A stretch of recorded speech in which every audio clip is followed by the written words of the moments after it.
To the north of the Hunan province was a settlement called Akian.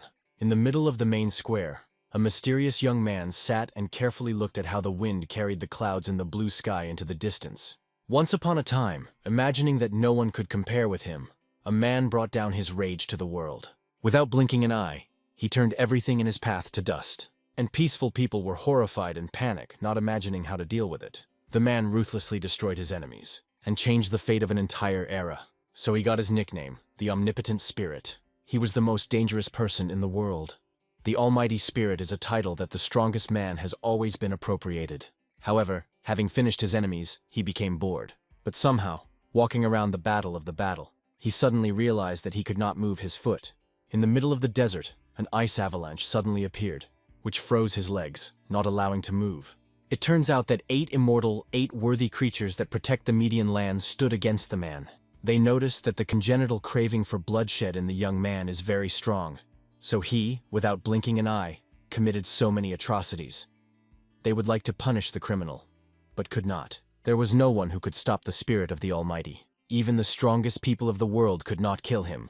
Therefore, they took advantage of the magic of ice and imprisoned the spirit. Hyun's Tang, Omnipotent Spirit, will not be able to interfere with them to live. They sealed it and hid it at the bottom of the deepest part of Lake Donchanho. So, from the date of his conclusion in the ice has passed 1,000 years. The 8 immortal victories were actually not interested in anything except feasts and entertainment, and therefore they received a knife in the back from their own kind. After 1,000 years, the Almighty Spirit was still able to get out of ice. Now he calmly walked in the streets of the city, since there are no longer alive those who would remember about him. A whole 1,000 years have passed. For people, this is too long. Hen is not waiting for Hen anywhere, he has nowhere to stop. It remained only to go forward, following the clouds persecuted by the wind. He is like a ghost stuck in the past. It must have been 1,000 years in prison were not in vain. It has changed. Hen no longer had that. Once, walking through the forest, the man stumbled upon a little girl. She was lying on a bare ground, it seems, unconscious, barefoot, and in a torn dress. Most likely she was an ordinary tramp. The man found a pulse and noticed that her heart was barely beating. She was on the verge of death. At best, she had 2 hours left. Suddenly the girl opened her eyes and looked impotently at him. Hen's heart was alarming at Hen, because she looked like him in childhood. Therefore, with the help of his energy, he decided to help a child. His magic was enough for it to overcome a critical moment. But the problem is that a man could not saturate her physically, only spiritually. In this forest it was hardly possible to find something edible. So he took out of his pocket Tanyak, a miraculous medicine created by the gods.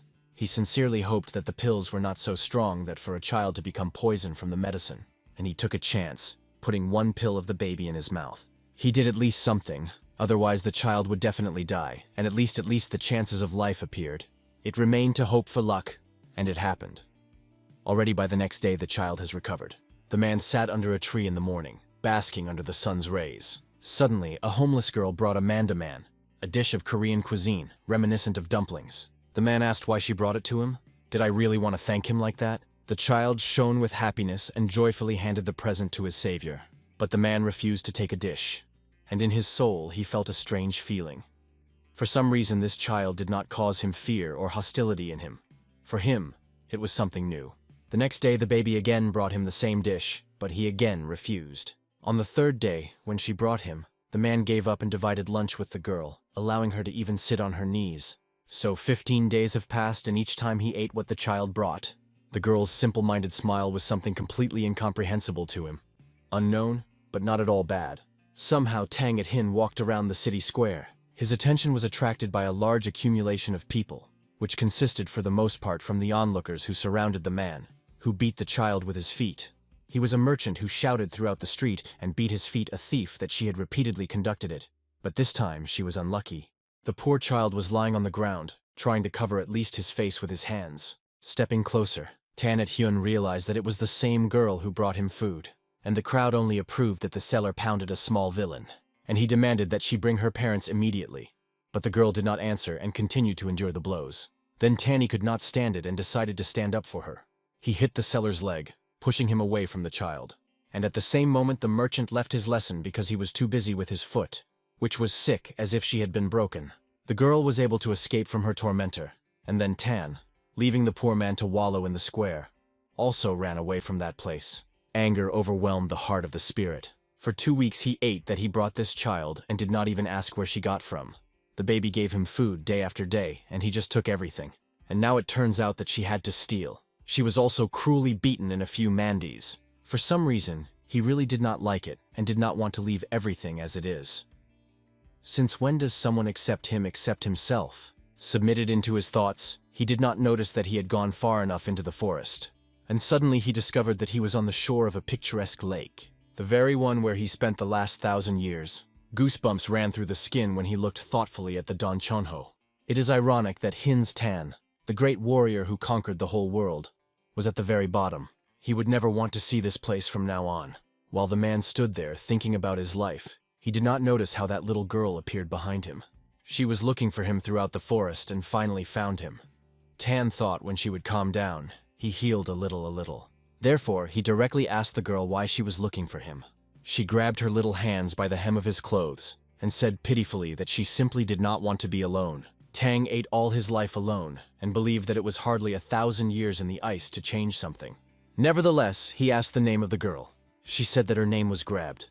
Suddenly the man thought about it. What if the meeting with her was not accidental? Maybe this is fate. He stroked the baby on the head and also introduced himself.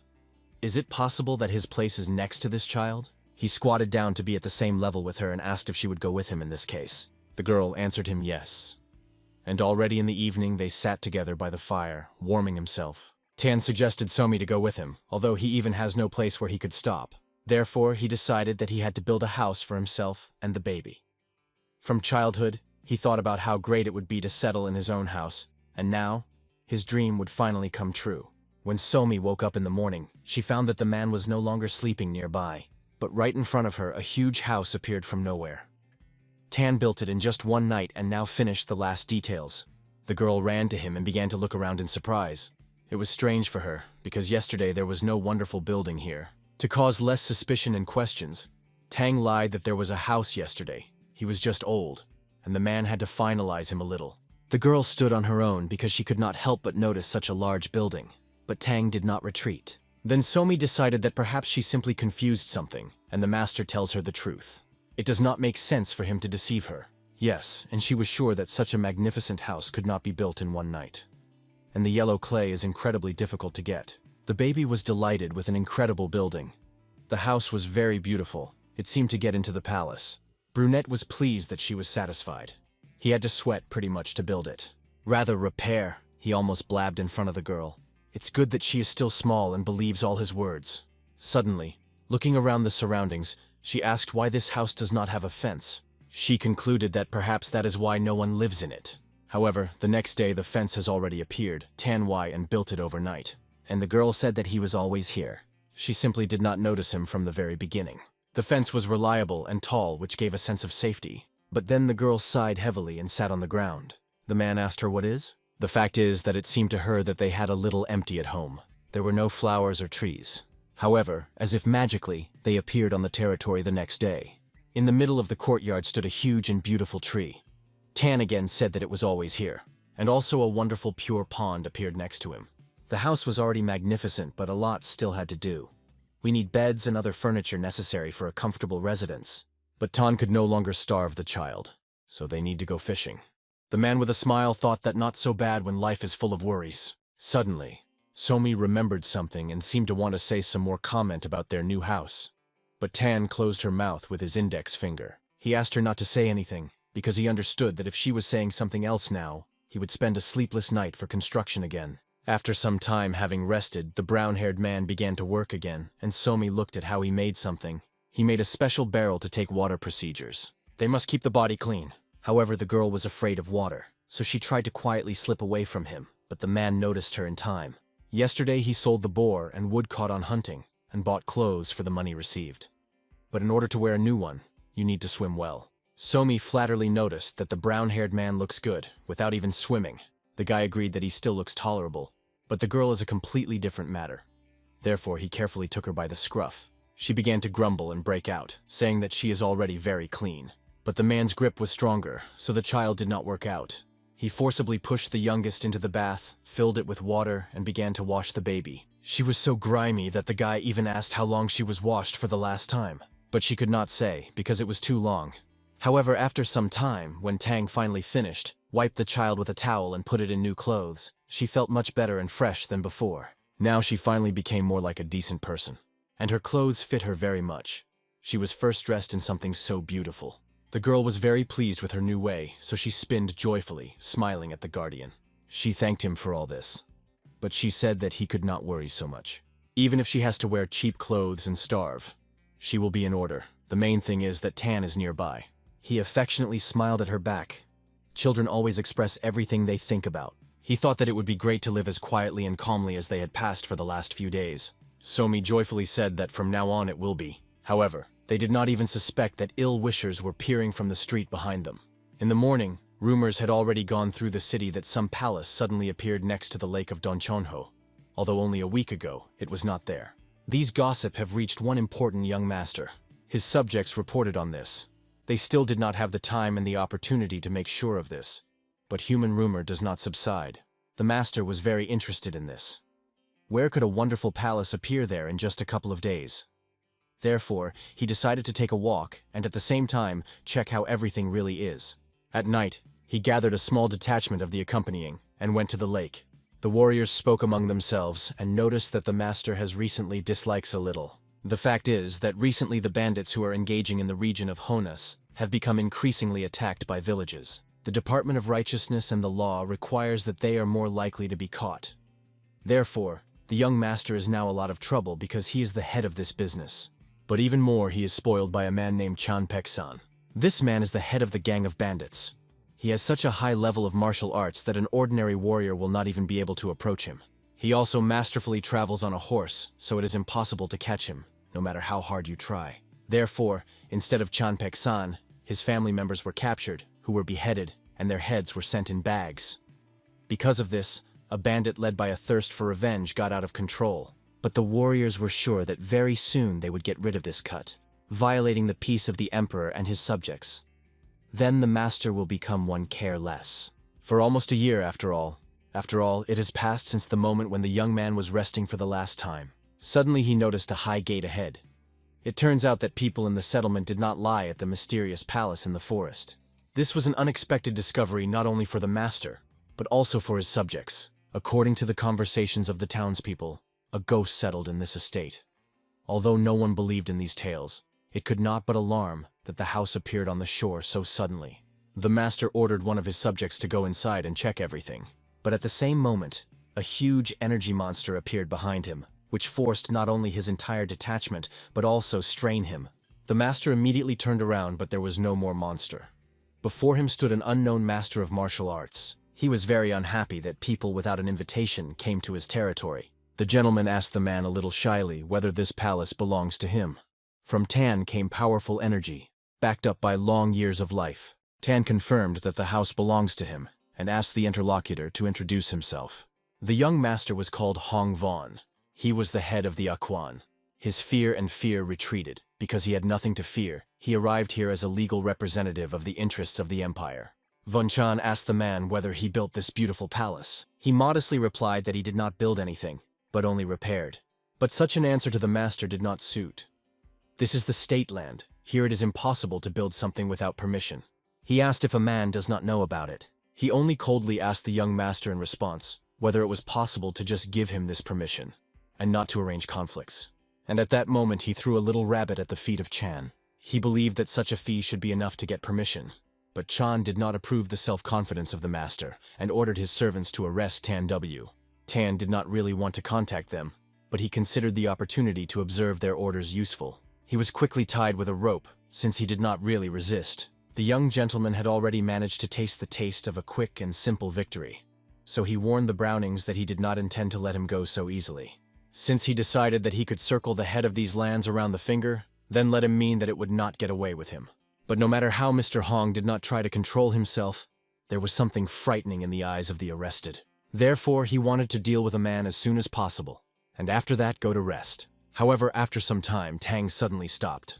Before that, he obediently went where he was led, but then suddenly, as if in the ground have grown up. This was very angry with the servant. Has he decided to resist them? However, suddenly the one who shouted the most fell to the ground. Everyone else tensed, looking around in fright, not understanding what was the matter. Suddenly they noticed that a huge avalanche of arrows flew right on them from the sky. They struck the soldiers with a wave, digging into their bodies, because of which they fell powerlessly to the ground. From fright, the Voon fell to the ground and crawled back, away from the defeated subordinates. When he raised his eyes, he saw that the very famous gang of criminals was already in front of him. It was the same Chan Pek-san, whom the young gentleman was so afraid of, and which he had to catch. He grinned sarcastically, and said that it was reckless of Mr. Hong without any fear to lean around. Pek-san looked confident and menacing. He said with a smile that today the investigator will die. Mr. Hong crawled out even further, not imagining what he was doing against such a huge crowd of opponents. 6 months have passed since the 7 vat of Pek-san was captured and killed. Then Chan could not imagine that he himself would become the goal of the bandit. Tang, at a very bored gaze, followed what was happening and worried only that the battle would not come out too loud. After all, the child was sleeping in his house. At this time, Mr. Hong was on the verge of hysteria. Of the worthy weapons, he has only a sword, and this guy, whom he arrested, will not help, as the investigator thought. He almost resigned to his inevitable death, because he would never stand so many people. In addition, warriors led by Chan Pek-san should have outstanding skills. Moreover, they were so faithful to the boss that no less than him wanted to take revenge on the young master for his family Pek-san. Mr. Hong was trembling and prayed for mercy. Pek-san has been waiting for this moment for a very long time. Therefore, now he was pretty laughed, because I did not see a single reason why his plan could not be able to. He had long wanted to look at the investigator, distorted from fear. He grabbed him with his big palm behind his head and said that the guy would not leave alive from him. After all, today is the day of memory of the ancestors, and they need offers. On the face of Mr. Hong froze the grimace of horror. The boss threw him like a thing and gave his subjects to torture. Then Mr. Hong grabbed his last opportunity and promised the Tang of a nearby that if he helps him, then the chapter will do anything for him. Then finally the bandits drew attention to the quiet man. Pek-san looked him, trying to understand who this young man was at all. His hands were tightly connected by a rope, so the boss thought that he was a criminal captured by Hong. So he cut the rope, releasing it, and allowed him to calmly leave. If Tan really was a criminal, then he would be very lucky to get such help from criminal authority. Meanwhile, Von Chan continued to choke with tears and calling the brown-haired manner to the rescue. Tang did not think long and still asked the gang's boss to linger, although they were about to leave. This did not like this very much. Why would some guy, much lower and visually weaker than him, so brazenly contact him? The brown-haired man coldly asked Pek-san what they are going to do with the head of the city. Pek-san calmly replied that they would kill him, just as the government killed his family. Tan noted that, if you think about it, in comparison with the head of the inheritance of Pek-san killed much more people. It turns out that the young master simply tried to avenge all those who fell by the hand of the bandit. Such conclusions raised a wave of discontent among the subordinates of the gray-haired warrior. But he ordered them to shut up, and he himself asked Shaitan, did he really want to help Mr. Hong? Tan looked around and noticed that there were about 50 people in the gang. But this did not frighten him. He asked the chapter if he was ready to cooperate. The brown-haired man was ready to help with one condition. If he saves the chapter, he would no longer bring him problems and forget about his house by the lake. The bandits angered that the guys directly had such conversations right with them. Mr. Hong realized that the house of Tan was called the same palace to which they came. And of course, he agreed to such conditions, just to stay alive. Then Tan began to fulfill his part of the transaction. He stood in front of the gang and confidently told them that if they retreat, then no one would suffer.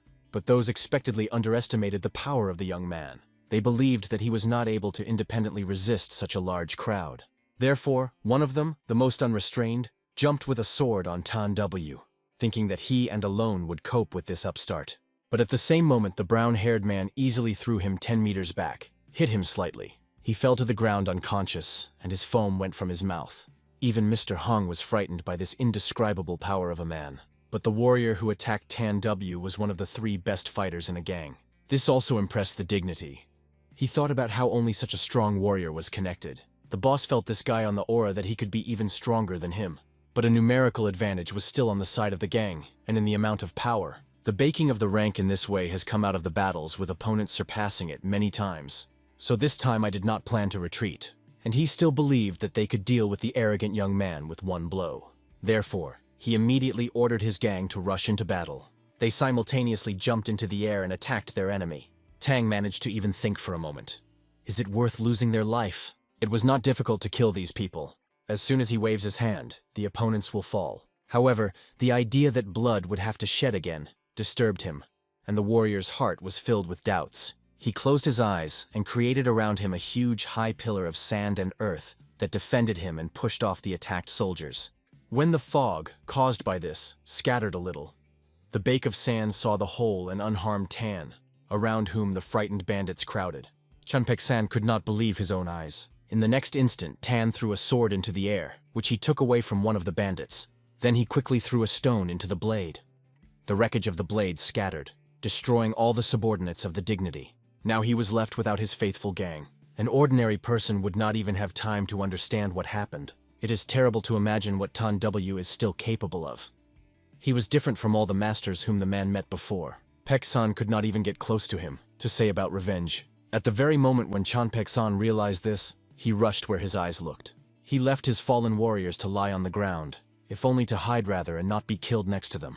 For the first time in his life, he so shamefully ran away from the battlefield. Tan thoughtfully threw pebbles in his hand. He thought that the boss would be bolder. Suddenly, Mr. Hong attracted his attention again. He grabbed the hem of the brown fish and began to beg to catch up with the peak of the dignity and catch. Tan was a little bent that you can't finish the battle on this. We will have to catch this cowardly man who ran away to save his skin. After all, he needs to solve the case of his house. Therefore, he went into the forest, following the escaped, and in just a couple of moments he was already near him. He easily imprinted a baking of the dignity with his head in the ground, with ease of just one blows, cutting it out.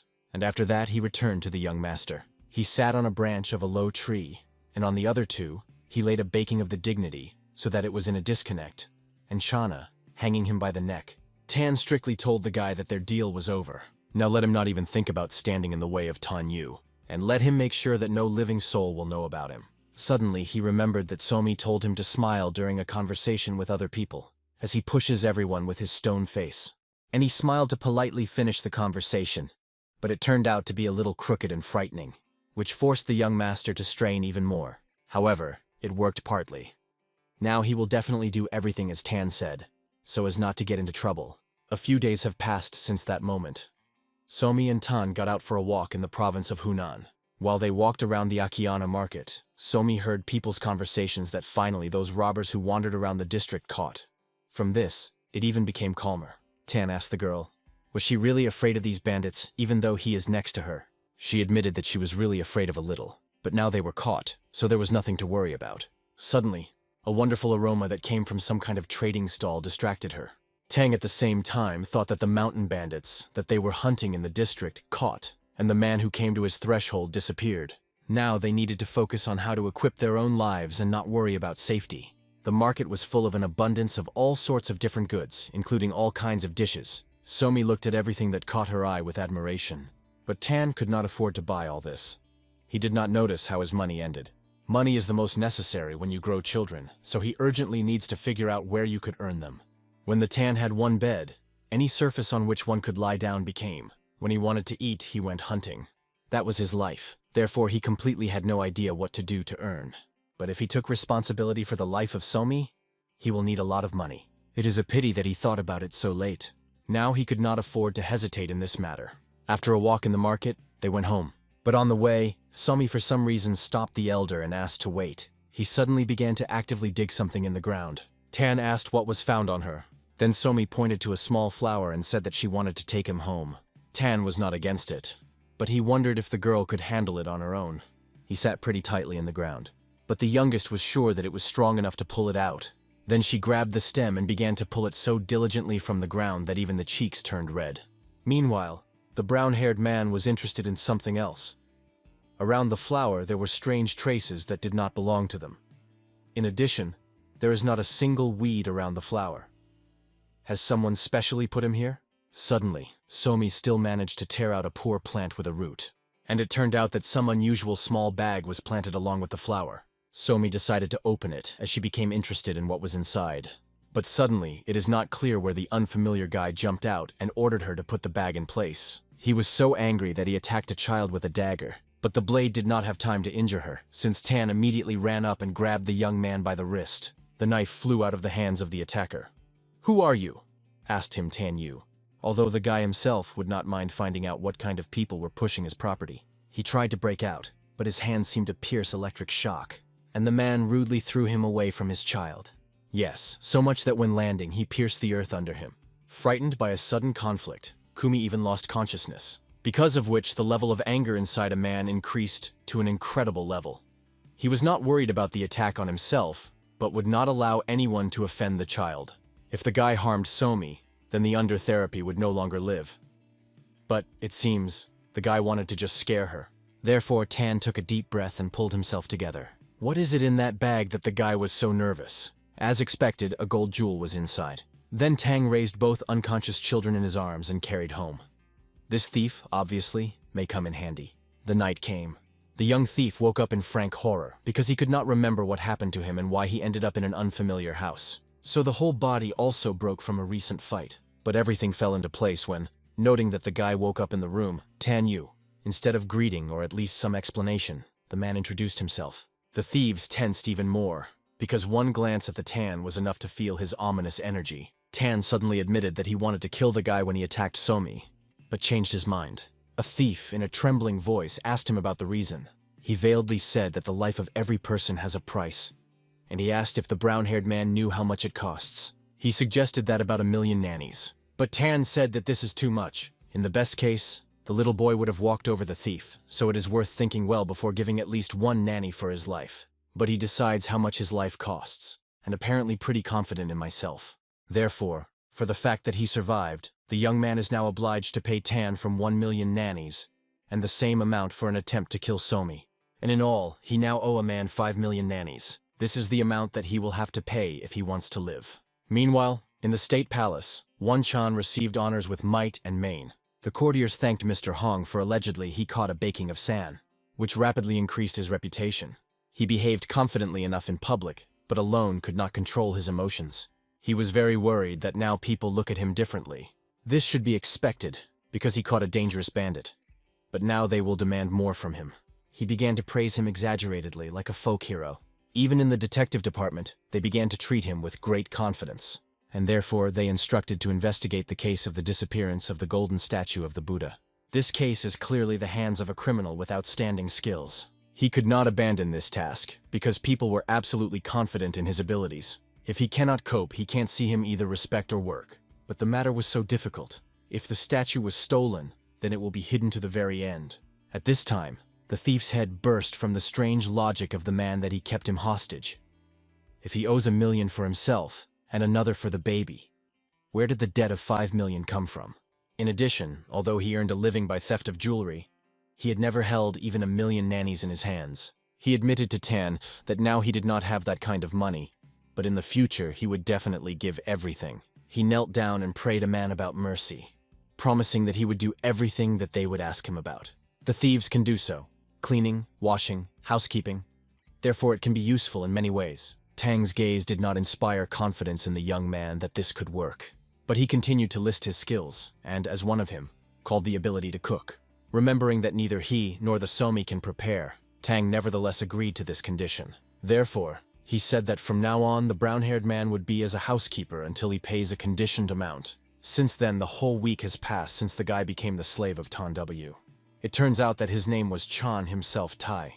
He was clearly not pleased that he had to dig on a man around the clock. But if Somi had not found his cash, there would be none of this. Be that as it may, Tai himself could not sit, fold. There was almost no time left. In fact, the same statue of the Buddha that Mr. Hong was looking for the same statue of Buddha. It is necessary to return it to the place before the customer arrives. But for now, he obediently coped with home responsibilities and prepared a luxurious dinner for Somi and Tan. They were satisfied, and especially the catfish. Tan even said that he was ready to pay the guy a salary for his work, so he will be able to pay the debt. That's just disappointed Tay himself by the fact that he was ready to allocate only 3 nannies per day for his salary. At this pace, he will pay these millions for life, but the thief was not going to stay here for so long. He had already found a place where Tan hid the statue. Now it remains only to wait for the right case to steal it and escape. Tani and Somi finished dinner, and the elder was in a good mood. But Tay himself was still loaded again, and after lunch he had to do washing and cleaning. Who would have thought that he, a great robber who circled the investigation around the finger, would be someone's servant? I also got so ridiculous, like some small thief. My dishes, he could not stop thinking about the escape plan. He is only a week here, but he was already tired of hunching this monster. A week and 3 days passed. The merchant should already have arrived in the city and wait for him. If he is late, he is the end. Although there is a possibility that if he remains in this god of a forgotten estate, they will not be able to catch him. The care of the employer reassured a little, but he did not want to live locked up here. While Tae himself was thinking about all this, Tanny and Somi were about to go fishing, and they decided to leave the shuttle to look after the house. The chance of escape turned to him very unexpectedly. Tae himself made the most courteous smile that he was capable of, and promised that the house was in safe hands. Tang, at all the same, before leaving, reminded that if the slave tries to escape, he will double the amount of debt, and even if he doesn't think that Tang will not be able to find him later. After that, they finally left. Brave fun. They reached the lake, from which they were going to fish. Having settled on the shore, Somi asked why his uncle decided to go here. They still have a lot of food at home. He thoughtfully drew something on earth and said that there is no need to think about it. He drew around the girl a circle with a stick on the ground and said that let her fish, and for now, he needs to move away on business. The baby quickly realized that the circle was drawn so that she would not go beyond it and would not be lost. Tan also put a barrier on her so that neither animals nor people could see the baby in a circle. And he promised to return soon, asking the girl to catch as much fish as possible. And he went to Mr. Hong, who continued to kill grief. He was expectedly surprised and frightened by the sudden appearance of Tan Yu. But he reassured him and said that he had come with one curious businessman and invited Hong to join the plan. Meanwhile, Tae himself had already carried his feet out of his house with might and main. He pulled a statuette from a cache and brought her to a meeting with a merchant. He promised to give her 2 million nannies, but no more, since it would be too difficult to sell. Tae himself agreed to this amount. It was fairly fair. In general, the merchant pleasantly surprised this offer. Tae himself was able to crank up such a difficult business and even survived. He gave the thief the money and warned him to be careful. After all, more recently, the department caught the famous criminal Pek San. He was the strongest robber who operated in the Kona area. Rumor has it that thanks to this case, the head of the district can be sent to the capital. Tae himself thanked the merchant for the information and proudly stated that he had nothing to fear. Suddenly, the clatter of more than one pair of legs was heard outside the bench. Suddenly, subordinates of the merchant rushed into the room. They looked extremely frightened. They have serious problems. The detectives of the department arrived here. There were so many of them that it is almost impossible to escape.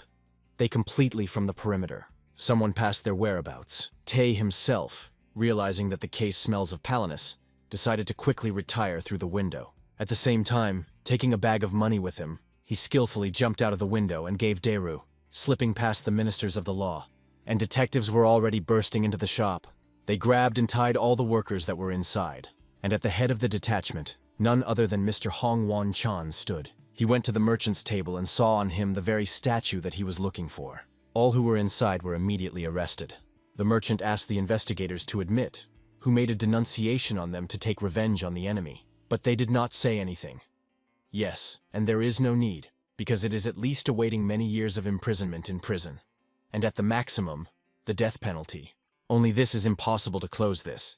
They also need to catch a guy who stole this figurine from the detective department. If the Hong does this and returns the figure back, then he will be able to get not only the trust of the department, but also the emperor himself. It is not sacred that he arrived in this Tan's tip shop, which predicted that Tae himself would use the moment to escape and sell the figurine. The man's designation was a little strained, Chan, but nevertheless he followed his instructions and arrived at the crime scene. Tae himself at this time was already far from the shop. He wanted to take refuge in the forest, but a whole crowd of detectives from the department got behind him. They were incredibly persistent and did not lag behind him a single step, but the guy could not give up to them. If he is caught, they will surely torture and chop him into small pieces. Then one idea came into his head. He got to a deep cliff that he was in the very depths of the forest and jumped right into it, deftly going down the rocky slope. Investigators almost caught him, but could not follow him into a cliff, because without careful preparation, it was extremely dangerous to go down it. Therefore, the guy managed to break away from the chase. That's just another unexpected problem was waiting for him below. There he was already waiting for Tan Yu. The young man bounced off him in horror, not understanding how he could find him here. Tan grinned sarcastically. With his abilities, he could track anyone, but Tae himself was not going to give up so easy. He grabbed a bag of money and jumped even deeper into a cliff. It is impossible to grab him. The guy naively thought that then Tang could not catch him, but again he underestimated the man. A new plan loomed in his head. As soon as his legs touch the earth, he will be away from the spirit and will be able to tear himself away from the pursuer.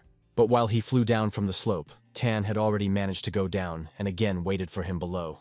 Therefore, when Tae himself flew, the brown-haired man easily grabbed his leg, catching him even before landing. He smiled at the youngest, but it came out more terribly with him. So he also mocked the unsuccessful thief, saying that it was necessary to carefully go down from the cliff. Tae himself again broke out of his grip and did not leave his attempts to hide. But wherever he went, Tan found him everywhere. It was as if he were teleporting after him, leaving the poor young man of the slightest chance of escape. Ultimately, Tae himself fell powerlessly to the ground and finally gave up. But now, his duty of the Tan's duty has doubled, up to 10 million nannies. Enraged, Tae himself, overwhelmed with anger and disappointment, tried to hit the man in the face, but he easily dodged. So he also took his bag of money from the young man. It turns out that the debt is now covered with only 2 million, and it remained to work out 8 more. So Tae himself continued to live and work in the house of the great master. While he did not like Somi due to the fact that through her fault he ended up in this house, the girl, on the contrary, always watched his work with admiration. After an unsuccessful escape, Tan began to use Te himself for even more brazenly for any homework for the unfortunate 3 nannies per day. And all this money goes to compensation for debt. Tae himself finally abandoned the idea of hiding. After unsuccessful attempts to escape, he was only beaten repeatedly, but never succeeded. Having finished with cleaning, the guy was about to go shopping. Though wandering through the forest, he cursed to himself how far from the city the palace was located. And then he suddenly noticed that he had a small pursuer. Although Somi tried not to catch the eye, he went up to her and asked why she was pursuing him. The girl looked at him with her large, innocent eyes. He sternly said that the girl needs to return home and not follow him. After all, if something happens to her, they will kill him in place. Then she hugged the guy and honestly admitted that she did not want to cause inconvenience. She was just scared to remain alone. Tae himself recalled that he goes to the market for groceries, and it will be inconvenient for him to carry her with him throughout the area. She sniffed gloomily and promised that she would not leave the guy a single step if he agreed to take her with him. Tae himself did not want to go to her at all, but he could not send the child alone through the forest full of wild animals. Tan was on the hunt, so leaving the baby one was true very unsafe. Then he gave up, grabbed the girl in his arms, and put him on his neck. So they wandered together and wandered into the city through the forest, wagging between the paths and avoiding wild animals, which was teeming with the forest. Somi looked at everything around with interest, while Tae himself was very restrained. Although he was still not enthusiastic about this idea, the company of the child was not as unpleasant as he expected. Soon they reached the main market square of the city. To the surprise of Tae himself, in the market there were unusually many dubious personalities and believed. Previously, the order was monitored by the merchant to whom he tried to sell the statue. But, since he was seized, there were less order and more dirt, dangers on the market. The man must have already been demolished. The theft of the figurine from the detective department is a serious crime. So, to some extent, Tae himself was even lucky that he did not have to be responsible for this incident. Deeply immersed in his thoughts, the guy did not even notice how someone crept up to them from behind. A huge bandit tore the girl from the young man's shoulders and set off to run away. For a moment, the guy disappeared from under his feet for a moment. He immediately rushed to run after Gromila, who stole a child from him. But the thief not only was physically strong and had a good speed, but he also used the scurvy technique for more speed movement. This was not enough. The chase dragged on so much that the thief managed to run to the forest. But Tae himself did not lag behind him, no matter how hard it was. Only after a while it seemed to him that the thief did not just run away from him, but specially lures somewhere. While the child is at the thieves, Mr. Tan will definitely come here to save the cub. But after he dealt with the Acidic guys, he will take on Tae himself. Therefore, you need to catch up with him by all means, and pick up the catfish before they fall into the trap. Tae himself also knew the technique of scurvy, so he took advantage of her to catch up with a man. And in the blink of an eye, he was already very close to him. He grabbed the man by the shoulder and demanded that he be returned to the child. He only grinned maliciously and advised the guy to look around. He did not notice at all how he was surrounded by a whole huge detachment of bandits. Still, he fell into a trap. When Tang returned home, he could not but be surprised that he was empty. Previously, silence was perceived by him as something ordinary because he always lived alone. But now he began to get used to the constant turmoil and noise around. He guessed that Somi, apparently, had gone with Chan-tae himself for shopping.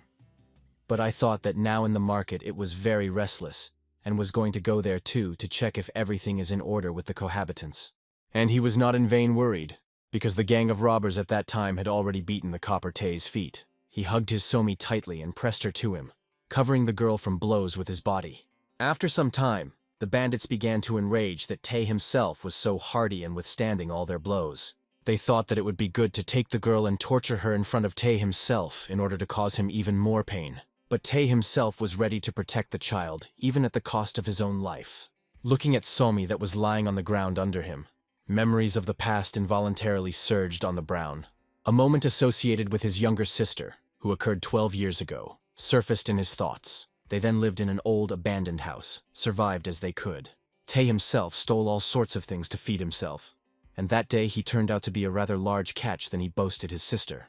She asked him if it was dangerous to steal so many things, but he asked the baby not to worry about it. Their parents were gone when they were still small, so from childhood, Tae himself took responsibility to take care of the younger sister. She often and was very sick, so he did all the work, and his sister asked only to remain strong and fight his illness. Somehow he even stole a luxurious robe for the girl. He pulled him with one merchant on the street. Although it was a great sister, it was good quality. Only the merchant looked like a rather dangerous person. Therefore, Tae himself asked his sister not to wear this dress for at least a couple of months until it became safe. It was only necessary to wait a bit until the man leaves the city. The sister was capricious, said that she wanted to dress him now, but Tae himself, understanding the risks, hid the dress so that the youngest would not get him. However, that day, the girl did not return home. Tae himself searched the whole city to find it. She was in a little lane where there was not a soul. The baby found an outfit that he hid and went out into the street. She was not lucky to catch the eye of the people of that very rich master who took the dress, and the girl was beaten to death. Since then, Tae himself has a hatred of children. After all, they never listen to what they say. As it turned out, people who attacked Tae himself were subordinates to the merchant, who was executed due to the fault of the young man, and they are ready to go to everything to take revenge on their boss. One of the bandits took Somi from Tae himself. She tried to break out, but the grip was too strong. As soon as he finds the strength to move in himself, Tae himself ordered the robbers to release the girl and not to torment her.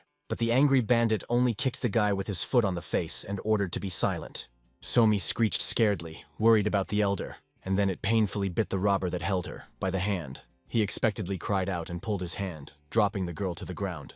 She immediately rose to her feet and stood in front of the gang, confidently closing the elder. The disobedience of the baby led the robber, and he exposed his sword. Tae himself, that there was strength, screamed and ordered Somi to run, and not to create nonsense, and not try to protect him. But she stood for her own and did not even move. Tae himself froze in the eyes. He remembered how his sister looked when she was killed. He did not want to allow something to happen to Somi, but the girl continued to cover him with herself, wide open her hands. She did not want to leave him alone. And at that moment the bandit swung at the child, and his face was distorted in an angry grimace. But suddenly he felt that someone was holding his hand. It was Tang Yu, who incredibly arrived at the aid in time. He easily, contemptuously threw Gramila to the side. The brown eyes burned with murderous fire. Living robbers can no longer leave here. All that was next, Tae himself did not remember. He fainted. Through a dream, he thought. Maybe what happened to his sister happened due to the fact that she did not like to sit alone and wait for him in an old, dilapidated house. When he finally came to his senses and opened his eyes, he saw a catfish in front of him, lively and unharmed. He jumped on the bed. The remnants of sleep immediately evaporated. All that worried him was all right with the girl. He grabbed her face with his palms and asked why she then intervened. She just had to run away and not try to protect him. But instead of an answer, Somi asked how Tae himself feels. He really got it from those bandits. The next day, after a skirmish with a gang, Somi took care of Tae himself, and he lay in bed and rested. Gradually, the memories of what happened before he fainted. Tan had just appeared in the clearing at the right time and ordered the guy to take the child and leave with her home. Despite the fact that Tae himself was badly damaged, he was able to rise and run away because of the fear of death. But after that, his memories are interrupted. Discussing with Somi the events, Tae himself asked her not to act so thoughtlessly and interfere in fights. Her life is more important than the life of another person, but the girl categorically did not agree with him. Moreover, she would have done so again if she had to, and not a drop would regret, because she does not want to lose her family for the second time. She knows that Tae himself thought only about escaping Day. But Somi is not like that. She seriously looked at him and promised that she would become the strongest and protect him and Tan, if she would be needed. Therefore, she asked him not to say such a nonsense anymore, and not to neglect his life too. At night of the day when the fight occurred, information about the battle among the forest reached the statement. Therefore, Mr. Hong had to go to the scene to find out what happened. In addition, the department received a strange report related to this case. For all victims, the left side of the face is strongly pressed. There Chan struck when he heard about it. Only a person of incredible power could do this, and he immediately thought about Tang Yu, the very powerful monster whom he met in the forest. When they arrived at the place, the man was still there. The investigators were about to intervene, grab Tan W, but Mr. Hong stopped them in time. He went to the man, as if to an old acquaintance, and asked him what was happening here. Tang had explained that this gang is the henchmen of the merchant, whom the investigator caught last time. They stole a man and were going to kill him, but Tang intervened in time. Most have already died at the hands of a man, and those who still survived, Mr. Hong ordered to arrest. The subordinates immediately began to execute the order, but they were surprised that Mr. Hong himself, who, as they thought, caught a baking of sana alone, retires in front of some unknown master. Meanwhile, Tan asked a friend of his friend whether he knew anything about the gang, who calls himself Black Blades. He definitely heard about them somewhere. Black Blades are one of the many groups industry in Median lands. Its feature is that the gang consists of ragged and fugitive criminals, who, with the help of their outstanding skills, do atrocities. Over the past few years, they have delivered many problems to the powerful. Tang had said that the executed merchant and his guys are puppets of Black Blades. They say that their Konoma base is located in the city of Henson. Tan said that he and these guys have one unfinished business and asked whether Mr. Hong was against helping him. The next day, one of the heads of Black Blades in Henson was in a disgusting mood. His name was Yak Hakasan. He was just the news that their merchant was caught by the ministers of the law. The most gifted were sent to this case, and Hiksan believed that they simply could not fail. But the opponents were stronger than he could imagine. He would love to turn his neck to that thief, because of which their merchant was executed. How a terrible noise was heard here, and the wall of the hall broke. The beams and pieces of the wall flew in different directions. She was broken by Tan Yu. The servant of the head of the Black Blades scaredly bounced to the side, not raising what was happening. The golden eyes of a man sparkled dangerously. Tang had enough minutes to beat the Yak Hak-san and throw him at the feet of the investigators. They immediately took up his arrest. But suddenly, Tan's eyes fell on brilliant coins that spilled out from a man from behind the bosom. He remembered that he had 2 non-abrasive children at home, and the money gradually ended. Then he bent to the leader of the gang and took these coins. He has the right to get some money for his work. In addition, he took a whole lot of precious things that he could find at the headquarters of the leader of the bandits. This was a little embarrassed by investigators, but they did not dare to say anything against it. Therefore, they only bowed to the master and thanked him for his help in the detention of the criminal. So Hen managed to collect a whole bunch of money in order to take care of Somi and Chantai himself. 3 months have passed since then. Summer has come. Thanks to the values obtained from black daggers, they lived in abundance and abundance. But one small problem arose. There was even too much money, so they ceased to somehow deny themselves food. Because of what Somi himself and Tae himself are uncontrolled. In fact, the origins of this problem were covered in Tang himself at the Hen. He bought an immense amount of food for them.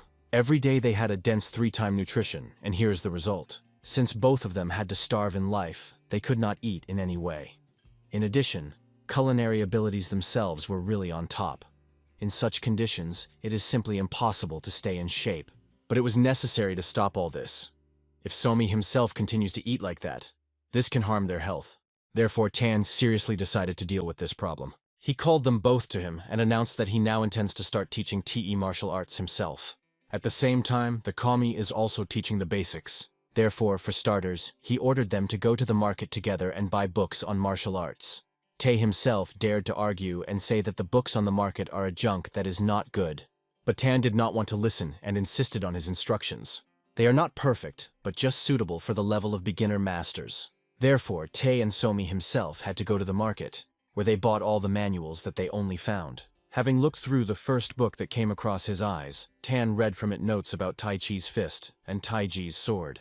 These were the foundations of exercises that practice shamans in 9 great schools. From this, Tani decided to start their training.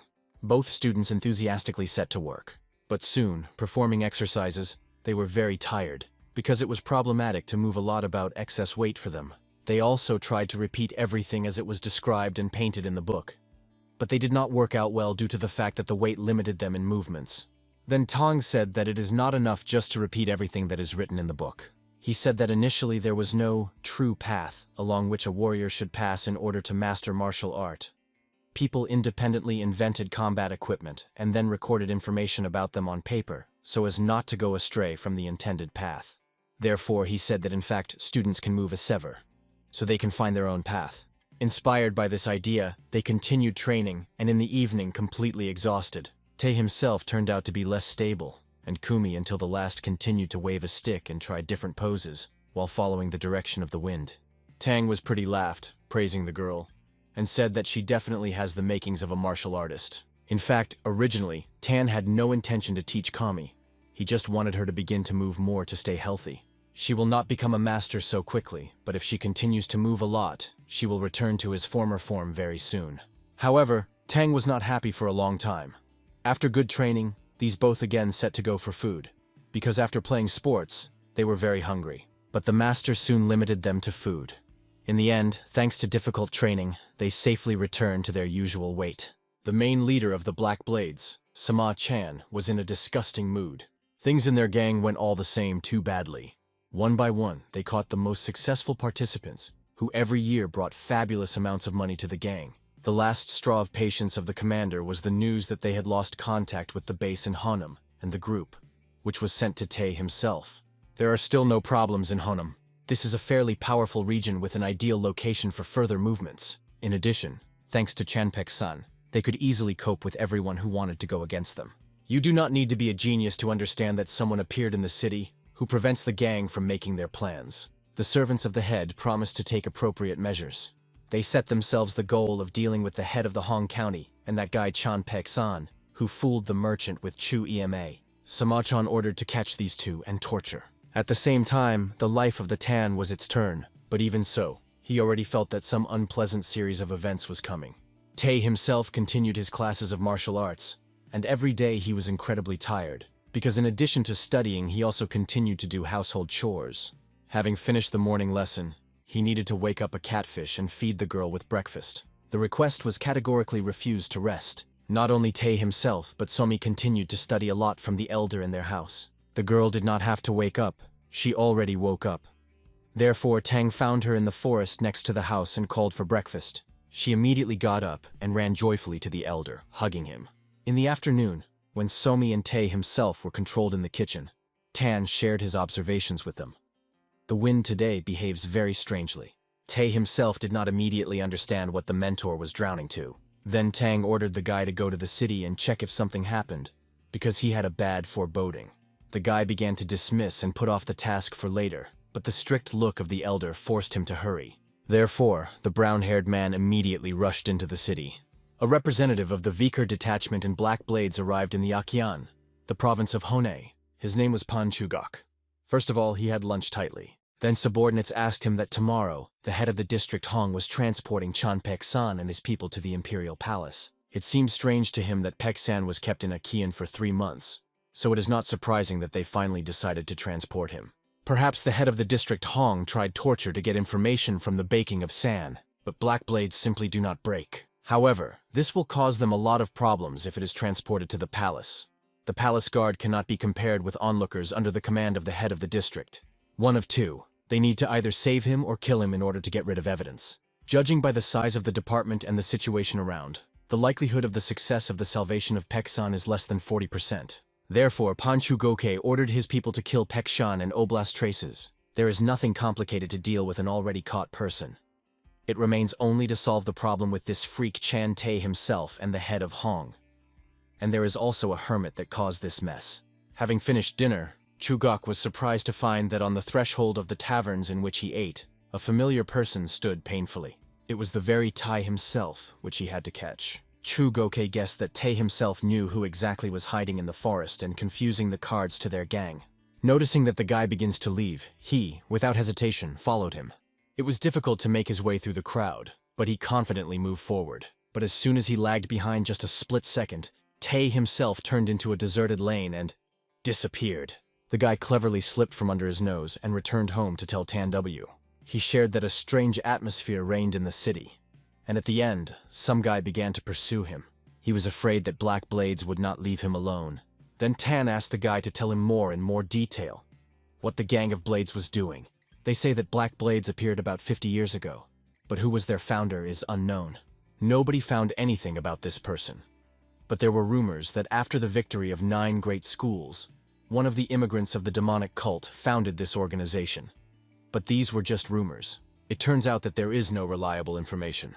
However, their leader must be really an outstanding person, given how cleverly he managed to gather strength in order to confront his rivals. Tan suggested that the sharp appearance of Blades was a problem for great schools, because for them there is nothing more dangerous than a threat to calm and stability. Tae himself confirmed.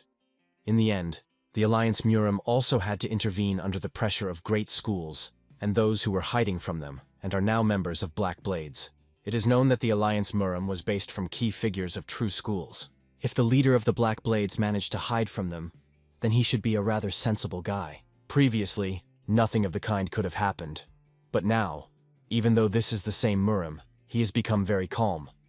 In the days of youth, Tan Y, if Paul rumors about the formation of the unification of some ragged people, they would be immediately stopped. Then there were too many those who just wanted to show their strength, for no reason. If you look from this side, the current meme is so serene that it is even boring. Tae himself asked the mentor what to do now. Probably the head of Hong is now hard, and Tae himself was right. There Chan was already caught and tortured, since he was not as dexterous as Tae and Tan W. A tied-doused young man was kneeling in front of Pan Chugokom. Chugoke did not even appear, the investigator, and so knew who fell into his hands. He suspected that Black Blades would do something else during the transportation of Pek Shan, but did not expect that they would begin to act so soon. Chugoke admitted that he could not understand. Everyone around said that it was Chan who caught Chan Pek San and that merchant. But how could such a wimp as the head of the district deal with them? Pan Chugok was sure that someone was standing for the investigator, and wanted him to call him a name. Von Chan understood that the guy hinted at Tang W, but was not going to give him data about the man. Then the robber threatened the fact that he would apply gross power. Despite this, Mr. Hong still said that he did not know anything. He knew that probably for this they would kill him. However, he promised to take this secret to the grave with him, and a real man cannot break his word. The stubbornness of the bandit was not impressed.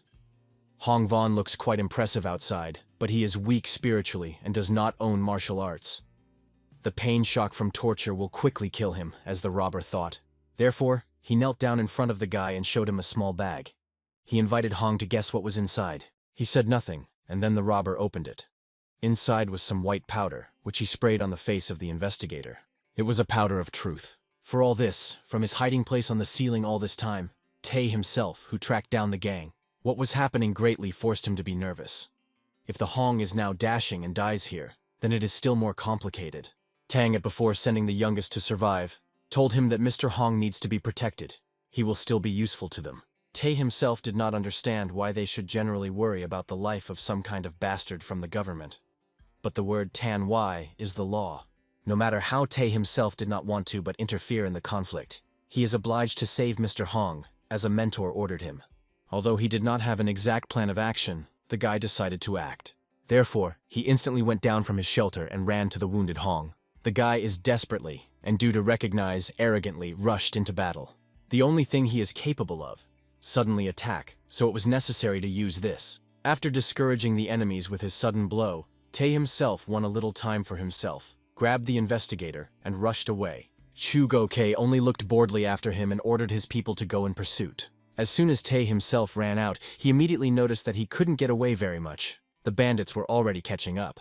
He ran away from them, barely managing to maintain a distance, and constantly prayed for Tang to quickly come to his aid. And the man was already here as here. He exposed his sword and took a deep breath, reveling in the lunar rays on his face. It's time to act. For some time during the pursuit, Mr. Hong lost consciousness, and when he woke up, he found that he was lying on a wide branch of a tree, and Tae himself covers his mouth so that the guy would not make noise. Below on the ground there were bandits who were looking for them. Since Mr. Hong saw the guy for the first time in his life, he asked him who he was. Tae himself explained to him that he was the subordinate of Mr. Tan. Then Mr. Hong shone. He was glad that this man saved him again, and is insanely grateful. Tae himself smiled mentally, thinking that it was good to have his own man in the government. But if they want to use it, then for this you must first get out of this place alive. There was a suspicion that the bandits would pursue them until they themselves could stand on their feet. Therefore, Tae himself warned Chan that the chase would be long. And right at that moment, the Black Blades just noticed the runners on the tree. Tae himself instantly grabbed the investigator in his arms and again rushed to run away. He fled from them for a long time, not sparing his legs.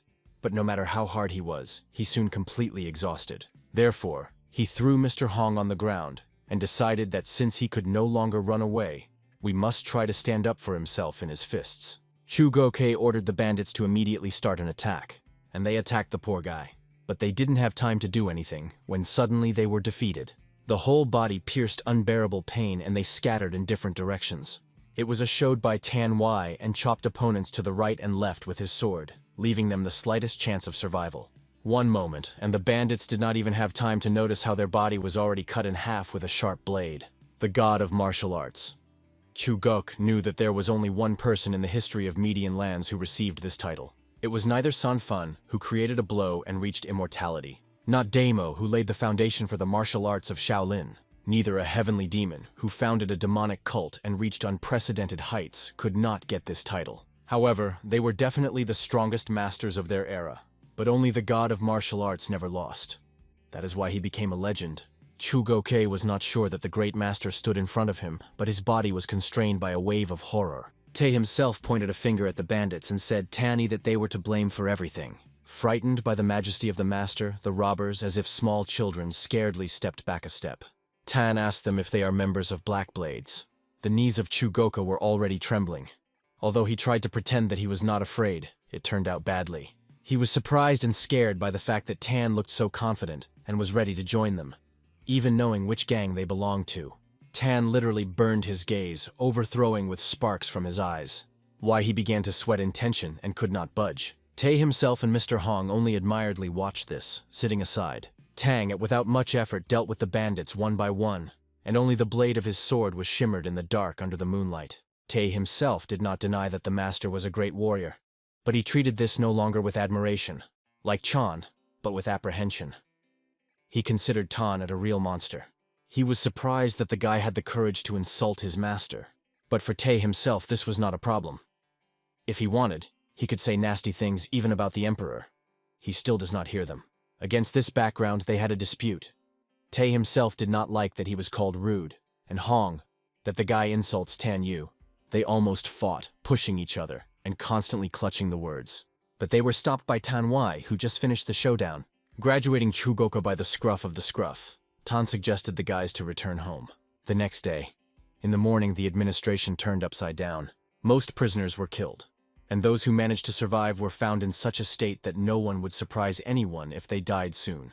At the same time, the head of the district simply disappeared without any trace of invasion of his peace. As a result, a military search detachment was sent to his wanted list, and in Akiana, universal concern was rummaged. Among the people there was talk that this was again the work of Black Blades, and if this is so, then, as it seemed to them, the head of the district is definitely not to do.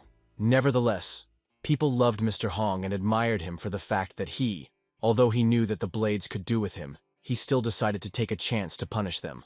Therefore, many joined the search group to help find the traces of the young man. They refused to believe that these damn Blades managed to kill such a great man. It's difficult to even think about it without tears. But although they did not know this, their experiences were in vain. Mr. Hong at that time was safe in the house of Tan Yu. There he first met Somi and immediately thought that she was like a daughter Tan Wai, although they were not very similar. Somi was a little shy, but introduced herself to the new uncle. The guy tried to be friendly and also said that he, it turns out, has a son of the same age as Somi. He could introduce children and perhaps they can even become friends. Somi was very interested in it, and Hong thought to himself that it would be great if such a cutie became his daughter-in-law. In the morning after the defeat to the head of the Black Blades, the detachment had reached the fact that all the prisoners were dead. But the detachment sent to the task, and the head of the district disappeared, so they realized that Pan Chu Gok failed his task. Black Blades searched all the surroundings, but did not find anything specific, which would indicate what happened in the forest. Then the head asked what the probability is that his people are dead. The servants tried to assure him that the probability is quite small, but the head could not believe it. The detachment should have already returned. Were they really killed by that mysterious hermit? In the latest messages that they received, nothing was said about this. But the servant said that if this mysterious master really exists, then it is highly likely that they failed the mission to capture the head of the district and kill the prisoners. The chapter had such a feeling that recently, everything has been awake. From the very beginning, he had a bad foreboding about all this. The servant said that they would take up the formation of the group. He asked to take those who would not talk. Let them send people with experience for a search of Honam. Meanwhile, Tan ordered Tae himself to engage in the protection of the palace, and make sure that the caught bandits, whom he did not kill, do not run away. And Mr. Hong ordered to return to the Akyan, to gather detectives and go to Mount Tianji in 3 days. Panchugoki said that there is the main base of Black Blades. Tang will also personally go there to deal with this barbaric group, which poisons the whole city. This caused excitement among the guys, but Tan told them that he should not worry about him. Better worry about their small power, and he advised them to engage in training in order to get less into such situations from which Tan has to save them. They were a little offended, but understood that the master was right. After this conversation, Tan went to take a walk through the forest. It's pretty cool to go after all the time spent in the house.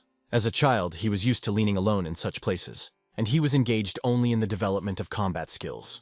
Now, after many years, he did not understand why only in his youth he was so focused on force. After all, in life there are so many interesting things. Suddenly someone called him, tearing off from thought. He was made by some gang of forest robbers who intended to rob him. Tan calmly replied that he had nothing with himself, but they did not believe and decided to search him anyway. But they didn't even have time to take a step towards, as they heard an annoyed female voice behind him. A girl appeared on the horizon who was extremely unhappy that the robbers constantly arranged riots in the forest. She shamed them for the fact that they decided to attack a whole crowd on one single guy. It was a Namagun of the Plow. The Namgun family from the Alliance Muram is one of the 8 great families. The robbers really did not scare her appearance. They did not even know who she was and why it was interfering. Does she really want to fight with them?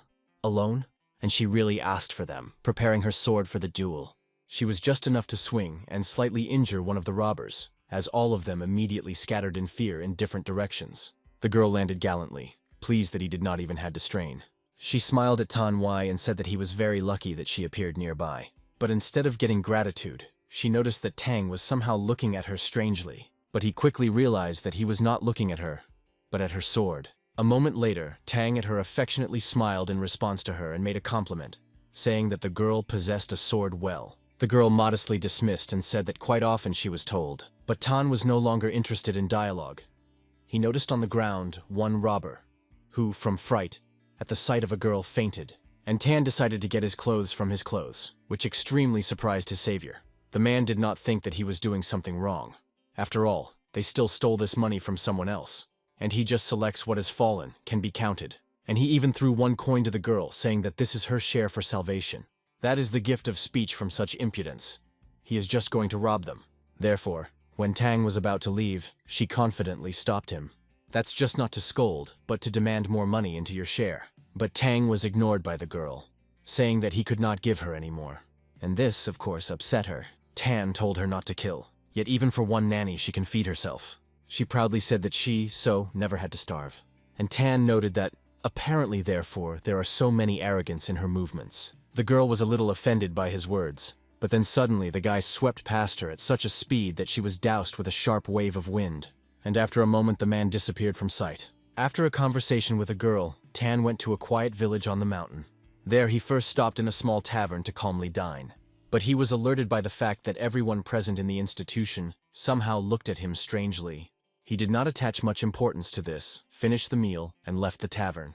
But suddenly he felt that something was wrong with him. His head was spinning, and he coughed heavily, covering his mouth with his palm. A crimson spot of blood remained on his arm. He was poisoned. Despite his weakened state, he was able to return to the tavern and even take the lives of all visitors and workers who decided to poison him together. From the very beginning, he noticed that they behaved somehow suspicious. They must have poured something in him. But although his body was weakened, he was too strong externally and internally, so that this prevented him from fulfilling his plans. Strange village. The inhabitants have empty, dead faces. A gloomy atmosphere reigns around. He remembered the words of Chugok that this village itself was Black Blades. And then a large detachment of bandits in the habitual black robe appeared on the horizon. But no matter how many opponents were, for Tang it is not at all a problem. The news that the gang has problems quickly reached the headquarters of Black Blades. The head reported that they not only did not find missing people, but also attacked them. The leader, Sama-chan, thought that it was again Shavki from Murim decided to stick his nose where they were not asked. But they reported to him that the enemy is only one. A man, an incredibly strong master. Sama-chan refused to believe that a whole gang of skillful robbers cannot cope with all one man. But the servant assured him that this is true. This master has already killed hundreds of their fighters, and is now going to the headquarters. For a moment, there was a tense silence between them, and then some kind of noise was heard outside. Tan with a sword at the ready burst into the hall. That the weapon, that his clothes were filled with the blood of the dead enemies. Just for a moment, Ma-chan realized what was happening. He realized that the man in front of him was that bastard who decided to go against Black Blades. Did he destroy everyone who was on the ground floor since he reached the head? And this energy... It was the feeling that Tang was looking at him as a non-insignificance. But you can find out who is stronger only one way: fight him. But Sama-chan did not even have time to attack the Tan, as he threw him away from him and imprinted his back against a stone wall. At this time, Mr. Hong was already doing business in the very center of the village. He ordered his subordinates to arrest everyone in the village who had not yet been killed by Tan Yu. He informed them that this was the village of Black Blink's gangs and their main headquarters was located nearby, so no one can miss anyone here. All whom they found in houses and institutions were taken out into the street and reliably connected by ropes. It was even strange to see that everything was going so smoothly. And this story finally comes up to the end. It is amazing that only one person was able to achieve what neither the Emperor himself nor the entire alliance of Murim could cope with, and Mr. Hong could not help but glow with the happiness that this person helps him. By this time, Tan had just finished dealing with the head of the gang, and he brought him to the main square to the rest of the criminals. Enough, without strength. Tan pointed to Hong at him and said that this guy was the leader of the Black Blades. Mr. Hong was in the seventh heaven. On this, the matter was finished on the mountain. Having dealt with everyone, Tan said that he had to go. He promised Somi that he would return soon. There, Chan thanked his acquaintance for his help once again, and promised that he would contact him as soon as he settles everything. Tang nodded, and reminded that the investigator should not forget about another thing. He thought that it was about the fact that he should make sure that no one would talk too much. But Tan at the moment was worried about something else. He would like to receive the promised reward for the capture of all these criminals. Having completed the organization of arrest in the village, all the criminals were connected, and Mr. Hong joyfully led them to the main city square. People rejoiced. Black Blades are finally destroyed. But the leader of the Phoenix detachment, Namgun Soki, the only one understood that something is unclean here. How did this smart Mr. Hong be able to find out that the headquarters of Black Blades is on Mount Tianji? Even the Alliance Murim could not get this information. It was also obvious to her that behind this boy there is someone else from the department.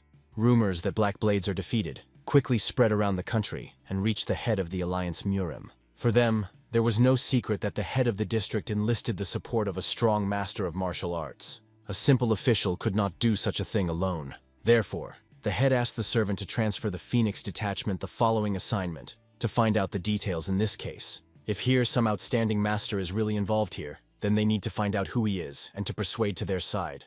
Soon in Murim will be noisy. Advisor to the head of the alliance, Chegal-un, expressed his thought. If this master really exists, then they should be prepared for the fact that they will have to use gross power to bring him here. Leader, King of the Sword, Namgun Jung, agreed. After all, they do not yet know the intention of this mysterious master, but they had to find out. The case of investigating the circumstances was to be engaged in the Nemogun of the Plow. She was a huge responsibility, since she was the granddaughter of the head of the alliance, and was supposed to correspond to her high rank. She sat in one of the alleys of the city and reflected on where to start her work on the spot. But nothing sensible went to mind, as it was hungry. But suddenly someone noticed a single girl and came closer. It was enough. She noticed a plow and decided to share her food with her. A magnificent bun. She said that she had already eaten and offered Sochi to eat after her, and she was only glad to accept help from such a good child. Getting out for food, she recognized the name Somi, and then she introduced herself. When the girl finished eating, she asked the youngest where her parents, as she wanted to thank them. The girl did not even have to answer the question, since at that moment Tan Yu came up behind and stroked the baby on the head. And instead of her, he replied that he was the father of the girl. Sochi immediately recoiled, not expecting to meet the brown-haired, even in such circumstances. She recognized this impudent guy from the forest. And then I decided that it was even good that they crossed again. It was as if heaven sent him to her so that he helped her with the task. However, Tan did not even give a snock to say a word when he realized that she was going to ask him for something. He did not understand why he would help some stranger. While they were talking, Somi did not get out of his head what Tan called her his daughter, and then she turned to the elder, saying that she would like to help this aunt. And at the end of the request, Tang named not by name, but Dad, because of which she was instantly embarrassed. She called him the first time. This appeal has been an incredibly strong effect on a man. He simply could not refuse the child who calls him so affectionately. However, in exchange for help, the girl was supposed to help Tan at the house, somehow work out his favor. Tae himself with great pleasure took advantage of the moment when he could finally do nothing, but only command a new subordinate. Madame Namgun was insanely enraged by the fact that the guy was constantly mistaken nearby and smart, but he was just trying to teach her to do household chores correctly. After all, she was from a rich family and had never before she had to independently engage in washing, cleaning, and other things. Therefore, I had to step over myself and know the new one. However, soon she literally exhausted from boredom and fatigue, not wanting to continue this hard work. But Tang in no case did not agree to help just like that. She just wanted to get a few silver coins from the guy, and for the sake of this she had to plow as never before. In the meantime, work was going on at home. Tan got out to the city, where he had a meeting with Mr. Hong. He finally prepared for Tang a payment for his work. He paid the guy for help in a chest, in which there were 100 gold nannies. At the same time, he said that just yesterday the detective department took control of those guys who arrested in the village. They must have been transferred to the Eastern Bureau, where they will be sentenced to death. Now the matter was officially closed, which was glad of both Tan and Mr. Hong. While they were talking, Somi suddenly ran outside the window, playing fun. Mr. Hong smiled and told the man that he had an incredibly cute and kind child. But the master, so he knew that. Hong thought for a while about something, and then suggested Tan to send Somi to school. She is just at that age. The man somehow did not think about it before, but now the offer of a friend made him reflect on it. There Chan insisted that children in their time just need a school. This is a shame if the child does not even know how to read. In addition, she will be able to find new friends, and this will benefit her. The Hong is even ready to recommend one very good school to a friend. Tan did not want to hurry with the decision, so he said that he needed a little time to think. He did not even suspect that Mr. Hong expressed this proposal for selfish purposes. After all, he wanted to make Somi his daughter. In law, one cannot allow her to not be able to read and write. While adults were talking, Komoy investigated the garden of the head of the district with interest. But at some point, someone else's children's voice called out to her. She turned around and noticed that behind her was a boy of her age. He was extremely unhappy that some girl got into the territory of his house. He demanded her to explain who she was and what she forgot here. At that moment, an annoyed father already appeared behind him, who scolded his son because he shouted at Somi. He reminded the youngest, Hong Chin Rank, that he taught him not to such behavior. For them, Tani and Somi were important guests. You need to behave with them extremely worthy. The rank of rank obediently listened to his father, and after that apologized to Somi for being so sharp. Mr. Hong also additionally asked whether it was in order to Somi, and she said with a smile on her face that everything was in order. She was just a little surprised. It turns out this boy, and is the friend about whom the elder told her. The rank of rank was not very talkative, but his father pushed him to contact the girl. The boy was a little angry due to the fact that his own father refers to some kind of alien child better than his own. Therefore, he was too nervous and ran away, and his eyes burned tears of resentment. Soon, Somi and Tang have already gone to their home. On the way, Tan at Somi asked if there was a chance that they would become friends and Chan's rank. And she replied that they would really have to get along. And then he asked, I would not want to go to school. She was so surprised by the sudden question that she even doubted whether she could go there. Tan said that she could do anything if she wants, and the joyful girl went off, shouting that she really wants to go to school and directly caught fire with this idea. In the evening, Tan had for her and Tae himself already familiar training in martial arts. Children have already entered the rhythm and made success. Sochi, who watched this and was aware of the latest events, asked Tan why whether Sochi would be in order at the Chonggon school. She is quite prestigious. Tang did not understand that this school really is so serious that my daughter can have some problems there. The girl said that the more famous the school is, the more difficult it is to get along with the children who study in it. She could confidently talk about it, as she knew from her own experience. She intentionally went to school under a different name, and it was not a simple whim. Parents did not want her daughter to be a special attitude due to status, but in the end she was difficult for her because they almost did not know about her origin at school. Be that as it may, she still put on her ass to the offenders. In any case, Somi was much stronger than it seemed at first glance, and if there is a case with whom she can't cope, Tan could intervene and solve everything, because he is her father and is obliged to protect his beloved daughter from everything. But the plow was still worried about them. After all, everything that Tan had was only this house. He did not even have status in society and stable work. Will he be able to withstand immigrants from great families or influential officials? Although it does not concern her at all how things turn around. Tanny was ready to protect his child to the very end, even if he will have to go against the whole world for this. The perseverance of Tan is, and what aura came from him, a little alerted by the girl. But she still did not see point blank that this dark energy comes from Tan Yu. So she decided that apparently, the master that figured out black blades somewhere nearby. The next day, Sochi followed the order from Tan Yu and took Somi to school. She was surprised that he entrusted it to her, and did not decide, like a responsible father, to accompany the girl himself. But this was not her business. Her task is to support the youngest and try not to worry about her. Fortunately, Somi had a great mood, and she herself was very strongly tuned to study, and if something was wrong, she knew that she could always seek help from a plow. She was worried that Somi had too kind heart, and, in which case, it would be difficult for her to stand up for her classmates, but quite experiences. She brought the girl to the threshold, and then Kumi had to cope herself. Now that the baby at school, the plow could be investigated. She went to the city center, not even suspecting that suspicious people had already been following her from the shadow. Before the start of classes, the teacher allowed Somi to introduce himself to other students and tell about himself. But all the children looked at her either completely disinterestedly or even with contempt, which greatly affected the mood of the baby. The teacher told her to go to class and sit down for any free desk. And Somi was very happy when in the corner of the class noticed the rank of rank. He was not so happy for her, but Somi instantly became easier when she saw among the rest a familiar face, and the time did not lose time.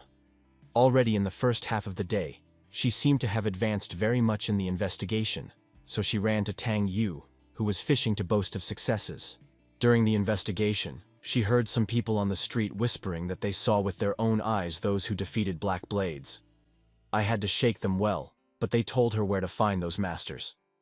Therefore, in the evening she was going to go there. She was going to go to a meeting with 5 swords of humanity and invite them to serve in the Murim Alliance, but she has no information about who they are. Tang said that he had not heard anything about them, and did not really want to find out. But the Plow said that before that they did not take part in high-profile affairs, so even the Alliance Murim is unknown about these personalities. Or they worked in conditions of strict secrecy. One way or another, Sochi only remains to inform the Alliance Murim about them, and you can say goodbye to this terrible life of the maid. She thought so, but generally rejoiced early. Tan suddenly told the girl that he would accompany her at a meeting with 5 blades. He also eventually became curious to look at these 5 masters.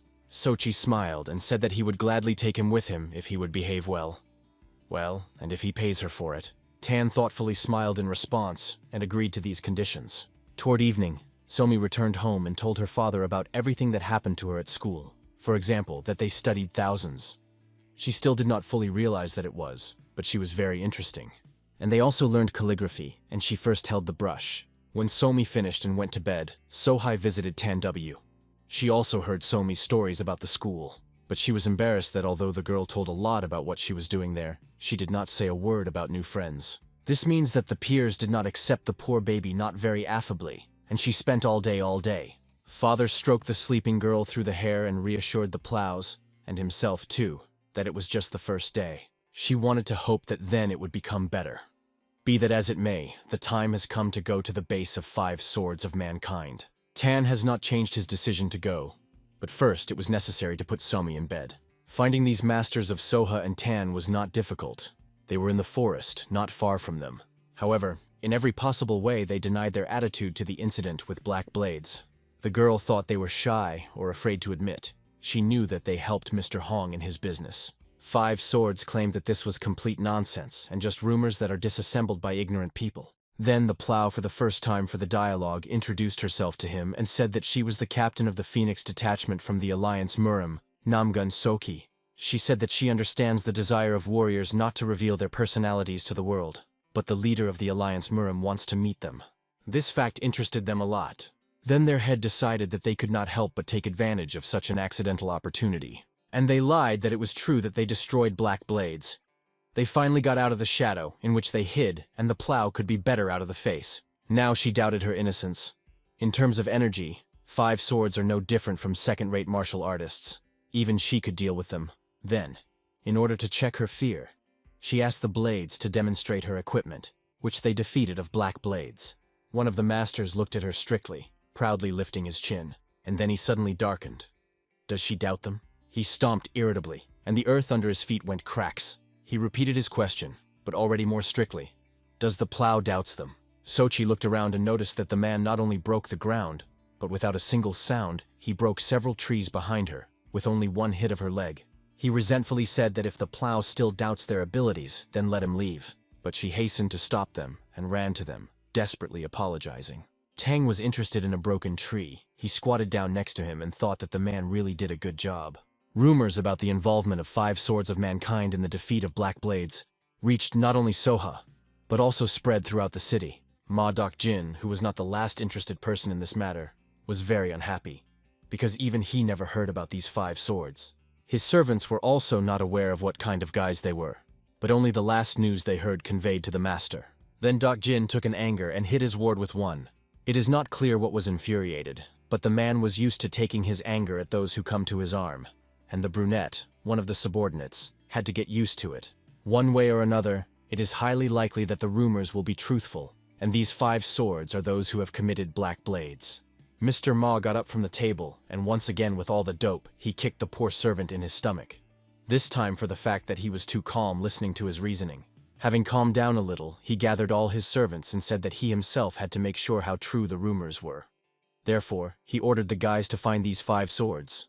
They had no choice but to obey. But if they had a choice who to serve, they would never work for such a cruel bastard as Dok-jin. The next day, Sohai had to leave the house of Tan Yu, since the task was already over. She would like to imagine 5 swords to the Murim alliance as soon as possible.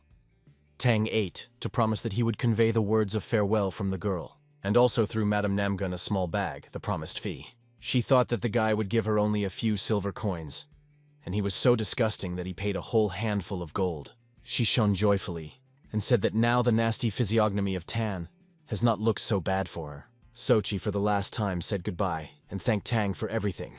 And after that she went away to go further on her mission. When the Tang was walking with Somi in the afternoon, and told the girl that the plow was left, the younger one was very upset. She was afraid that she would never see the eldest again, but her father said that if fate disperses, they would still meet again. Somi was still too young to understand the meaning of this phrase. Therefore, Tang was explained more easily. It seemed to him that they were not destined to break off like that, so it is likely that they would meet again. This reassured the girl a little. She, with warmth in her heart, remembered how she slept at the plow on her knees, and how they chatted, and even admitted to her father that she would like to live with a girl, although this is impossible. Then the father decided to translate the topic and asked the younger if she had everything at school as she said. The girl smiled radiantly and said that yes, there is very interesting. Tan was battered on the head and said that quickly with someone to make friends is not so simple. Therefore, if Somi has problems with this, then let him not worry. But do not also think that these are the only people whom Somi will meet on his life path. The baby squeezed the palm of Tanwai and confidently said that she, like his daughter, was not so easy to break. Tan smiled at her in response. Somi was a very strong girl. She is only 7 years old, but she is much older than many children of her age. And although there is nothing wrong with that, for some reason I felt a little sorry for her. Suddenly, the guy said that Somi should no longer bear the surname. Since he is Tan at Hyun, she is now Tan Somi. Whatever happens, he will always be able to protect her. So there is no need to be afraid of anything. But you need to boldly go forward. He patted the youngest by the cheek, and she agreed that she would try to follow only forward. In the evening on the city square, the atmosphere was not the most calm. Some new faces appeared on the streets, strong masters, whom the townspeople had not yet seen. Tan-ai, who was also there, also drew attention to non-named.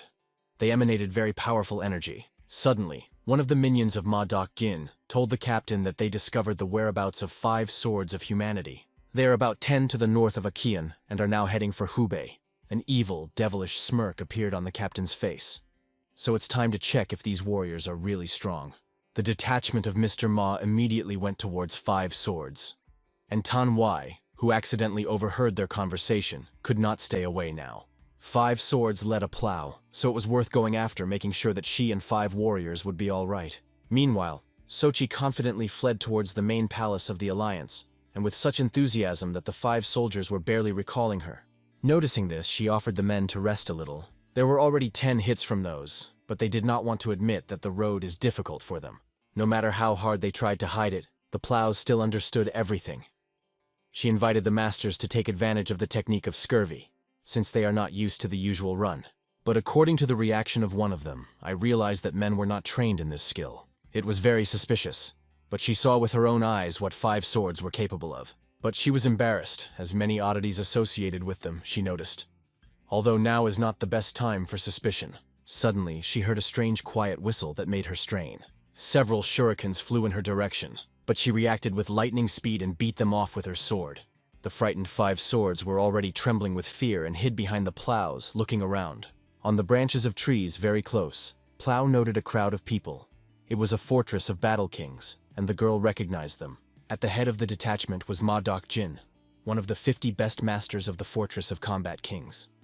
There is not a single person in Murim who would not hear about him, and the man only foamed his ego. In addition, the girl was interested in the person who stood next to Ma Dok-jin, one of his servants.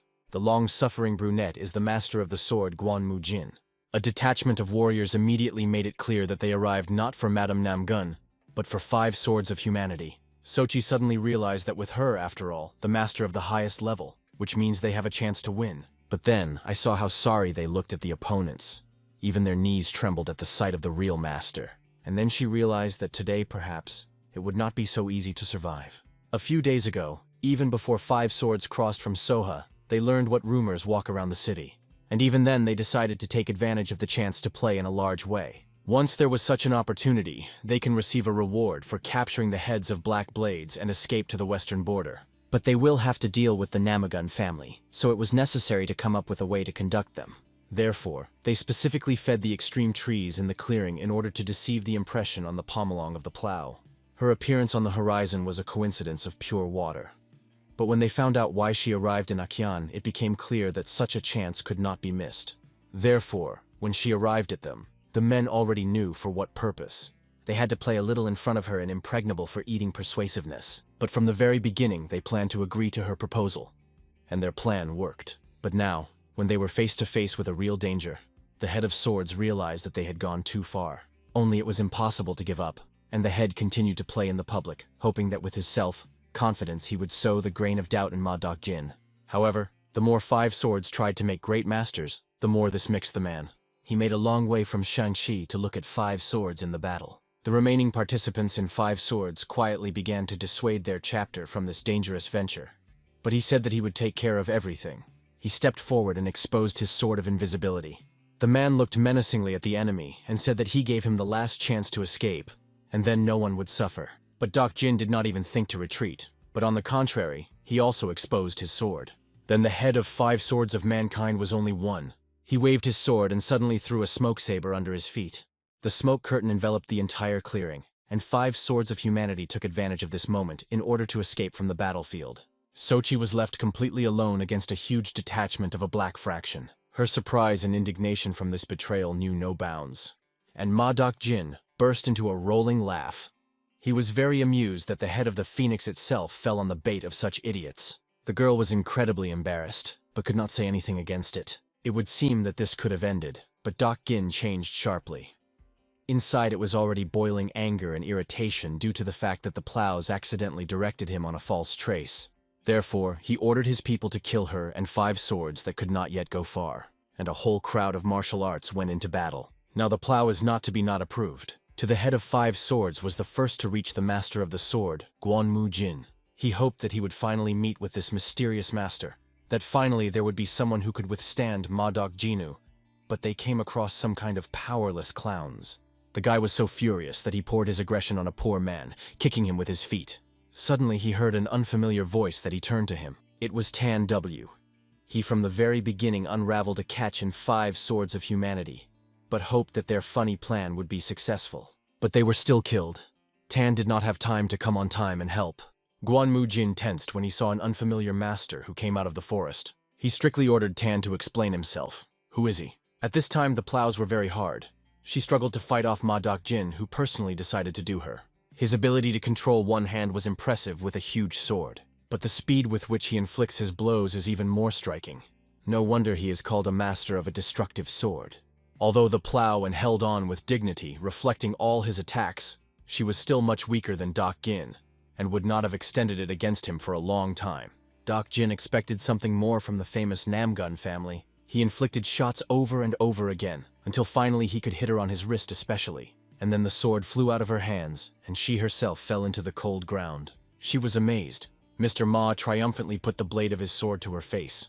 Muram should be controlled by strong. The loser must silent, showing respect to the winner. Then the plow asked the man to just kill her, and not to humiliate her, putting her honor even more. The man was not averse to fulfilling the last desire of his victim, so the last time he waved his huge deadly sword at her. But at the last moment of Sochi, a familiar voice heard. It was Tan W. He said that he was upset that the girl went to the cons, but for the whole day she could not get out of Akian, and he warned her that the case could turn into dangerous. But her ambitions were blinded so much that she really did not see anything. Ma Dak Jin, without struck by the Soka's sword, sharply turned to the stranger. Tan did not answer anything, and only threw the man of his minister under his feet, Guan Mugin. Then Dak Jin concluded that the stranger holds the sword in his hands tolerably, once defeated the master of the sword. But he warned that Tan plays dangerous games if he consciously decided to oppose the leader of the dark faction. Sochi scaredly crawled back from them. She was surprised that Tang was able to defeat Guan Mugin. Previously, she could not even think that a man generally owns martial arts. She remembered how they first met. They crossed on Mount Tianji, and shortly after, the Black Blades were defeated. Is he really the mysterious master who saved the city? Tang ate calmly to the girl and lent her sword for a short while. Sochi tried to stop the man. Is he really going to fight Ma Dak Jin alone? Tan remained cold and focused. He promised that this would not take him much time, and extending the sword towards the enemy, he ordered him to attack. He flared up with a new interest, but at the same time he got angry even more. Is this arrogant back there has no idea who was going to fight with? Soha's heart froze with anxiety. No matter how strong a person is, a thin sword will not be able to withstand the blow of a huge blade Ma Dak Jin. Its strikes are unimaginably block or reflect. Ma Dak Jin hit Tan at the sword, putting all his strength into him. But Tan was not an ordinary person. He was able to stop even such an unimaginable power to stop the tip of his subtle sword. It is he who is the great master of the sword. And Dak Jin is just a self-confident boob. That the plows, that Mr. Ma were speechless. Tang had enough simple wave of a sword to block Dak Jin. Then the angry swordsman tried to strike more and more.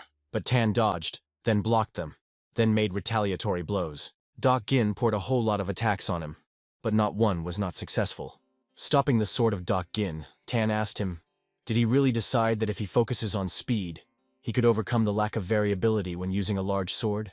The idea is interesting, but concentrating at speed, Mr. Ma could not put all his strength into the blow. Some time ago, Dak Jin felt that the sword with a heavy large blade has a limit, and from that moment he completely focused on the speed of the blow to overcome this limit. But there was some kind of wise guy who not only could solve his weakness, but also resist him. However, Dak Jin managed to achieve that he could easily rotate a huge sword, like a wooden stick. So he gathered a huge stream of chi energy and attacked Tan Yu to make his super gear. A large, sharp blade cut through the air, sparkling with dangerous sparks in all directions, even laying around the air around. But Tan, at a slight wave of his hand, was able to stop this blow of frantic power. How does he dare to humiliate the strength of the great master? The man looked boredly at his enemy and said that he did not try to humiliate him. Just neither the speed nor the power of the shock of the sword, Dak Jin, would not compare with his strength. The sword of Mr. Ma crackled and the blade began to break. It was enough to click on him a little more. The sword with a bang fell apart into a lot of sharp small fragments. And, having disarmed the enemy, Tan was not difficult to put his chest with a sharp blade, completely depriving the support and the chances of victory. The wounded, bleeding master fell under the feet of Mr. Tang at Hen. The guy threw the sword to Soha, returning it, and she asked him with a trembling voice whether he destroyed the Black Blades then. He didn't even have to answer, she was convinced of this. But she did not understand why then he did not tell her anything from the very beginning. Tan carefully advised her to stop worrying about useless things. Sometimes there are moments when you have to pretend that I have not heard and did not see anything. Let it just refer to today's victory as a gift of fate, since she was able to get alive from this battle, despite the skill impregnated with arrogance. Having finished on this, Tang was returning home. But behind him, like a tail, Guan Mujin slowly hobbled. Tan asked him why he was dragging along. Suddenly, the guy's eyes lit up with admiration, and he asked Tan from allowing him to join the Great Master. There are many strong warriors in the world, but which of them can cope with Ma Jin? Like a child. Finally, Mu Jin found a man who would indicate him the path to greatness. He sincerely wanted to join Tani and serve him. Study the new, be a faithful subordinate. But the man did not answer him. And when the guy repeated the question, he received a strict, sharp refusal. Mu Jin persistently begged the man again and again, but each time he received the same answer. Then he said that he would still follow the Tan, even if he does not want to. Let it be better than Tang to kill him, which refuses and throws one in a dense forest here. And at the same moment, the man hit the annoying guy with his knee in his stomach. This guy was quite strong for its age. However, Tan was alarming that the hatred that burned in his eyes. Very the same as he had once when he was obsessed with the idea of becoming the most powerful master. This is the look of a person who is ready for anything to climb up. The warrior must have self-esteem, but the more hatred will master it, the more dangerous. He will not last for a long time if you do not learn to control his emotions. Leaving the young man to wallow on the grass, Tan went deep into the forest and made sure that all 5 swords were killed by enemies.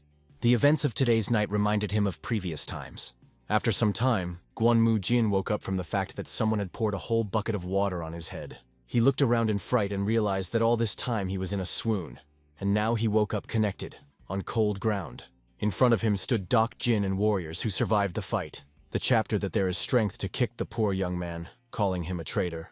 They saw how Mu Jin begged Tan from taking him with him. Mu Jin was not even going to deny this. All this gang has long been dangled to him. For many years he was not put in anything, like some kind of dog, and all due to the fact that Mu Jin became more famous than its leader, and he woke up envy, hatred, a complex of inferiority developed. He was no longer going to ceremony with his master. What is the owner if he is ready to kill his own subordinate? He is just a nothingness. Doc Gin exposed his sword, or rather, what was left of him. And he said that for such words he would arrange a painful death to the guy. But at that moment when the heads of the head wanted to attack him, Mu Jin was able to untie the rope on his hands and reflect their blows. Then Doc Jin rushed into battle to kill the ungrateful servant with his own hands. But Mu Jin, even despite his serious damage, moved faster than the former master. He got to a man a few steps and fixed his blade in the face. One confident movement, and he cut his eyes to a self-confident moron. It was impossible to stay here anymore. Mu Jin, with a striking speed, disappeared from the clearing, and the soldiers did not even have time to figure out what happened. The master of the sword fled along a rocky road, not paying attention to the fact that the stones painfully dug into bare feet, nor that everything was floating before his eyes. He could not stop. He must survive to become the strongest. But no matter how he tried to ignore severe wounds and fatigue, he soon again lost consciousness, falling to the ground. The next day, the market, Somi finally found her first friend at school, Chi Yak, and they went for a walk together. The rank of rank also went with them. Seeing one of the shelves, Somomi stopped and offered the boy. She can buy fruits, and he is a manda, a Korean dish resembling dumplings, and they will all go together. The rank of rank was indignant. Why should he buy something in general? But Somomi said that they are with Chi Yak are simply very hungry, and a friend wants to make a manda. Then the boy gave up and went to the counter to pay off the seller, and the girls joyfully rejoiced. But while the boy was engaged in buying, Somi noticed something strange. She heard some strange sounds from around the corner, and went there to see who published them. A few hours have passed since that moment, and a deep evening has come.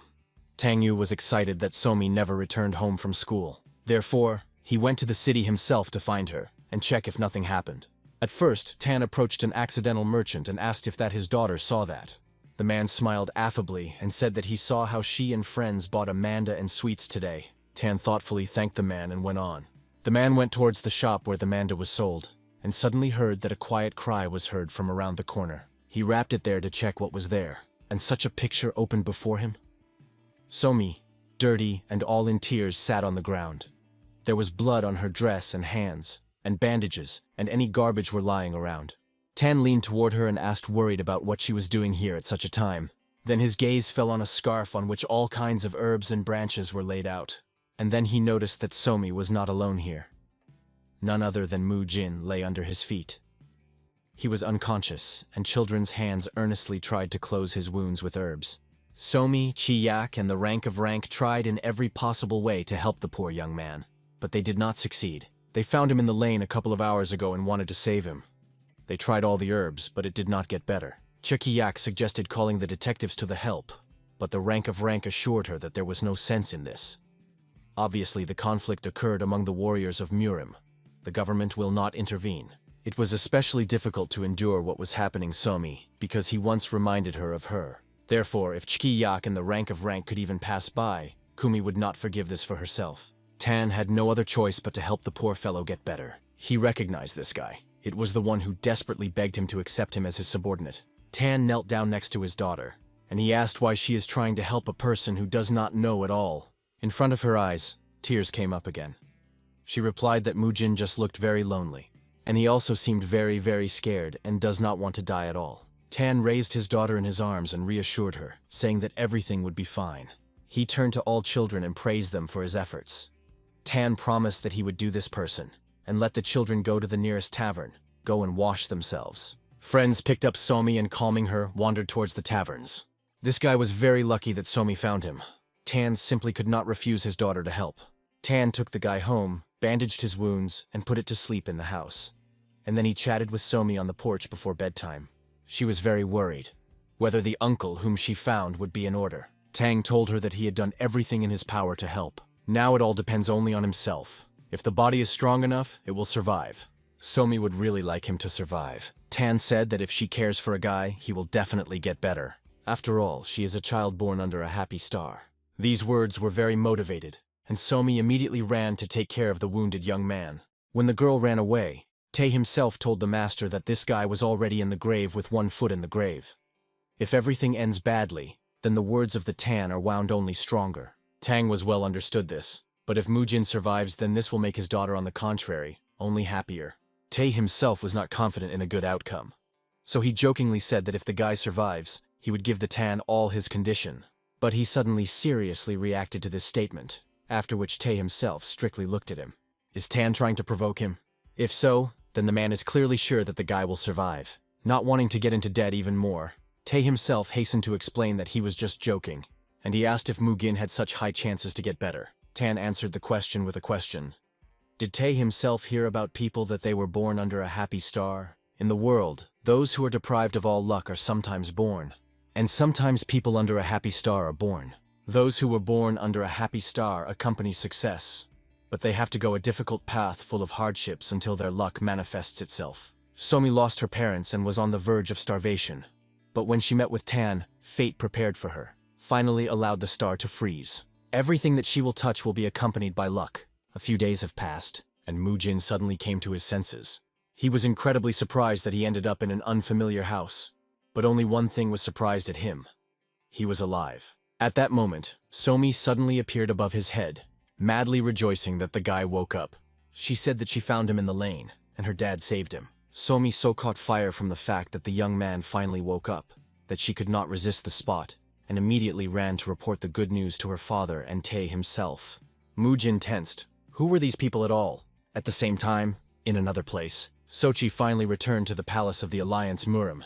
Young Namgun, the leader of the Alliance, asked her granddaughter if she managed to find the one who destroyed the Black Blades. In her head, the words of Tan Wai came up. Sometimes there are times when you have to pretend that I saw nothing and heard nothing. Although he said these words, she could not lie to his grandfather. Sochi admitted that she found him. The leader was pleasantly surprised, but did not understand why then the granddaughter returned to the palace alone. Did this man really not want to meet with the Alliance Murim? She quoted his glory to his grandfather, confirming that the man did not want to appear in the palace. The leader asked if this master was really as strong as they say about him. She said that the guy fought in her eyes with Ma Dok Jin and dealt with him in 2 accounts. So easy, with one of the 50 best masters of the Yellow Fortress. The leader thought, is this master of a demonic cult? Maybe he is therefore refusing to work for the Murim Alliance? Or perhaps just leads the life of a hermit. Soki also mentioned that Tang said that in her movements of the sword, there is too much arrogance. Then the leader was already angry in earnest. But how dared to say such a child whom Young Namgun himself raised? This guy imagined a lot about himself. However, he discovered that even him, the king of the sword, was beyond the power. Of course, maybe he said stupid things, but this is quite interesting. The leader praised the girl for a good job and sent her to rest in his chambers. And Mujin, meanwhile, gradually came to his senses. A few days ago, he was so exhausted that it seemed that he was about to die. But it means not everything is lost yet. The main thing is to survive. He will certainly become great at all costs. And then the one whom Mujin certainly did not expect to see. It was Tan W.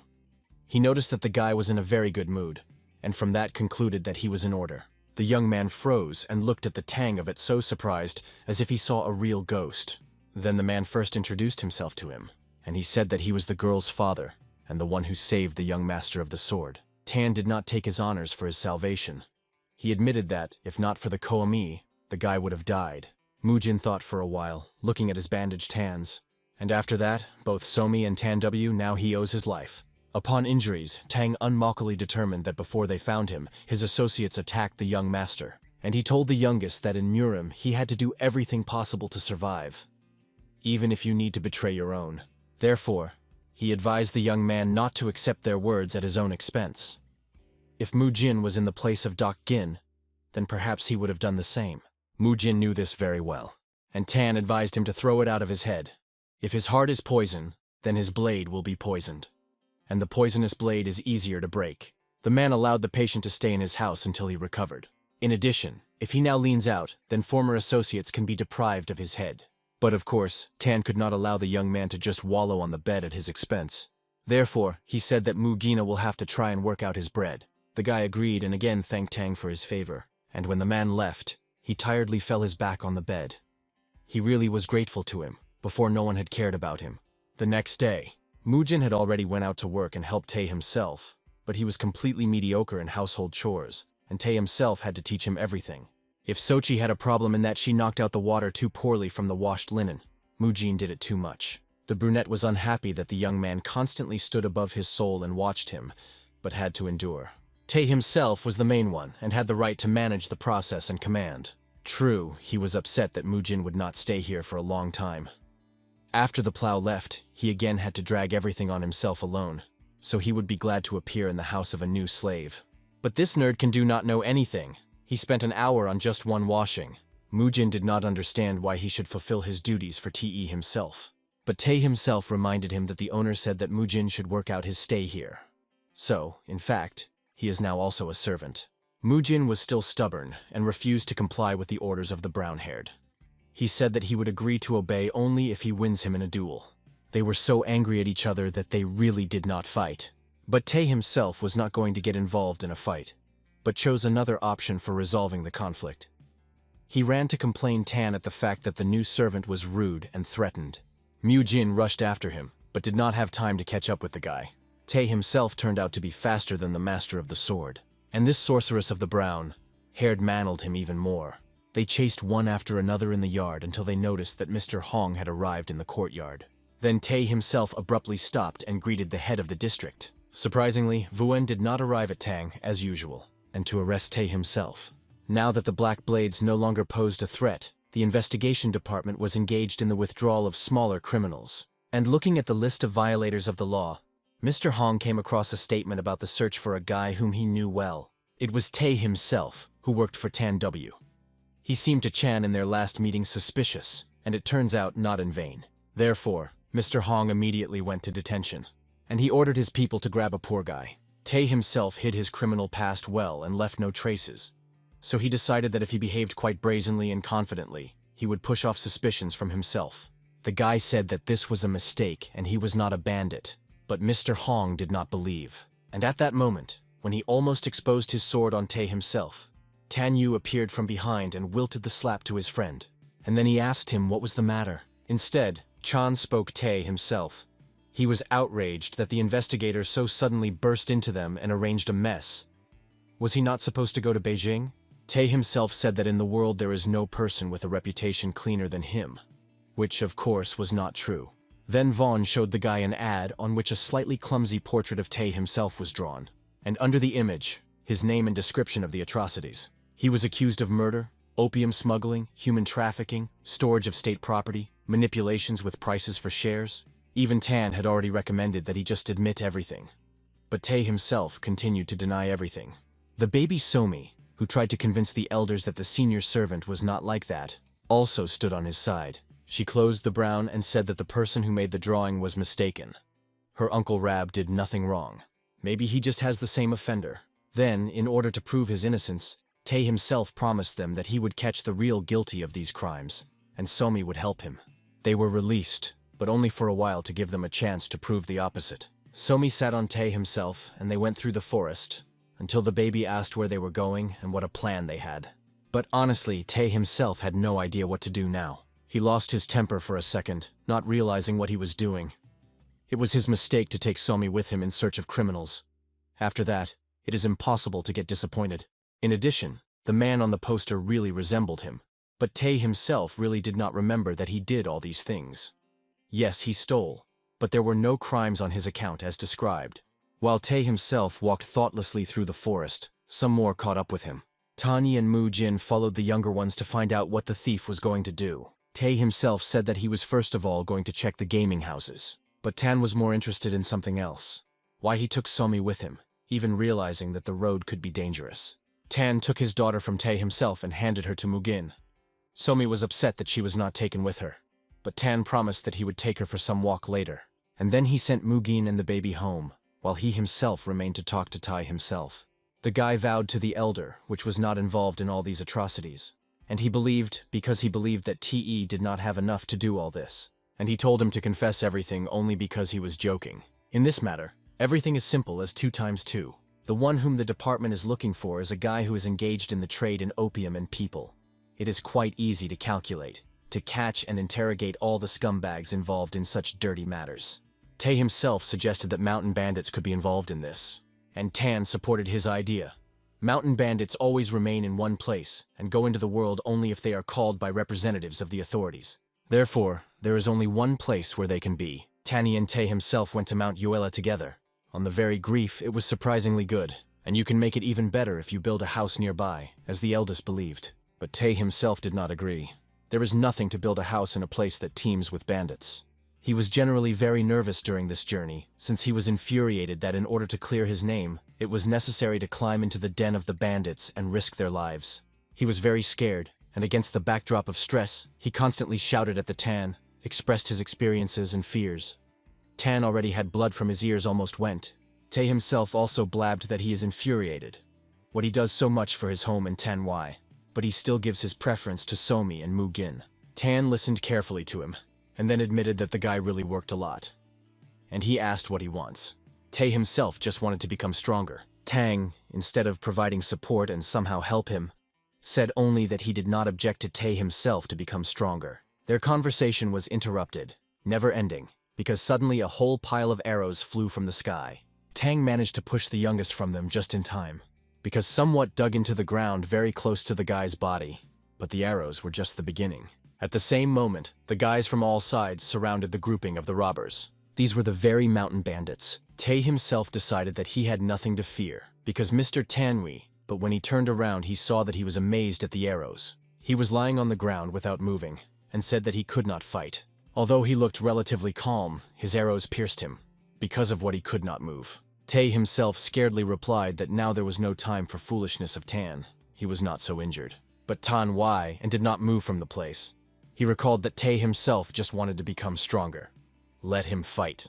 Then the bandits again attracted their attention to themselves and ordered to turn their pockets and give everything that is. It seems that the training of Tai himself begins right here and now. Tang is not going to help him at all. He did not even move his finger. Tae himself had to pull himself together and confidently stand against a huge crowd of robbers. There were at least 3 dozen of them. For such a third-rate master as he is, too much. But he is not going to give up without a fight. The bandits grinned and advised the guy to just give up until it's too late. His companion also seemed to have leaned back. Tae himself drew the attention of the bandits to the fact that the man was alive and healthy, just did it to take his eyes off. But no one believed him.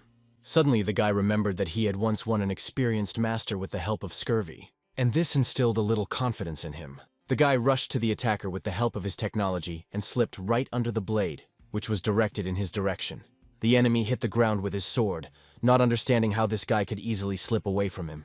Thanks to this, Tae himself managed to disappear from sight for a few moments, and then the guy struck a strong blow to the back of one of the warriors, because of which he lost his balance and staggering fell. The mood itself has become even more positive and decisive. Although the blow is not strong enough to cause serious injury, But as you know, the master is afraid.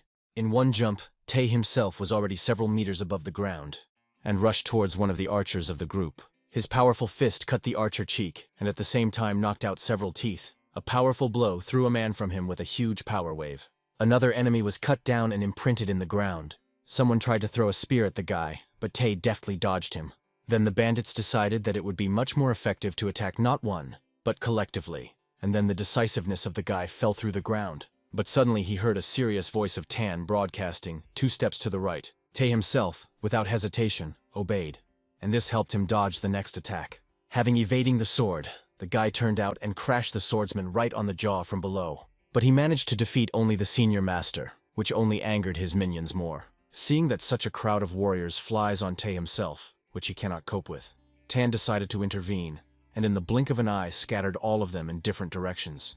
The powerless robbers fell to the ground, barely remaining conscious. Tae himself gloomily recalled that from the very beginning, he realized that Tan was only pretending. In any case, the brown-haired man did perfectly. Tan praised him. He specifically allowed Tae himself to deal with them himself, because it is impossible to get rid of fear and start fighting in full strength if your life does not depend on the outcome of the battle. Tae himself asked the master, really, if he lost and was on the verge of death, Tang would not help him. He replied that he would not help. You can't rely on the help of others if you want to become stronger. Tae himself involuntarily thought that Tan is really incredibly cool, although sometimes terribly annoying. The next step in the plan was to bring the leader of the group to life and interrogate him. To do this, Tae himself doused a man with cold water. He instantly jumped. Tan did not allow him to even say anything and immediately went to business.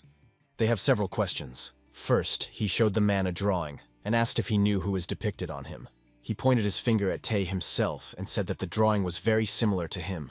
Tan then decided to miss this question, and he said that he and Tae found opium in his henchmen. The bandit joked, saying that opium always wound up in the lane. But I didn't like the Tan.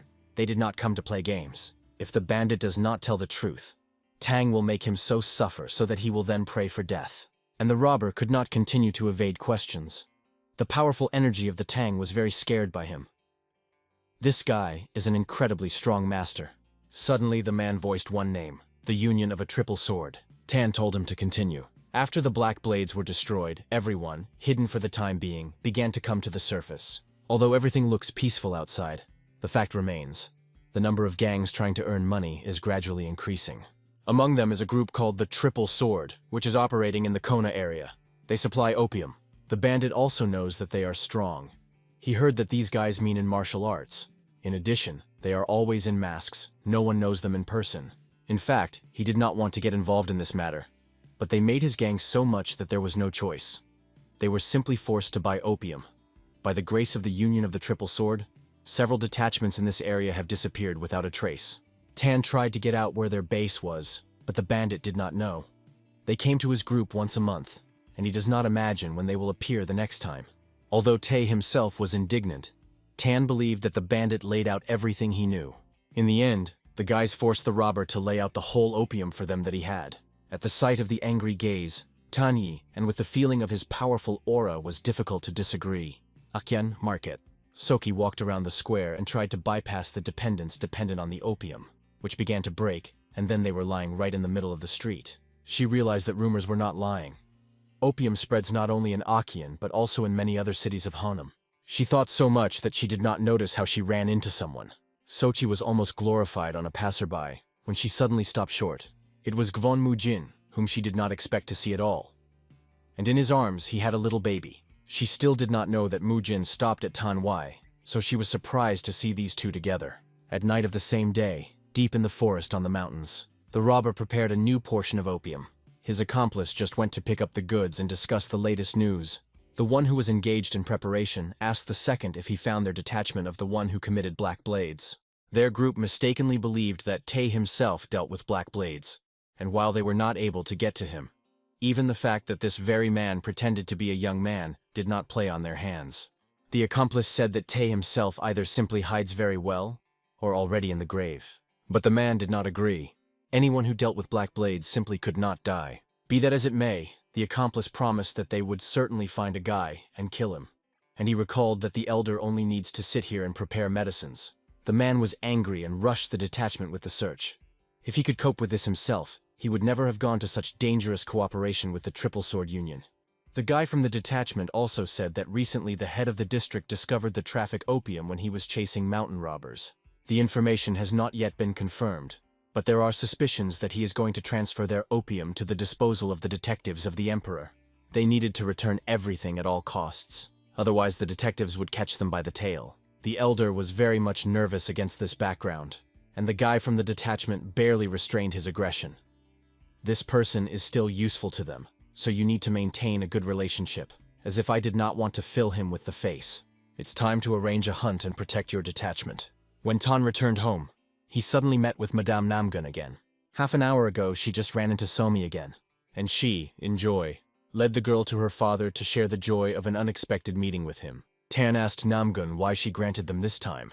Before answering, Sochi herself wanted to ask the guy one question. She wanted to understand what the hell is Guan Mujin here. Tang said that this guy is now part of his family, but the Plow was outraged that the man made a part of the family a young man from a dark faction.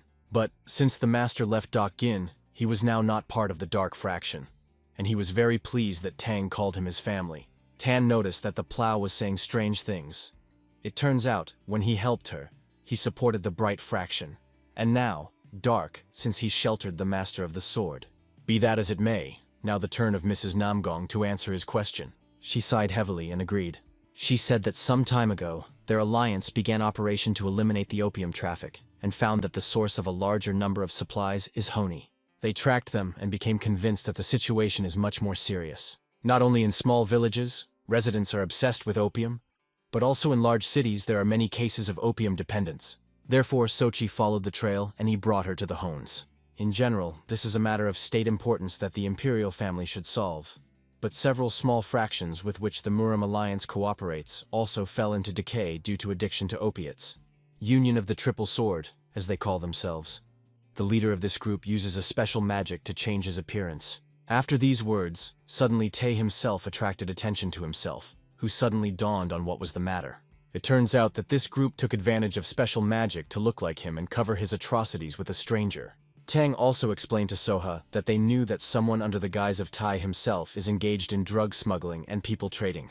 He handed the girl a small bag and said that this is an example of opium from the supplies that they squeezed from the mountain bandits. They believed that this was not an ordinary opium. Most likely it is made in a special way. It causes several times a stronger dependence than the usual one. Sochi asked where he was from Tan, but he did not reveal to her all the details. She also asked if Tan was able to catch them, although he did not have the necessary information. But there are some clues. Only Plow will have to pay for this information. He will give a reward for the destruction of Black Blades. He will tell you what he learned about the new cause. Sochi with difficulty but agreed, but only on one condition. The Alliance Muram will pick up all the laurels after solving this problem. She was embarrassed to ask for this, but it was necessary to restore the reputation of the Alliance after the problem with Black Blades. Tang never chased recognition, so he easily announced this agreement. Yes, and the man himself understood why the girl asks him about this. So he did not prevent her from acting, as she believes will be better. Tan called Tay himself to him and called him to go together for the Hongwan. They met with a man and told him about their plan. He tied them up and said that it was time to go to the investigative bureau. The rope was connected by Tay and Tan W and even Madame Namgun. They hoped that this would help them lure the enemies. The criminal will definitely come for evidence to cover the tracks. Therefore, when they deliver opium to the investigation bureau, the culprit will certainly appear. He will definitely want to come to stop them. If you think about it, the grandfather's advisor also said to Sochi something similar, that she must find an opium. Tang knew how to think through good plans. He knows how to act ahead of lead. As a master of martial arts, he is much superior to Plow, and his head is cooking be healthy. From the very beginning, he elevated the walls with each other. He spoke arrogantly, as if no one was a decree. But despite this, he cares about her family, and Mrs. Namgun completely trusted him. Soon, a detachment of investigators noticed on the horizon of strangers. Sochi instantly broke the rope on her wrists, and she exposed the sword. A small group of bandits store in front of them, and they were all armed. Mr. Hong scattered at them. How did they ripen to get in his way? But there was a do not care who he is and what place occupies in society. Tan also freed his hands from the rope, and then his subordinates prepared for the battle. He ordered Tay and Mugin to try to catch these robbers alive. Everyone took a fighting position and prepared for a complex battle. To grab the thugs alive in such a brawl is much more difficult than just sending them all to the next world. Moreover, there are so many of them. In addition, did not understand what's on his mind.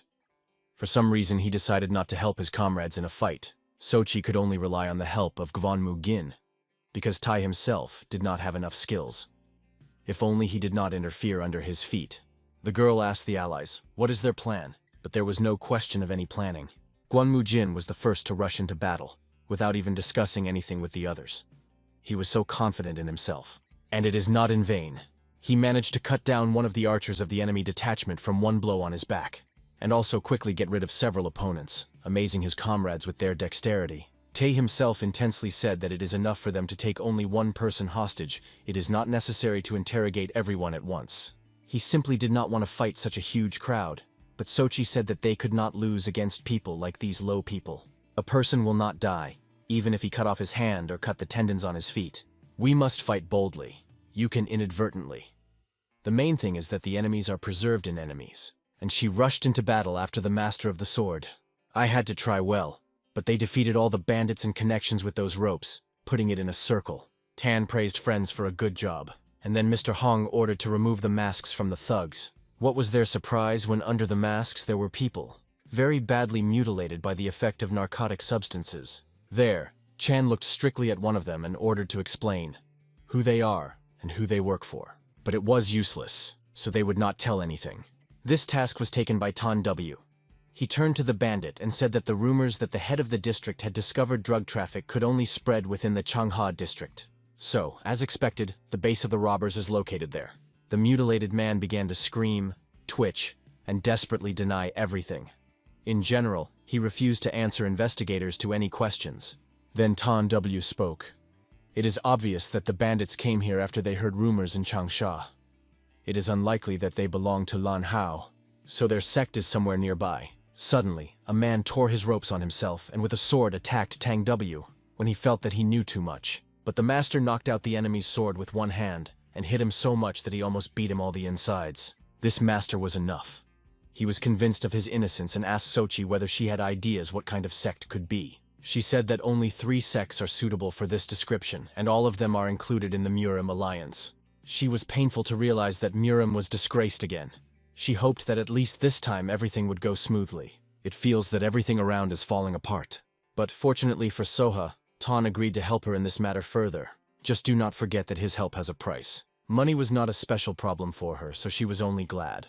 Together, they went to check the sects that Madame Namgun spoke of. At this time, the authorities of the interrogated detachment began to worry a lot. So much time has passed, but they have not yet returned. They refused to believe that their dexterous masters could not cope with the imperial shakings. Chu Banji said that these guys were raised with the help of the drug he created. They were strong and completely given to their owners, and at that moment the door to their shelter opened.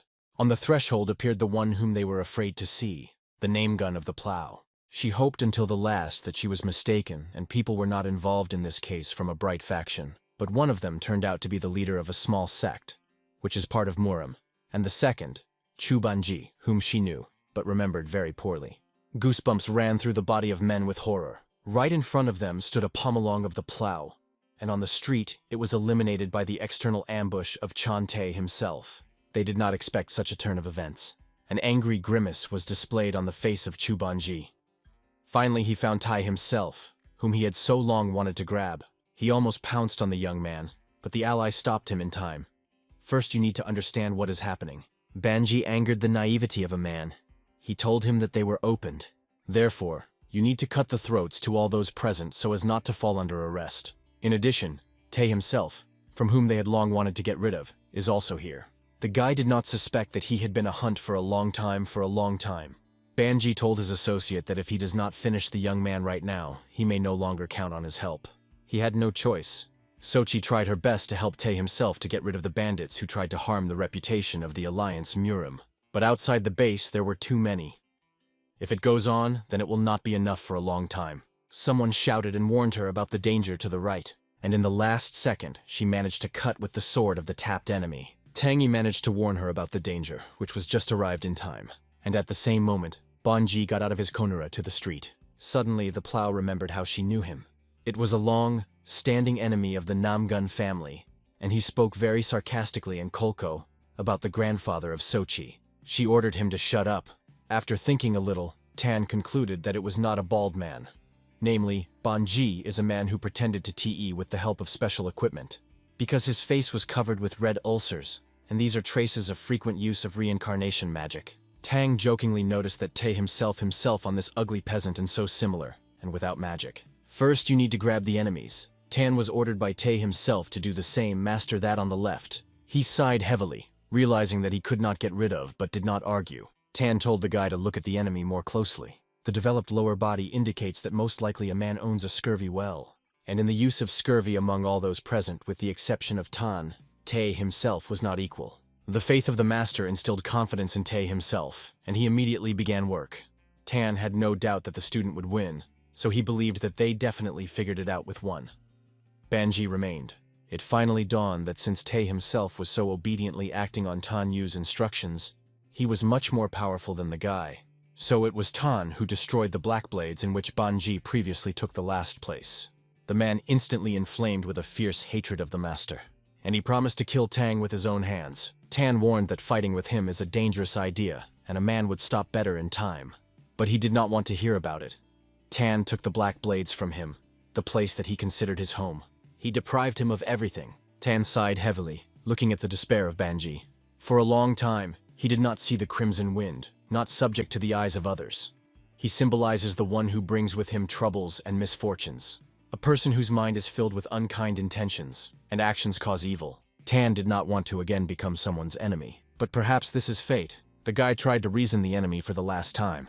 But he did not calm down, and unable to restrain himself, with a desperate cry, attacked Tan, a man whom he hated so much. But only a bloody puddle appeared in the place of Banji instead of the body in the place of Banji. And in all directions, the electrified energy of Tan Yu. Everything happened too fast. Others did not even have time to catch the essence of what was happening, as Tan et al. In a moment mercilessly killed his enemy. At the same moment, all other bandits who were on the territory of the base were killed at the same time. Sochi, before that I saw many deaths, but first encountered such cruelty. Nobody attacked the robbers. They simply could not move, distraught with fear. Due to the mixing of energy meridians, QE energy flowed in the opposite direction, as a result of which the channels were destroyed, which led to death. But thanks to the drug Chubangji, they were much stronger than ordinary mortals. Tan looked coldly at the Snoks, and said that they would cope with the rest without him, and he went home. The mission is over. The north of Honam, the island of the sages near Lake Donchonho. The hunter, Sagyk-chan, was barely able to climb on one of the most inaccessible peaks of the island. For thousands of years, people are strictly forbidden to enter here. But some time ago, rumor passed that all the prohibitions were lifted, so Gikjung decided to check what was happening here. Suddenly, stepping on part of the earth on top, he felt that she was falling under him, and swiftly flew down, right deep into the high cave. He fell from such a height that he was very bruised and lost consciousness. The guy generally survived after that.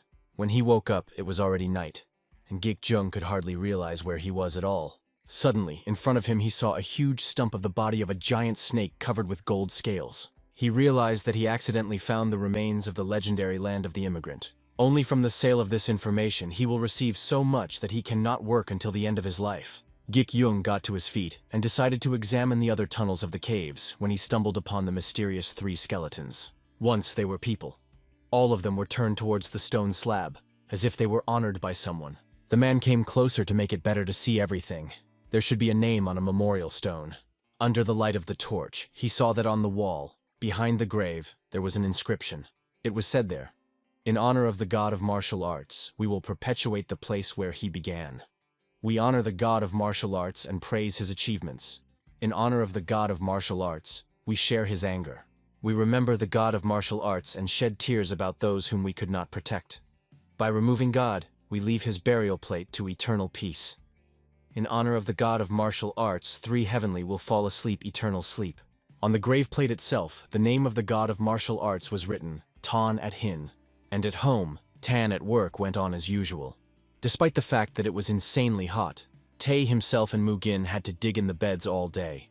Sochi sat nearby, watching them, and ate ice cream. She did not understand why the guys dig the earth in such a frying if you can hire someone. But they had a direct order from the master. It is impossible to escape. The guys asked the plow to help them instead of sitting and gloating, but she refused. Only Somi called to herself so that the girl rested, otherwise she worked no less than the guys with the ground.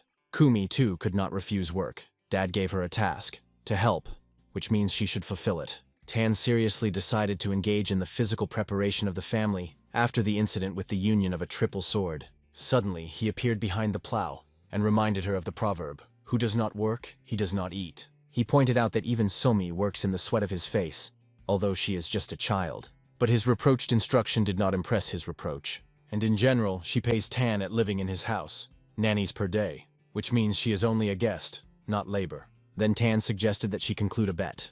The one who is the first to drop the remaining part of the field to work will win. Sochi at first she said that she did not know how and did not want, but Tan put 1 silver nanny on a con. And the plow is very apathic for money.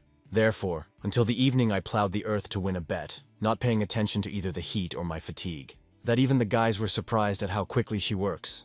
Meanwhile, in the palace of the Alliance Muram, Mr. Namgun reached the news that the hunter discovered the secret cave of the god of martial arts on the island of the sages, which expected shocked an elderly man, because some more events were associated with this island.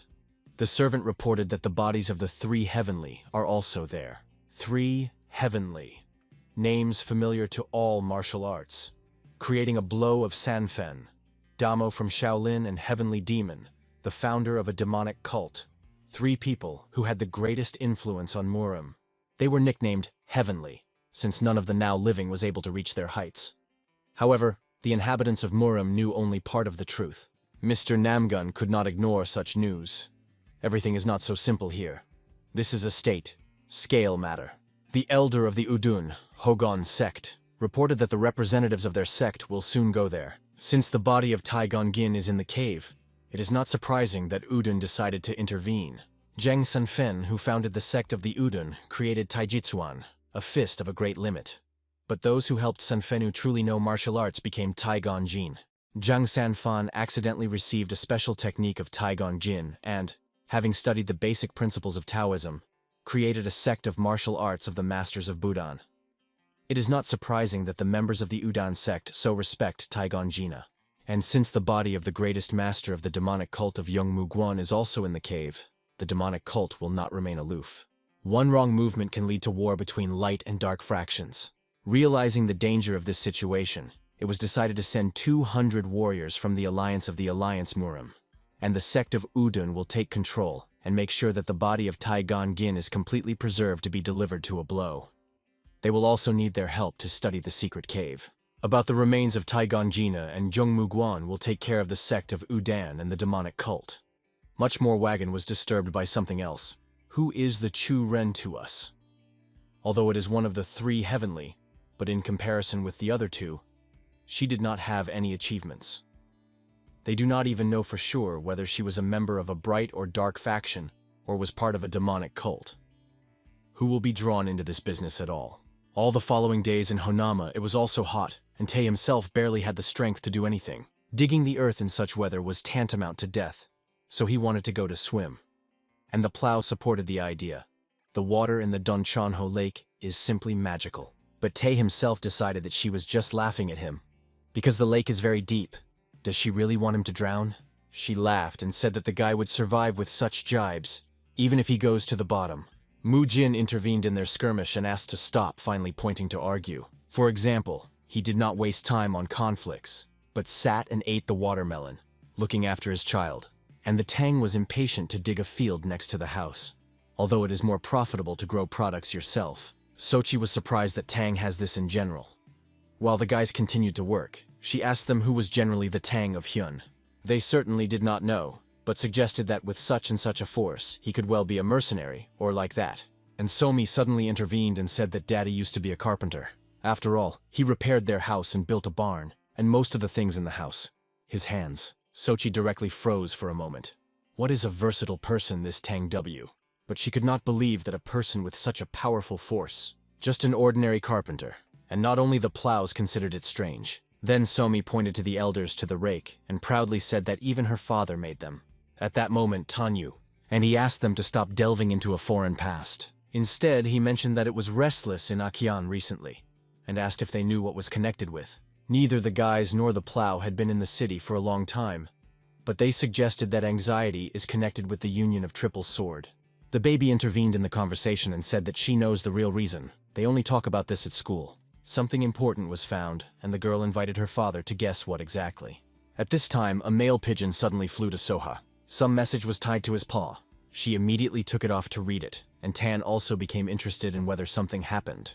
Instead of answering, the girl suddenly said that she urgently needed to return to Murim. Her mood was sharply deteriorated, and she began to look very serious. The girl hastily said goodbye to everyone and hit the road, and the whole family of Tan remained in suspense, thinking what such an important could happen in the alliance. Tan suggested that Tae himself deal with this issue and find out the details of the case. While Madame Namgun fled to the castle, she was thinking about what was written in the message, God of Martial Arts. She had heard legends about a person with that name before, but I never thought that someone would really find the secret cave and the bodies of the three heavenly. Tae himself quickly found out in the city that a cave of the God of Martial Arts was found and returned to tell Mugen and Tan W. Mr. Hong himself confirmed this, so there was no doubt about the reliability of the information. They did not need to be the great connoisseurs of history in order to understand that everything is very serious. Mujin knew that the God of Martial Arts is the same man of legends, who was also nicknamed the Almighty Spirit, the one about which cannot be said for sure whether he really lived 1,000 years ago, or is it just a legend. Suddenly, Tae and Mujin unanimously told the master that they needed to get into this cave.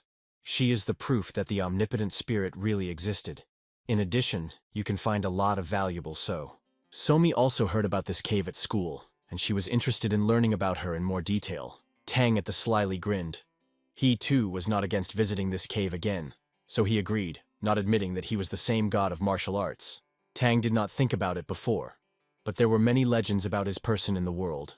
The fact that he killed countless inhabitants of Median lands, and that he was not just the greatest master, but also always found a way to get alive from any trouble. And finally, that he fell at the hands of 8 immortals. For the inhabitants of Murim, it was incomprehensible to the mind that someone managed to find real traces of a person, according to universal conviction, which existed only in legends, and gain access to his heritage. In Murim, there has never been a more significant event of this, and Mugen was surprised that Tang was not so interested in this matter. Was he really a carpenter, and does not even know about the spirit of the omnipotent? He even refused to go with the guys to the island of the sages, learning how far it is. Tan also told the guys that there is nothing important there, and there is no need to waste time to arrive there earlier than the Murim alliance. Mugen was alert that the master was saying as if he knew something. Then a completely crazy thought came into his head. Maybe Tan was really an ordinary carpenter, but later somehow got the heritage of the god of martial arts and became incredibly strong? As if having read his thoughts, Tan said that Mujin would not imagine. He is wrong. Tang was dreamily remembered that the serpent of Imoy lived on the island of sages 1,000 years ago. Only short fragments remained in his memory. On the island of the sages, there was a huge millennial serpent of the Imperial, and a huge many other amazing creatures. The island was flooded with poisonous plants and insects, and the animals living there were several times more than usual. All is to blame for the special energy that the immigrants radiated.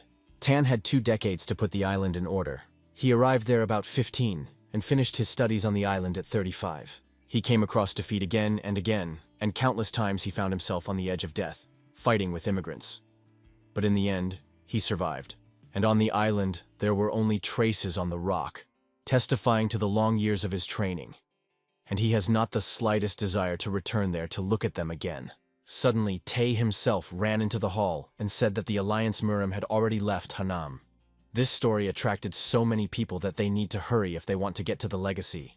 Tan strictly replied that the guys could not decently dispose of the power that they have now. What is the point of chasing heritage and trying to get even more? He told them to stop empty chatter and go training. If you are lucky, they will be able to find a source of power much closer than they think. So let them continue to cultivate the earth. Tae himself sadly said that such a chance falls out only once in his life. Tan looked at him. The guy said that he will never have the opportunity to see the remains of 3 heavenly. He heard that, along with a memorial stone, the bodies of 3 heavenly were found in that cave. And after these words, Tan suddenly became cold and serious. He sharply changed his decision, and he agreed to go with the guys to the island of the sages. They immediately loaded things onto the ship which Tang built and hit the road. And for some reason, Tang decided to take Mr. Hong with him, and Somi left him at home, play with the rank of rank. After a long time, Tae himself announced that they were on the spot and began to moor the ship. When they landed ashore, they were surprised to find that Mrs. Namgun was already on him. Although this is not strange, it is logical that she, as a representative of the Alliance, was sent on a mission. And she was not surprised, as she realized that rumors about what had happened also reached the guys. But Tan said that he was not interested in the rest. He is only interested in the remains of the three heavenly. Sochi was surprised to learn that the very Cave of God was indifferent to him. Tang Yu believed that the Alliance had already begun to put everything in order and explore the cave. But things were different. The same hunter destroyed all the entrances and exits to the cave, so they have not yet been able to get inside. Recently it was raining, because of which the earth was very wet and at any moment could collapse. It turns out that the entrance to the cave has not yet been detected. Tan said that he then wanted to talk with that hunter, but Sochi disappointed him, saying that he was already dead. But they do not know who is guilty of this. The man said that most likely the discoverer discovered something, which means that this was probably immediately a target for everyone else. Tae himself was tense that the island was too quiet, but the plow explained that the remains of the three heavenly are located here. No one would dare to arrange a turmoil. Tan smiled when the plow called this place of the holy earth god of the martial arts. It sounded grandiose, and he was very proud of this. Sochi admitted that she does not really believe in these stories. It is strange to hear about a man who killed so many people, never lost to anyone, but in the end took and fell at the hands of 8 immortal. Tan laughed when he heard the version of the death of the Almighty Spirit, which was a little outraged by the plow. But he immediately stopped and asked what she was doing on the island. She said that she was sent to trace whether any suspicious people would appear on the island. Fortunately, the Alliance Murim and the demonic cult have already discussed everything. No one is going to expose swords or fight. Suddenly, someone next to the rock shouted loudly, "Found!" He found a passage to the secret cave of the god of martial arts, and Soha immediately went there. Tae himself said that, according to the agreement of the leader of the Alliance and demonic cult, only those who found the entrance can enter the cave. Then Tanwu ordered his subordinates to remain on the shore so far and monitor the situation, and he will go and take a bit. Allegedly, such a long boat was tired of him. He himself went to wander through the forest, simply said so that the guys did not get behind him. The news that the entrance to the cave was found from the north, but Tan did not remember that there was an entrance from that side. Black pictures of the past began to arise in memory, about how he survived in this forest, how he trained. Since then, a whole 1,000 years have passed. The mind is not comprehensible. He just succumbed to sentimentality for a moment, and then came in. This is not to his face. You need to hurry until others get to the cave. Tang at the cliff, on the northern part of the island of the sages. This was the place that he used to enter his youth, and jump down the cliff down. Surprisingly, there was absolutely nothing at the bottom, even after 1,000 years. It seems that during this time, a person's leg did not step here. He walked along the bottom of the gorge, running his palm along the accurate rocks. Here he went into the cave earlier. Even traces of training remained on these stones. He knew that besides him, no one would guess to enter the cave from this side. Having passed a little deeper, Tan entered the place where it was so long ago, and he discovered those remains of the great masters that everyone talked about. The whole 1,000 years passed, and Tan probably had to sit with them. But by the will of fate, he remained in this world, and these guys retired. 3 heavenly from a young age strove for his strength. Everywhere they followed him, trying to catch and expose the blades whenever a convenient case was being touched. Although his lifestyle was not good enough for them to call him a teacher, 3 heavenly were his most faithful friends and followers. He appreciated them and now realized that he was very longing. Tae and Mujin himself at that time wandered aimlessly across the island, dying with boredom. Other visitors to the island shrugged this couple a little because they were afraid of Gvon Mugin, who had very bad glory. Noticing his oblique glances, Mujin advised Tae himself on the alert, even if it was boring. Tae himself, in response clowning, said Mugin to enjoy such an interest in his own person.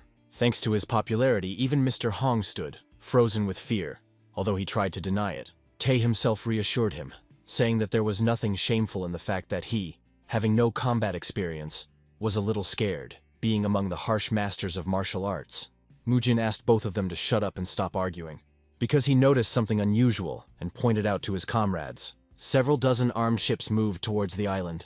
Mr. Hong from such a little eyes from the orbits did not jump out. Their Chan hoped that the guy was mistaken, but the ships were absolutely provided with guns. In addition, the ships sailed right on them, and even the guns began to aim in their direction, as Tae himself seemed. It did not seem. They really were preparing to attack the island from the sea. And just a moment later, cannon shots rang out and a bright flame flashed. Many shells flew over the guys' heads and hit right on the cliff, in which there was a cave of the god of martial arts. The earth underfoot trembled from such a powerful blow. They were attacked by especially dangerous enemies. Therefore, it was necessary to immediately hide in the nearest refuge. Running away, Mujin thought that it should have arrived by representatives of the Sandwaves Alliance. It is known that they have been looking for the innermost secrets of the gods for years. The one who made the most efforts, this was the first elder. Mujin was not sure of his innocence, but the fact that they were dangerous and tuned not friendly was already clear. Explosions around began to occur more and more often and with greater strength in various parts of the island. Sochi, too, could not help but notice this attack. The horizon burned with a red flame. Who in general of their enemies could afford such expensive shells? But Guan, a representative of a demonic cult, most recently said Lady Namgan that he did not like the atmosphere that reigning on the island. It seemed to her that the demonic cult was worried in vain, but their proposal to examine the surroundings was quite correct. What to do? Why did this happen as soon as they found the entrance? Although, on the other hand, the only way to protect the cave is to block the entrance. Sochi invited the allies to begin to concentrate their strength on getting rid of enemies. The head of the branch of Honami agreed with her. They do not know how deeply they can enter the cave, so it is better to stop the attack here.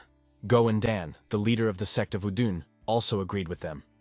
First, you need to deal with those who allowed themselves to desecrate the sacred land. Sochi ordered men to deal with enemies right away. Meanwhile, the island was burning with an increasingly aggressive flame every second. Tae himself, Vaughn, and Mu Jin could barely break through the veil of smoke and dirt in search of shelter.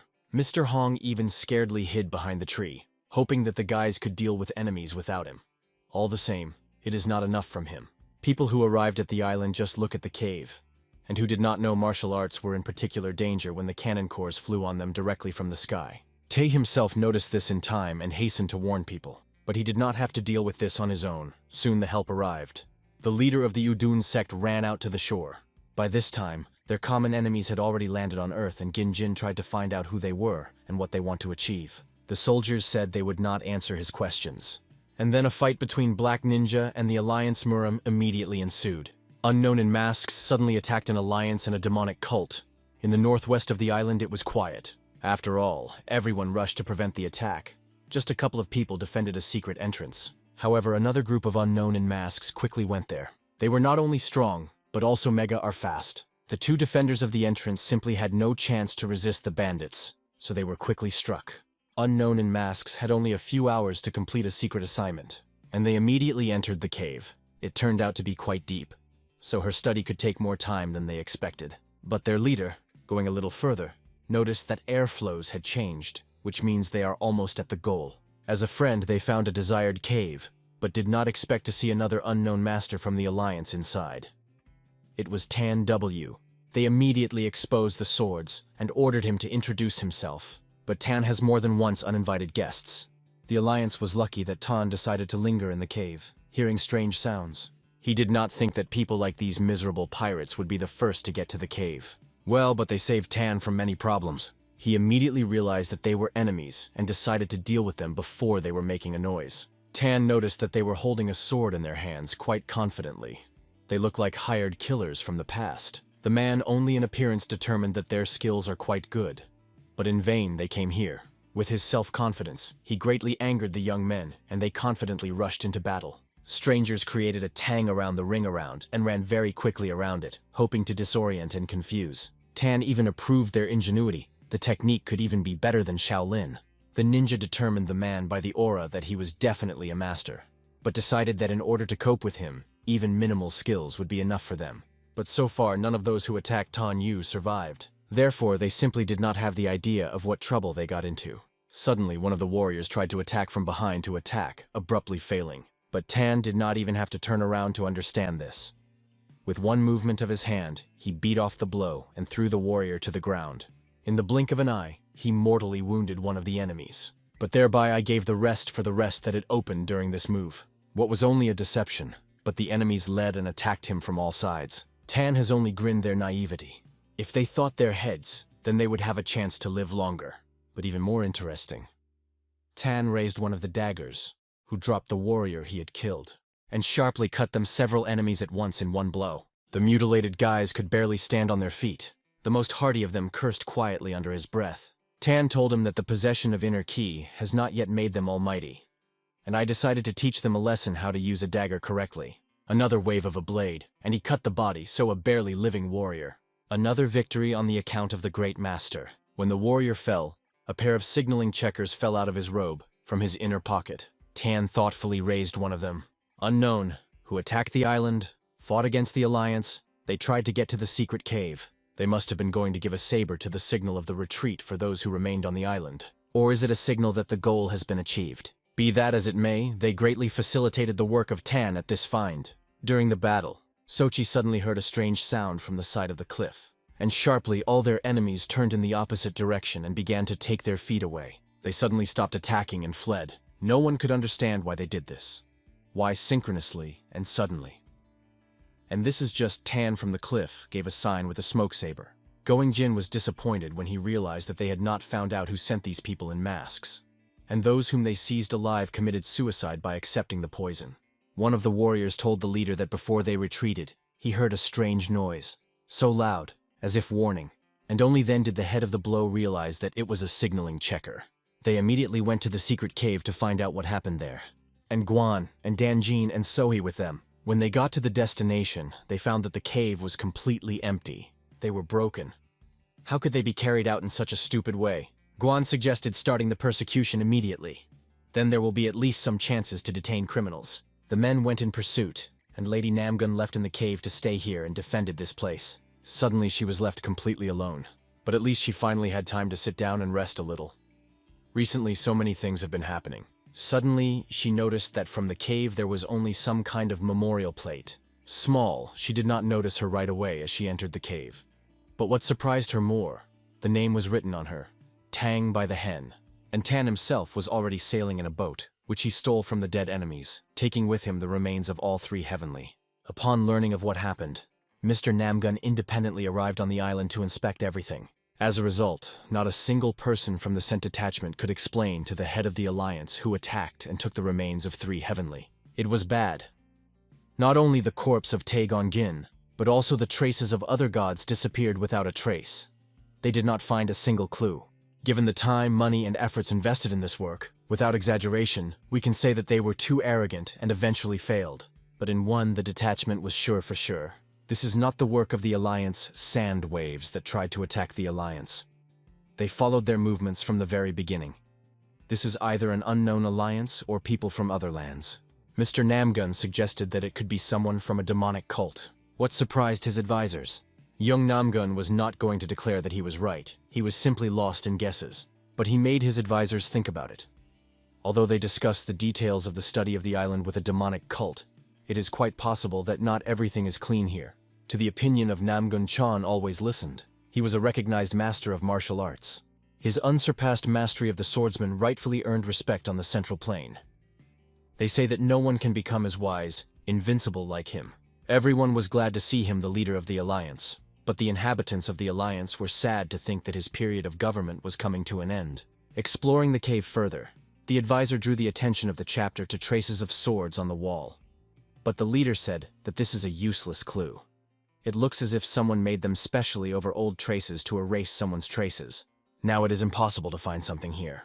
In parallel with that, the leader was concerned about the loss of valuable finds from the cave, because he hoped to find in it something that would prompted him to improve his strength. And then his sword possession technique has long reached the ceiling and does not develop. After all these events, Tan Wai, together with Tai and Mugin, returned home, but did not give them a rest right away. Tan sent them to find some kind of clearing near the house, and he went home to take something. While he was not there, Tae himself told his comrade about his guess. In fact, Tang did not sleep on the island. He would not be able to sleep during such a noise. In fact, he watched them from behind the bushes, watching their battle, like training. Or maybe he went to the secret cave to find something worthwhile and give them, which was already more close to the truth. At that moment, Tang finally returned. He had a large bag on his shoulders. The guys immediately ran to the master. Tan apologized to them for having to wait so long for him. They immediately forgot about the difficulties of waiting, rejoicing that the Tang was apologized to them for the first time. The man threw the bag under their feet and said to look inside. Tae himself was the first to run to him, hoping that he would find something important and valuable there. But only 2 shovels fell out of the bag, which of course was very upset by dreamy young men. The guys asked Tanny why he brought a shovel here, and then he made them dig. They had to prepare 3 deep pits, and the guys had to comply with the order, although they were already tired of this constant fuss with the ground. And also they did not understand what was the meaning of these pits. What a prominent thought again got into the head of the master. When the guys finally coped with their work, Tan praised them. But from fatigue, the praise was felt more likely as a mockery than something soothing. After that, Tan said Tae himself to climb into the bushes and carefully bring what is hidden in them. When the guy looked behind them, he discovered that the meadow was empty. He said this to the master, but he was ordered to bend down and extend his hand to the ground. When Tae himself did this, he felt that his palms seemed to dive into the water, or falls through the invisible barrier. It was a spell hiding things from the gaze of strangers. When it was dissipated, Tae himself saw in front of him 3 skeletons, which Tan stole from the cave. Of course, the guy first froze with horror, and then scaredly recoiled back, screaming. He asked Tan whose remains are. The man did not answer, but ordered his students to bury these 3 with all the honors. At night of the same day, in the Alliance Murim, a branch of Honami, Sochi sat in her room with candles, and could not throw out the grave from her head that she found in the cave. It was the same funeral plate about which the hunter said, who was the first to discover the cave. It is clear that this tablet was installed by 3 heavenly in honor of the god of martial arts. And the name drawn on the plate, Tan by the Hyun. She drove off the thoughts that it could be the Tang of the hen that she was thinking about. Many people with the same names live in the world. Thinking about this, the girl did not notice at all how grandfather entered her room. He noticed that his granddaughter was worried. He asked if her mood was connected with what happened on the island. But she said that there is something that bothers her even stronger. She wondered, can a person live 1,000 years? Grandfather laughed loudly, then embarrassed the girl. And he told his granddaughter that a long time ago, Qin Xuan made a lot of efforts to create a medicine for immortality, but he never escaped death. The life of each person has an end, but there are exceptions. Jung talked about 8 immortals. These are those who have long defended Murim and Central Plains. Of course, this is just a legend, but if you think that it is true, then there is probably someone who could achieve immortality. Then Soki thought that it was stupid to assume that the sign somehow refers to Tan W, as undoubtedly he has outstanding abilities. But how can he be a god of martial arts, the strongest Murim in history? Sochi thanked the elder for dispelled her doubts. It is not believed that a strange person robbing the pockets of the bandits can be as strong as 8 immortal. Young Namgun drew his granddaughter's attention to the fact that they had not spent time together for a long time, and he offered to take a walk together to Donchanho Lake. For a day, Tae and Mujin himself finished making graves 3 heavenly, and Tanny was pleased with the work done. In the evening he came there and poured himself a cup of suj. He told the guys that during his lifetime it was their favorite drink. Tae himself first came closer and asked Tan from the permission to pour a glass of him. The man allowed the young man to treat the deceased. For some reason, Tae himself thought that he had to do this when he watched how seriously Tan reacted to their burial. Tan today looked especially lonely. Tae himself lifted the cup and sniffed the fragrance of the drink. He smelled well, probably was expensive. As soon as the guy was sipping a sip, Tan hit him so that Koju and Tae himself flowed directly from his nose. Tan said that he did not allow the young man to drink, only pour it out. At night, when this whole official part passed, the guys finally could feel a little more freedom and decided to get to the bottom of the master. They knew that these were the bodies of 3 heavenly. Even the names on memorial signs confirmed this.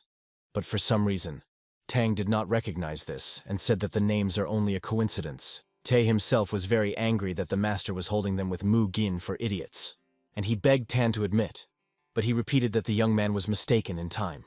Mu Jin watched this silently. He also wanted to know the truth, but saw how much Tan boils at every comrade's question. Tae himself was lucky that Somi suddenly ran up to him and asked to help find her ball, because a few more questions and Tang would have broken into a guy. Tae himself hesitated for a short while, but could not refuse the baby to help. Therefore, he ran to the backyard to help find the flu ball. Tan took the girl in his arms when Tae himself left and said that he first hears that they had a ball at home. Somi only laughed. Father hugged the girl and praised her for this small act, which saved his nerves. Then Somi released her father's shoulders and said that there is one question that torments her. Lady Namgun left them in such a hurry. Is everything in order? Tanny, with a smile, answered the girl that she certainly does not know. But he suspected that the Alliance Murim is furious now, because they were not able to get anything. Going to the house, Tan told his daughter that Sochi should be busy with his own business. But then he heard that someone was knocking on their gates.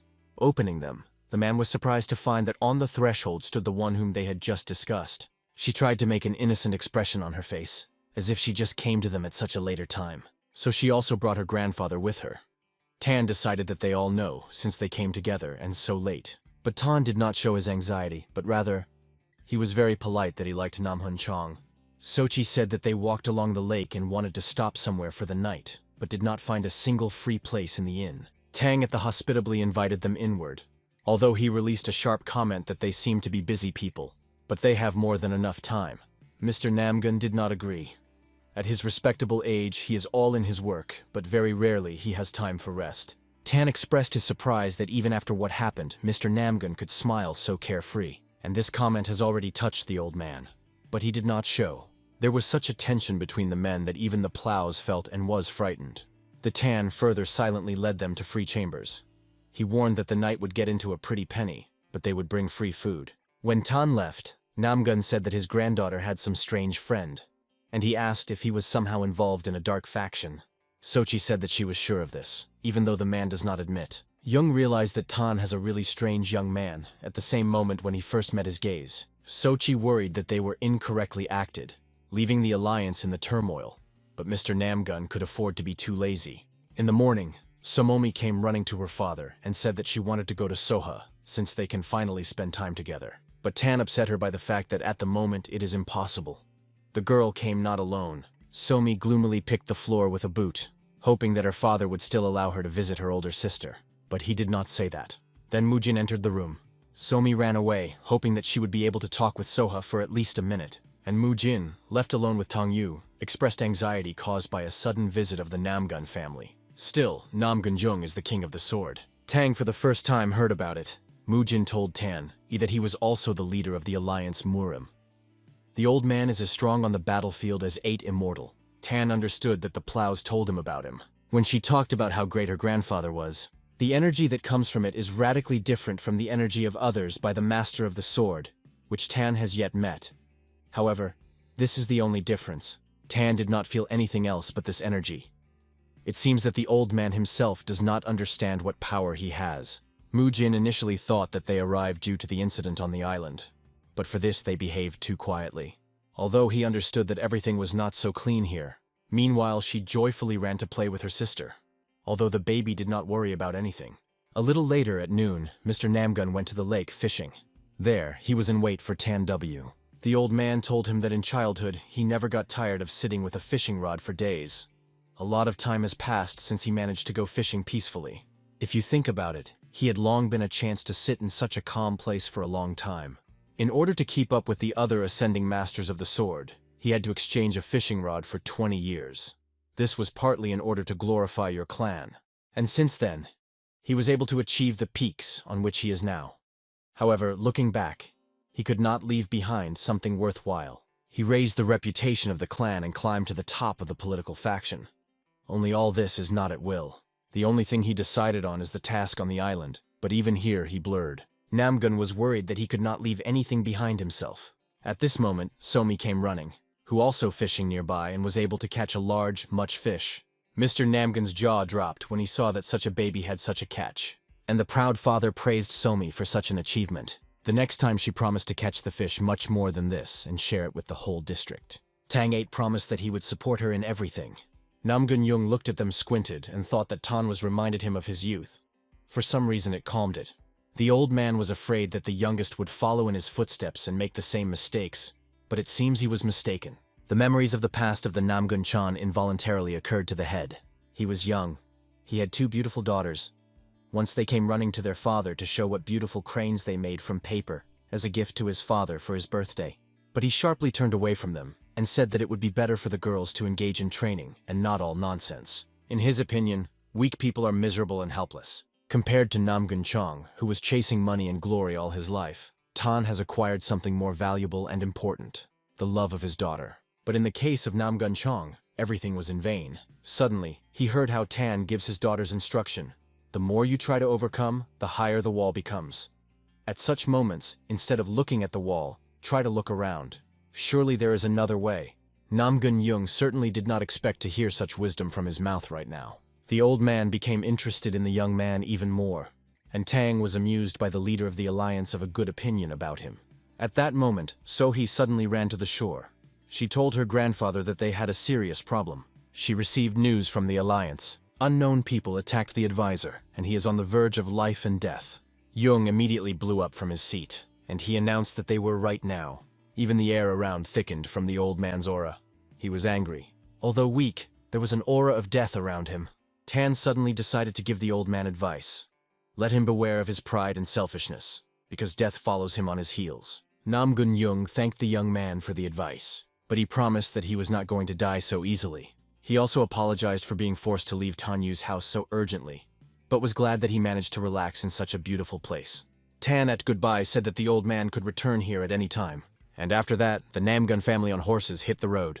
Mujina was straining that they had left as suddenly as they appeared, but Tan told him that these were their urgent affairs, to which their family had nothing to do.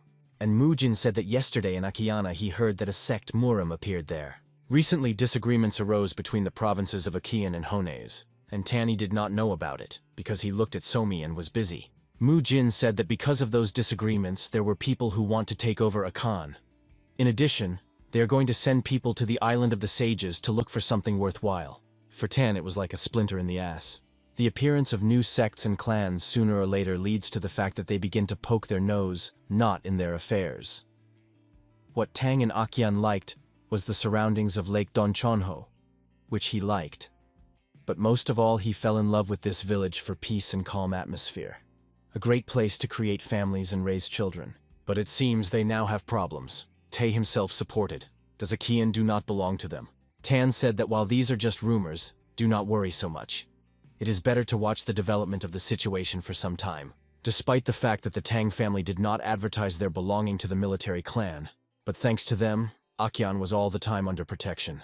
We can say that they are a clan Tan at Hen. They all this time defended these lands and ruled them. Another letter from the palace came on the road to Soka.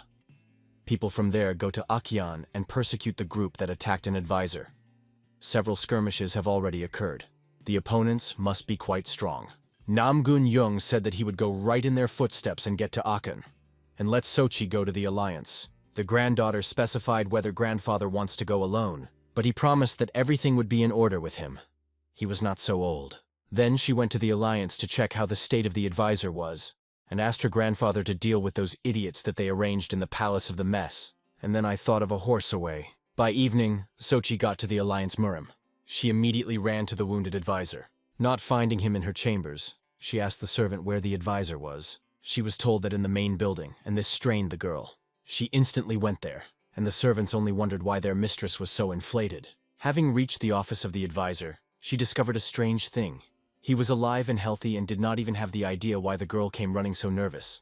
He asked her why the girl was so out of breath, and where is the head of the alliance. The girl grabbed him by the shoulders and asked if he was in order. He replied that in full. Was something to happen to him? Sochi told him that he and his grandfather received urgent news, that she attacked the advisor, and she was on the verge of life and death. The advisor directly turned white with horror. He did not know about anything like that. Meanwhile, Mr. Namgun rushed alone in the dense forest. Everything looked very strange. There is not a soul around. The message was definitely sent from the Murim alliance. Only they had such mail pigeons. But the place indicated in the letter seemed wrong. Namgun-young did not see in the clearing any traces of the alliance Murim. Suddenly, the unexpected happened. His horse was tangled in hooves in a rope, which was specially stretched between the trees. It was a trap. The horse immediately stood on its hind legs, trying to get out, and thereby threw off Chan. He barely managed to react and land on his feet. Then he realized that it seems that the truth was old. He had to get into such a simple trap. As a friend, he felt something worse. A strange atmosphere and the smell of air. He immediately realized that it was poison. Someone decided to poison him. It was a poison, scattering power, so Namgun could not even do anything. The poison has a fatal effect. It is not so easy to get. In addition to this, from the sky, an arrogance avalanche suddenly rained down on him. And because of the poison, he could not even use his ki to reflect blows. Because of this, several arrows flew in and pierced him directly into his hands. A familiar voice was heard, who said that he did not think that the King of the Sword could be so easily broken. Falling in a fainting, The old man saw that several warriors had appeared in front of him, but their faces covered the masks. They clearly wanted to kill him, and carefully prepared. The leader was their goal from the very beginning. The king of the sword still rushed into battle, even weakened. Enemies expected such a reaction. Namgun could not allow their victory. If he does not rule, the alliance Murim will break up. But what could he do alone, poisoned against 3 masters of the sword at once? Since the season began, walks on the water were launched along the lake of Donchonho. Tan was sitting on the shore and wondered if Somi would like such a weekend. Then I decided that it was worth trying to bring my daughter to ride a boat. In the alliance, Murim at that time rose a cavard. Sochi already realized that her grandfather was lured into a trap and sent all her strength to search for him. The enemies deliberately lured his grandfather into the forest alone. But who could only plan it? Sometime after the start of the search, the servants found traces of battle in the forest, and even blood on the ground. The alarm inside the plow began to grow, but she tried to calm down and make sober decisions. Grandpa could not lose. Also on Earth, they found traces of explosives. Powder is very difficult to get, unless you are from the imperial family. The advisor continued the search. There should be more traces. And then he noticed that the smell of sprayed poison was still in the clearing. This acidic poison is especially fatal for Murim's people. Sochi was even more worried. Is the production of such a poison not stopped and more inaccessible? If these are really traces of poison, does this not mean that her grandfather could die? Sochi, the stroke rushed even deeper into the thicket of the forest, wanting to find out. Meanwhile, Tae and Mu-jin himself prepared everything for sailing for a walk. But Tae himself was very cursing at Somi, because she wanted to help them. But in the end she only interfered with her feet and even broke what Tae himself worked on Tae for 2 days. Usually the guy did not do this. But now he had reasons to be angry and screaming. But Somi looked at him with such innocent eyes that he could not swear at her for a long time. And from this helplessness, he was even more angry with the situation than Tan Yu. He scolded Tae himself for screaming at the child. But soon all the quarrels stopped, and the ship finally was ready for their small adventure. Tan looked around the boat and said that it was very good for 2 days of work. Tae himself was glad that he was praised. Apparently, he is more smart than he thought. Mu-jin told him to keep silent, as most of the work did. Tang, meanwhile, took his daughter in his arms and invited the guys to finally climb aboard. The evening was just wonderful for such a walk. A light breeze swayed a sail and smoothly drove the boat forward. The endless horizon of Lake Donchanho pleased the eye. Maybe this is the meaning of life? Although Tan did not think that the warrior to own a sword was bad, but in the past he clearly saw too much blood. He had no idea how much bliss is such a vacation. While the Tang family was admiring the beautiful landscapes of the terrain, they did not notice that the river, very close to their boat, was painted in red. They continued to look carelessly around, until they felt that the boat suddenly began to shake. They did not believe their eyes when they saw that the boat stumbled upon the body of the Namgun Chan, that he was lying, wounded, in the lake. In the palace, everyone was alarmed and upset that the search did not bring any results. No traces, no hooks. Too many people who want to take the place of the head of Murim. And there are political parties that were beneficial to get rid of him. Since the old man, Namgun, disappeared, has passed as a whole month and a half, and they have not been able to find him or go to criminals. Moon Heckman, the second most influential man in the Alliance, advised the servants of the palace of the Alliance leader to finally declare to people that the head had missed after the attack of unknown people. The Namgun family has already sent someone. Now they were priority for the security of the Alliance. I wanted to quit everything and again engage in the search for the chapter. But it did not make any sense. It was necessary to do business in the Alliance. Sochi still did not leave hope that her grandfather could stay alive. But she was haunted by one thing, the bloodied piece of clothes of the grandfather, which they found in the forest. The girl was heartbroken, but she was lucky that there was always a father, who was worried about her. Sochi promised him that she would do everything possible to find his grandfather. A lot of time has passed since the Tang family found the leader of the Alliance in the lake. The man survived poisoning with poison-dissipating energy, and the battle with such a large crowd. But in the end, he even could survive and finally woke up. This was noted by Tan Wai, who was constantly nearby and followed the condition of the old man. Nam Gun-young was very surprised, but grateful to the man for salvation. In the end, Tang was right. Nam Gun-young, as a master of martial arts, really died. Tan said that if the old man wants, he can inform Murim about everything in the Alliance. Nam Gun-young remembered how the inhabitants of the Alliance admired him, how they extolled him as a beautiful ruler and chief representative of the power of the Namgun family. Therefore, he asked not yet to report anything, so as not to disappoint his subjects. And he asked Tan at permission to stay in his house for a while. Tang was allowed, but only on condition that the old man will work here. He will not allow him to fall for him. He will not even refer to age. So even the old man standing with one foot in the grave will have to plow for food.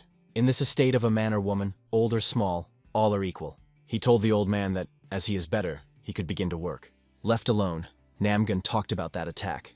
It looked like a well-prepared ambush. But who, damn it, can stand behind it? The election of the next leader of the Alliance is just around the corner. Is it really inside the Alliance rat, dreaming of taking his place? The old man refused to believe it. Sochi once again returned to the place where they first found the trace of the arranged ambush. Together with her, her father went there. Sochi had already lost the hope that his grandfather survived in that battle. But her father convinced her that their old man was still alive and will return soon. Anything? She is ready for anything to return her grandfather home. Not far from this place, they found traces of blood that they had not noticed before. Traces led to the Akyan. Blood leads to a stream leading to the Lake Donchanho. Therefore, the father of Sochi ordered the servants to immediately send the boat along the trail. The King of the Sword is a symbol of the Namgun family. If he was able to hurt him so much, he probably lost his inner energy. Traces of blood broke off the shore of a stream. Father ordered to send as many people as possible to this place. Let them reach the surroundings. The more people are attracted, the better. The man ordered the servants anything, but to find an old man, and the plow was very grateful to him for this. Grandfather, calmly rested at the Tang Wu family and nursed Somi. He invited the baby to go again, and she happily agreed. Tae and Mugin himself surprised that the old man recovered only 2 weeks ago, and was already so vigorous and energetic. When Somi went with her grandfather to the lake, she announced to him that today they would catch eel. The old man told her that this slippery fish is not so easy to catch. But Somi said that she would keep her tight, and everything will work out. In addition, she believed that there was no fish that grandfather could not catch with her strong right hand. But the girl forgot about the fact that her grandfather lost her in the battle with Unknown. When they went to the lake, the old man asked the girl if it was difficult for her to live in such an estate, remote from school and the city as a whole, and she was worried about whether it was now difficult for him without a hand. The old man really caused discomfort and inconvenience. But Somi felt good in the estate. Let this place be in the wilderness, it does not matter to it. There are no friends here, but there are Dad and the rest. And how to sleep. In the morning she meets at school with the guys. When he returned, she is met by a loving family. Therefore, she never thought that life in the forest could be difficult. And then she tried to console her grandfather. If he does not have one hand, he can take Somi by the hand of another and go with her like this, carefree. By evening they returned home with a good catch and caught many eels. Young Namgun thought for not feeling uncomfortable, living in the distance. Somi is right. Although he does not have one hand, there is a second. Wow, the child is able to teach him something. In order not to remain defenseless, Namgun Jung decided to start training the sword ownership with just one hand. It was difficult, tired, but the old man was persistent enough. The man trained all night long, and in the morning it was noticed by Tan W. He noticed that it was still difficult for an old man to control one hand, but praised him for zeal and success. Namgun suggested Tang at fighting swords as a training. Tang wanted to refuse, but Jung promised that he would not get carried away much and fight for the detriment of himself. The owner of the house hesitated. Even if Jung has lost his energy, his main techniques and methods of fighting should be strikingly different from the technique of Te and Mugin. Thanks to the plow, the guy has already seen the art of owning a Namo gun family sword in action. However, what will happen if the king of the sword uses it? Therefore Tan agreed to this battle. For him, it will also be a curious training. The younger ones accidentally heard about this agreement and ran into the courtyard, hiding in the bushes to observe the battle of the masters. Tae himself put on the fact that their owner would win. The king of the sword Young or someone. But it is still difficult to win with one hand. Mujin agreed. The words Tae himself make sense. Opponents took up their positions, and the battle began. Tan had asked the elder not to restrain himself and fight in full force. Then the old man instantly began an attack, reaching a huge speed of movements. But in vain, Namgun agreed to this battle. One blow, and cracks spread out of the pride of a man. For a second, Tan knocked out the sword out of the old man's hands and he was unarmed. But the guy did not agree to end the battle on this. He decided to rephrase his request. Let the old man attack as if his life depends on it. Namgun Jung all this time thought that he was already the king of the sword, which means he has nowhere to climb above. However, Tan has changed his attitude. They again clashed in a desperate battle, and this time the old man did not give up so simply. Yes, Tan was strong, dodged from all the blows and constantly drove the old man by the nose, but he fought as desperately as he could. The youngest after a while began to annoy that the battle has been going on for so long. They understood that Tan could finish the battle in a minute, but for some reason the battle has been going on for an entire hour, and the old man was kicking. Namgun Young was tired, was exhausted, but could not admit that this time he would have to lose. He looked at the Tang from the bottom up and thought that this man, in addition to pure power, had something big. Then Namgun Jung decided to make the last desperate breakthrough, putting all his strength into his attack. Suddenly, everything broke off. He lost consciousness, and when he came to his senses, was already lying in the bed assigned to him. This meant only one thing: a complete defeat. Noticing that the old man woke up, Tae himself entered the room and told the elder not to be too upset. Surviving after a meeting with Tang Yu is an achievement, as the guy believed. Namgun was indignant at the fact that the guy called him an old man, but Tae himself did not see anything like that, and in general, it is disappointed. I thought the heavens would shudder from the battle between the strongest masters of martial arts, but in fact, almost died of boredom. Jung asked the guy if he was using his sword himself. Tae himself laughed and said that he was using, so that the old man cannot compete with him. He, unlike the owner, will put the elder on the shoulder blades in a minute. After that, Tae himself decided to still leave the elder to rest. He did his job. He spent the old man. But before he himself had time to leave the room, he felt something was amiss. He could not react in time, and the old man only filled his face for such boasting with one stick. In the evening, the whole family gathered in the kitchen at dinner. Namgun Young asked the owner if he could live with them for some more time. Tan did not object. The old man even excited it. Maybe the man agreed to this only because he is sorry for him? He is completely worthless, especially now without one hand. Be that as it may, after Namgun lost his left hand, he finally got a new goal in life: the damn wall which he must overcome. The next day, Namgun and Somi walked together along the city square. Tang had asked him to take the baby to school, but the old man himself was glad to spend time with her. While they walked, Somi interested some interesting counter in the market. It was a store with all sorts of different masks, but the girl liked the most, and she pointed to her, inviting her grandfather to try on. She picked up a black and white mask, and said that she was just for steep uncles with swords. The old man tried on, and she fell on him just in size. Then he asked the seller in whose image this mask was made. He pointed his finger towards the open door. There was a small scene in the courtyard. The man explained, "She arranges for masks, and this is a mask of a protagonist of their performances. The mask of the hero, known as the Mr. Master of the Sword. Now it is very popular in children. Just think, such an impressive name and in some kind of performance." Suddenly the old man heard that different children's voices were heard from all sides, which shouted, "Mr. Master of the Sword." They all surrounded the Namgun Chong, thinking that he was the hero he loved. They shouted that he was the best that loved him began to praise. And Somi was very glad that this mask came up to her grandfather, so the old man bought it at the request of the baby. When Somomi and Jung returned home after school, the girl first ran to her dad, and boasted to him the mask that they bought today. Tan smiled. Still, Somi was able to get her. Namgun, by reaction Tang, realized that his father knew that the girl wanted this mask. The daughter buzzed the eldest all the ears about how cool this mask is, and how much she likes the character she displays. Tan decided that his daughter must have been happy that she had finally received the desired little thing. But Somi frowned and said that it was generally a grandfather's mask. Perhaps she felt a little guilty for begging her, but the baby was not upset. She quite held out the mask of the elder, and she said that it would be better to do homework. And Tani and Jung were left alone in the yard. Taking advantage of the case, Namgun asked the guy if he knew anything about poison, scattering energy. Until now, the King of the Sword thought that he knew almost everything. But after what happened, he realized how much he was mistaken. He recalled that Tang once told him, "Neither gender nor age play a role in learning. Therefore, it is never too late to learn something new." Tang said that he knew something about poison, scattering energy, because he experienced him several times. Namgun froze in surprise.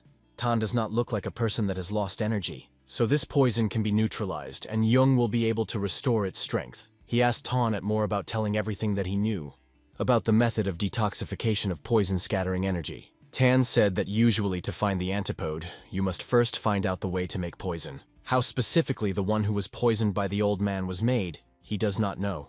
Tang had asked if Namgun really thinks that this poison is really able to dispel energy. He does not scatter her at all, but only blocks the streams. He said that the energy that the old man possesses remained in his body untouched. She will simply be blocked until he finds a way to get rid of the poison. Jung caught fire with sincere hope. That means he can return it. But, since the path is blocked, you need to make a hole. Namgun strained and asked to speak more specifically. But at that moment, Tae himself suddenly ran into the courtyard. He interrupted their conversation with cries that trouble happened. Tan was alert. What such incident made the guy do so much noise? Tae himself caught his breath and shouted that the Alliance Murim chose a new leader. Silence hung for a while, but then Tang said that it was natural and predictable. They lost sight of the old. Tan asked Chan, did he really not expect this? He, trying to hide his excitement, said that this was true. Almost 2 months have passed. They do not know. The old man is alive or dead, and they did not find any traces. If the position of the leader of the alliance was further empty, this would have entailed internal riots. Namgun suggested that the master of Shaolin's Song Jin became the leader. For this role, he approached the best possible way. But Tae himself said that he was wrong. Another person became the leader. Then Namgun called the master of Conlin, but he did not lead the alliance. At first, the name of the real new ruler did not even remember. He was afraid that this might be true.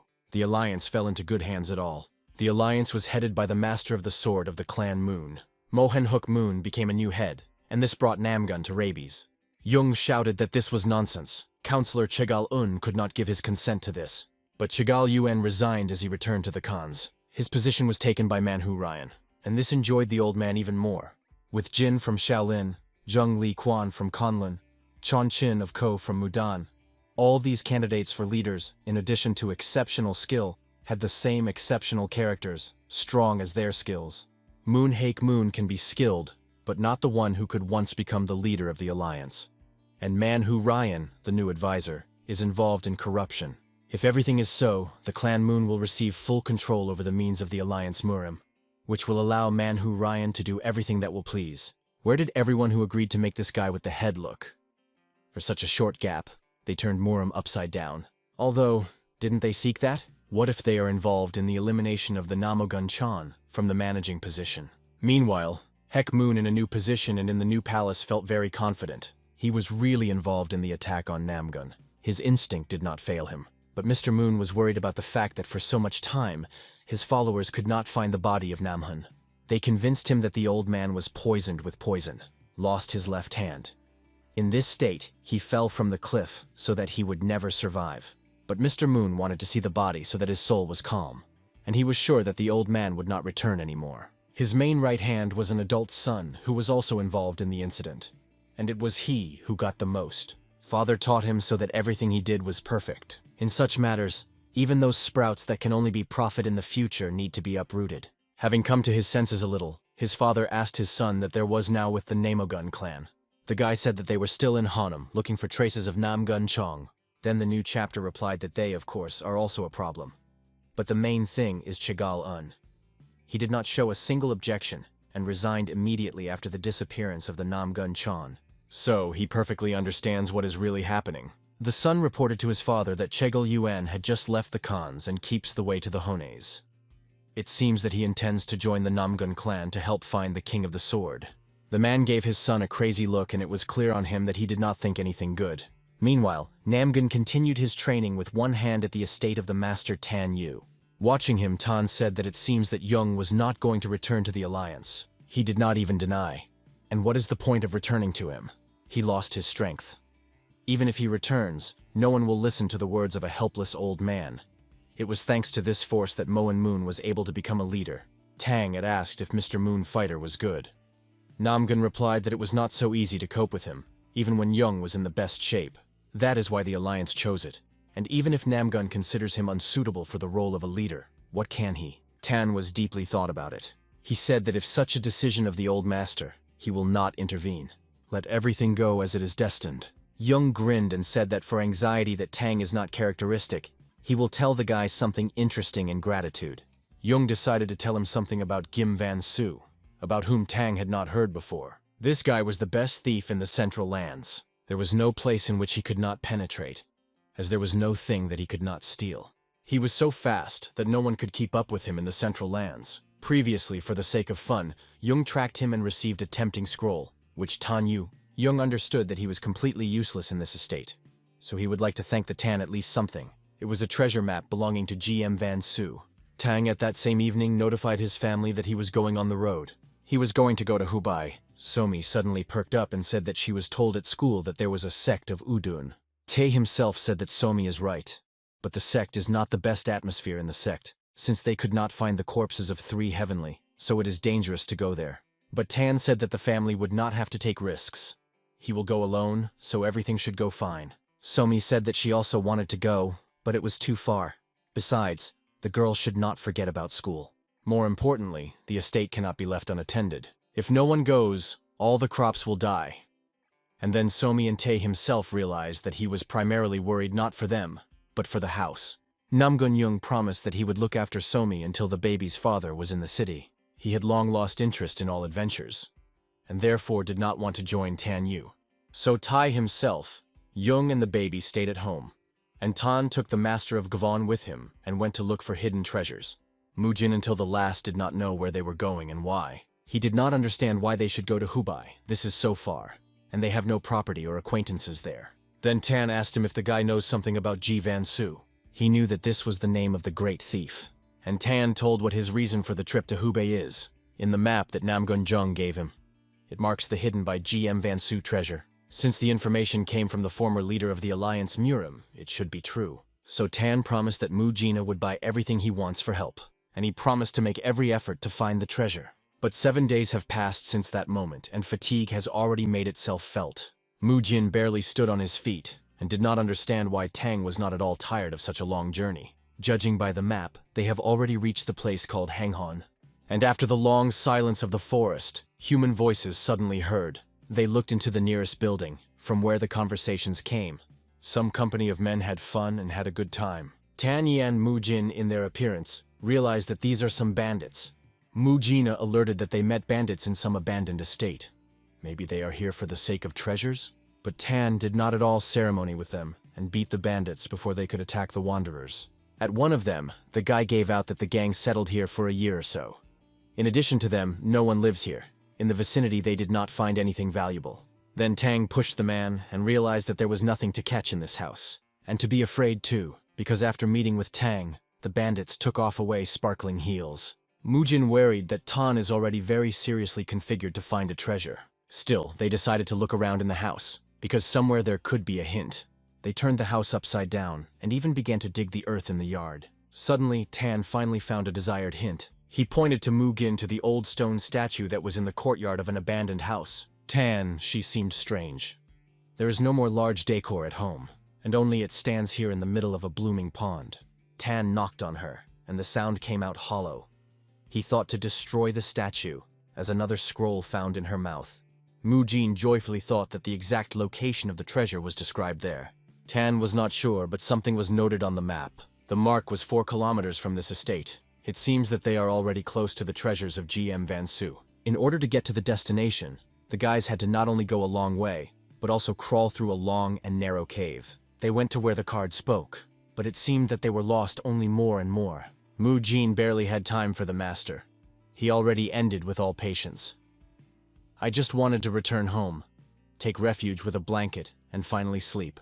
How was the end of a narrow tunnel ahead? They climbed into a small cave, where they finally could straighten. Not the wall of the Tan of the U found a strange mark with a drawn lion and an arrow indicating upstairs. Mujin felt that Tang had already reached the limit. He asked the guy to hold a torch for him, and he began to break the wall. Mujin tried to warn him that the cave could collapse, but Tang did not listen to him. There was a loud noise that accompanied the bright explosion of the master's energy. Mujin almost turned gray with fear, but still they could get out. But they looked around and realized that they had made a huge loop. They returned to the same place from which they started. Mujin tiredly fell to the ground. He needed to rest a little. They walked in circles for so much time, but Tan did not give up. He looked again at this notorious statue of a lion. He took and broke her with his fist this time. Mujin wanted to scold him for this, but stopped abruptly when he saw the fragments of the statue better.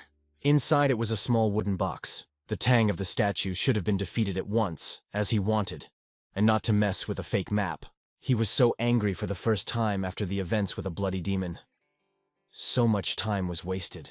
Tan smiled murderously and viciously said that only because they still found a treasure, he would not break this GM Van Su into shreds. With his foot, Tan broke the box, and from there a little gold coins fell out, as well as some other scroll.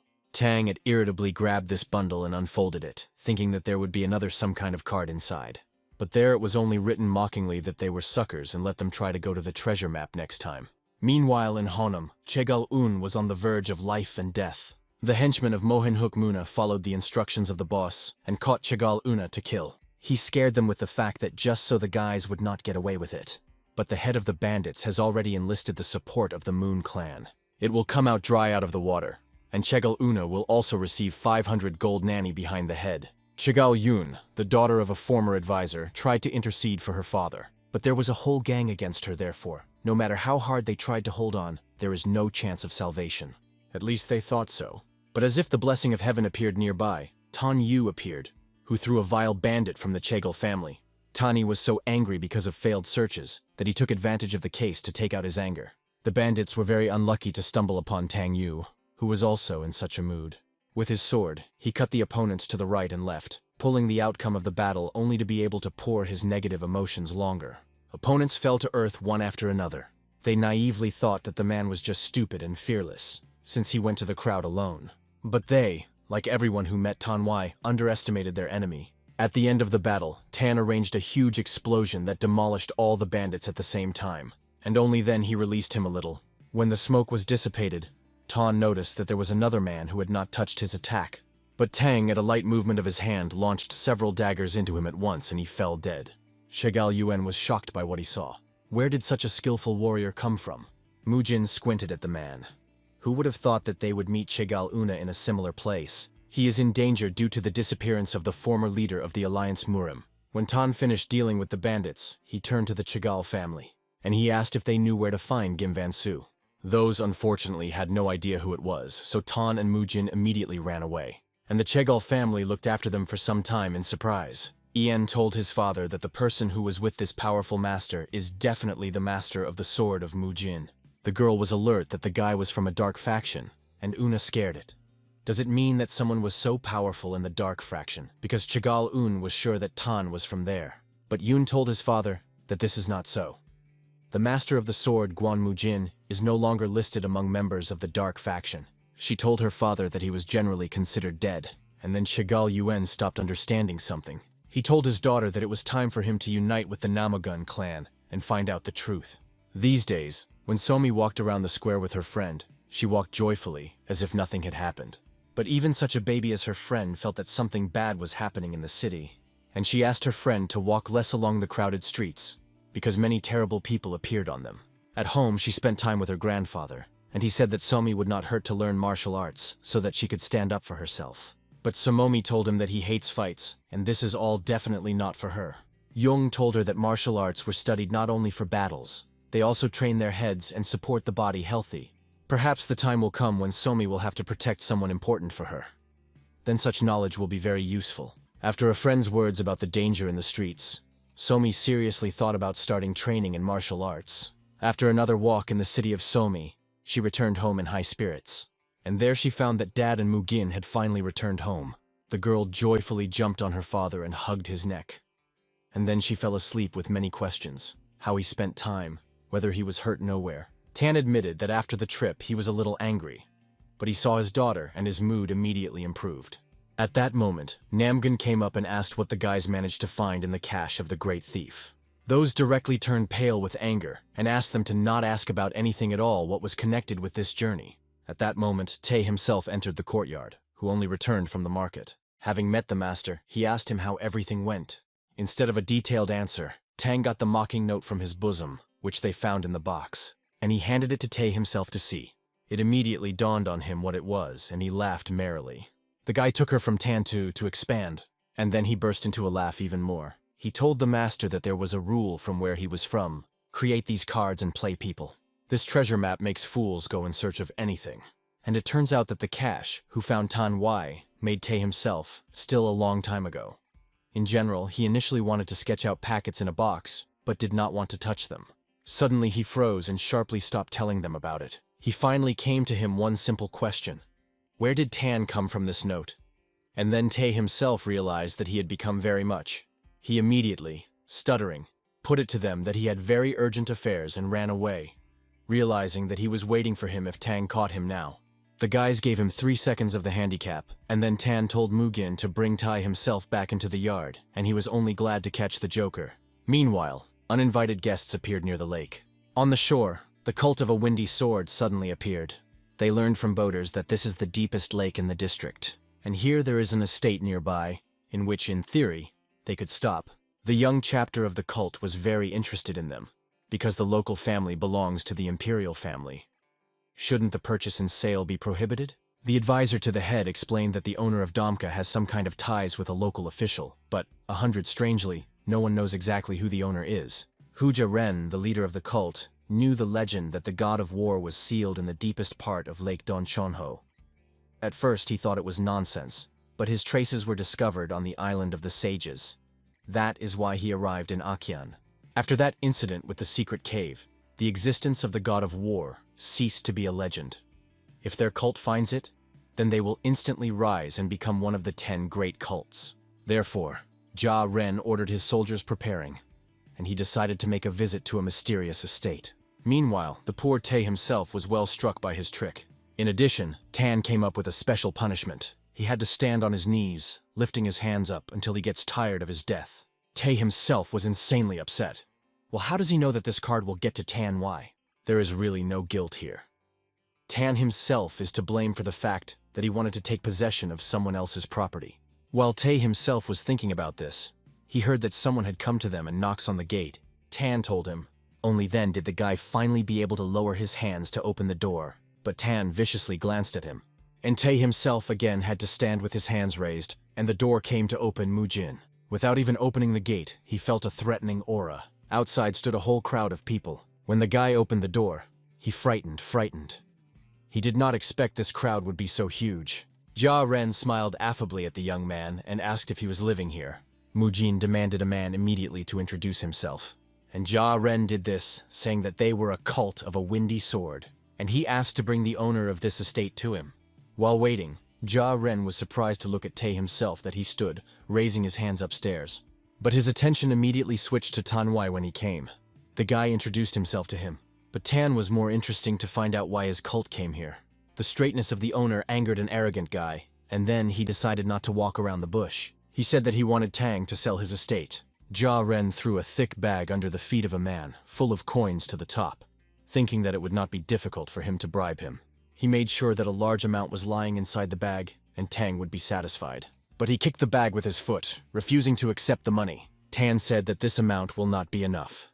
The warriors of the cult were outraged by his impudence, but the leader reassured them.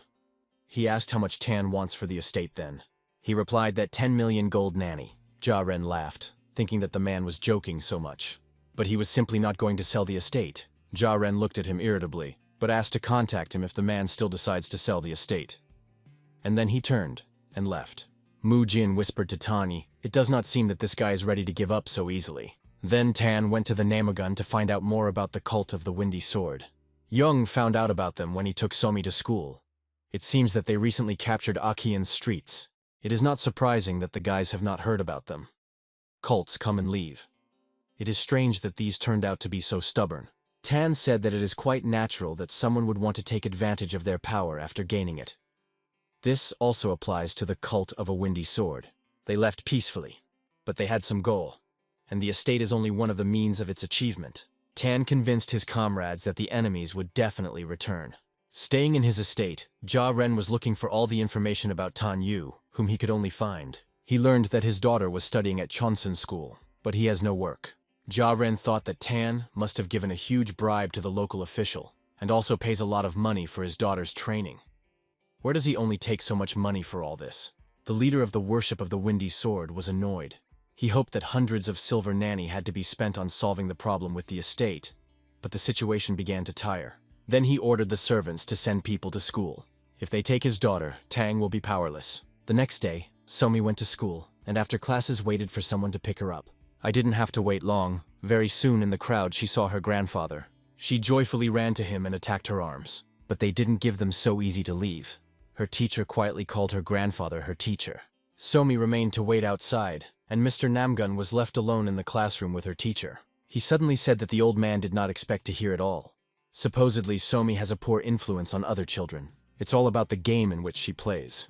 Namgun at first did not understand that it was bad in ordinary children's games. But the teacher said that this game causes excitement. So many students have become dependent on this. And the instigator was Somi. Chan had nothing to object, but, in his opinion, in this case, only warnings would be enough. However, according to the teacher, there are many children of influential families in their school who complain that Kumi violates the educational atmosphere. Namgun ordered the man to stop walking around the bush. And the teacher said that they could not allow Somi to attend the Chanson school. Namgun Young frowned, but did not dare to say anything against it. He turned around and said that he would transmit this information to the girl's father. But he was alert that representatives of the educational institution decided to find shortcomings in Somi, and so insignificant and so suddenly. Is it really all this set up the cult of a windy sword? When Namgun went outside, he saw Somi, who obediently waited for him to go home. She was not stupid at all and, according to conversations around, realized that she could no longer go to school. She held on to well done and did not become very upset. At least show it to the eldest. Namgun Young promised that then he himself would teach the girl everything that you need to know, so Somi did not yearn much. While they walked around the city, Somi's eyes fell on a beautiful shop with sweets, and she asked her grandfather to buy her a little. But as soon as they came closer, the seller suddenly said that the shop was closing. Namgun arched a thin eyebrow inquiringly. The seller began to somehow uncertainly, stupid to lie that they did not sell today, that they sold everything, although the counter was full of goods, and ultimately closed the shop, running away as he said to his parents that they feel bad. The old man hesitated. What does all this mean? When he looked around, he saw that in general all the sellers fled in the corners and avoided meeting him and Kumi. When they came home, they told Tanyu. He tried to treat this calmly, but suddenly Tae himself burst into the courtyard with indignant cries. Tan asked him what happened. He said that he went to the city to buy everyone, and everyone was repeating to him that nothing was sold, and it is time for them. He, like Mr. Namgun, suggested that there were guys behind this, with whom they did not sell the mansion. But Namgun had already changed his mind by then. Allegedly, the cult would not resort to such miserable methods. Tae himself stood his ground and was sure of his own right, and Mu Jin, oddly enough, supported him.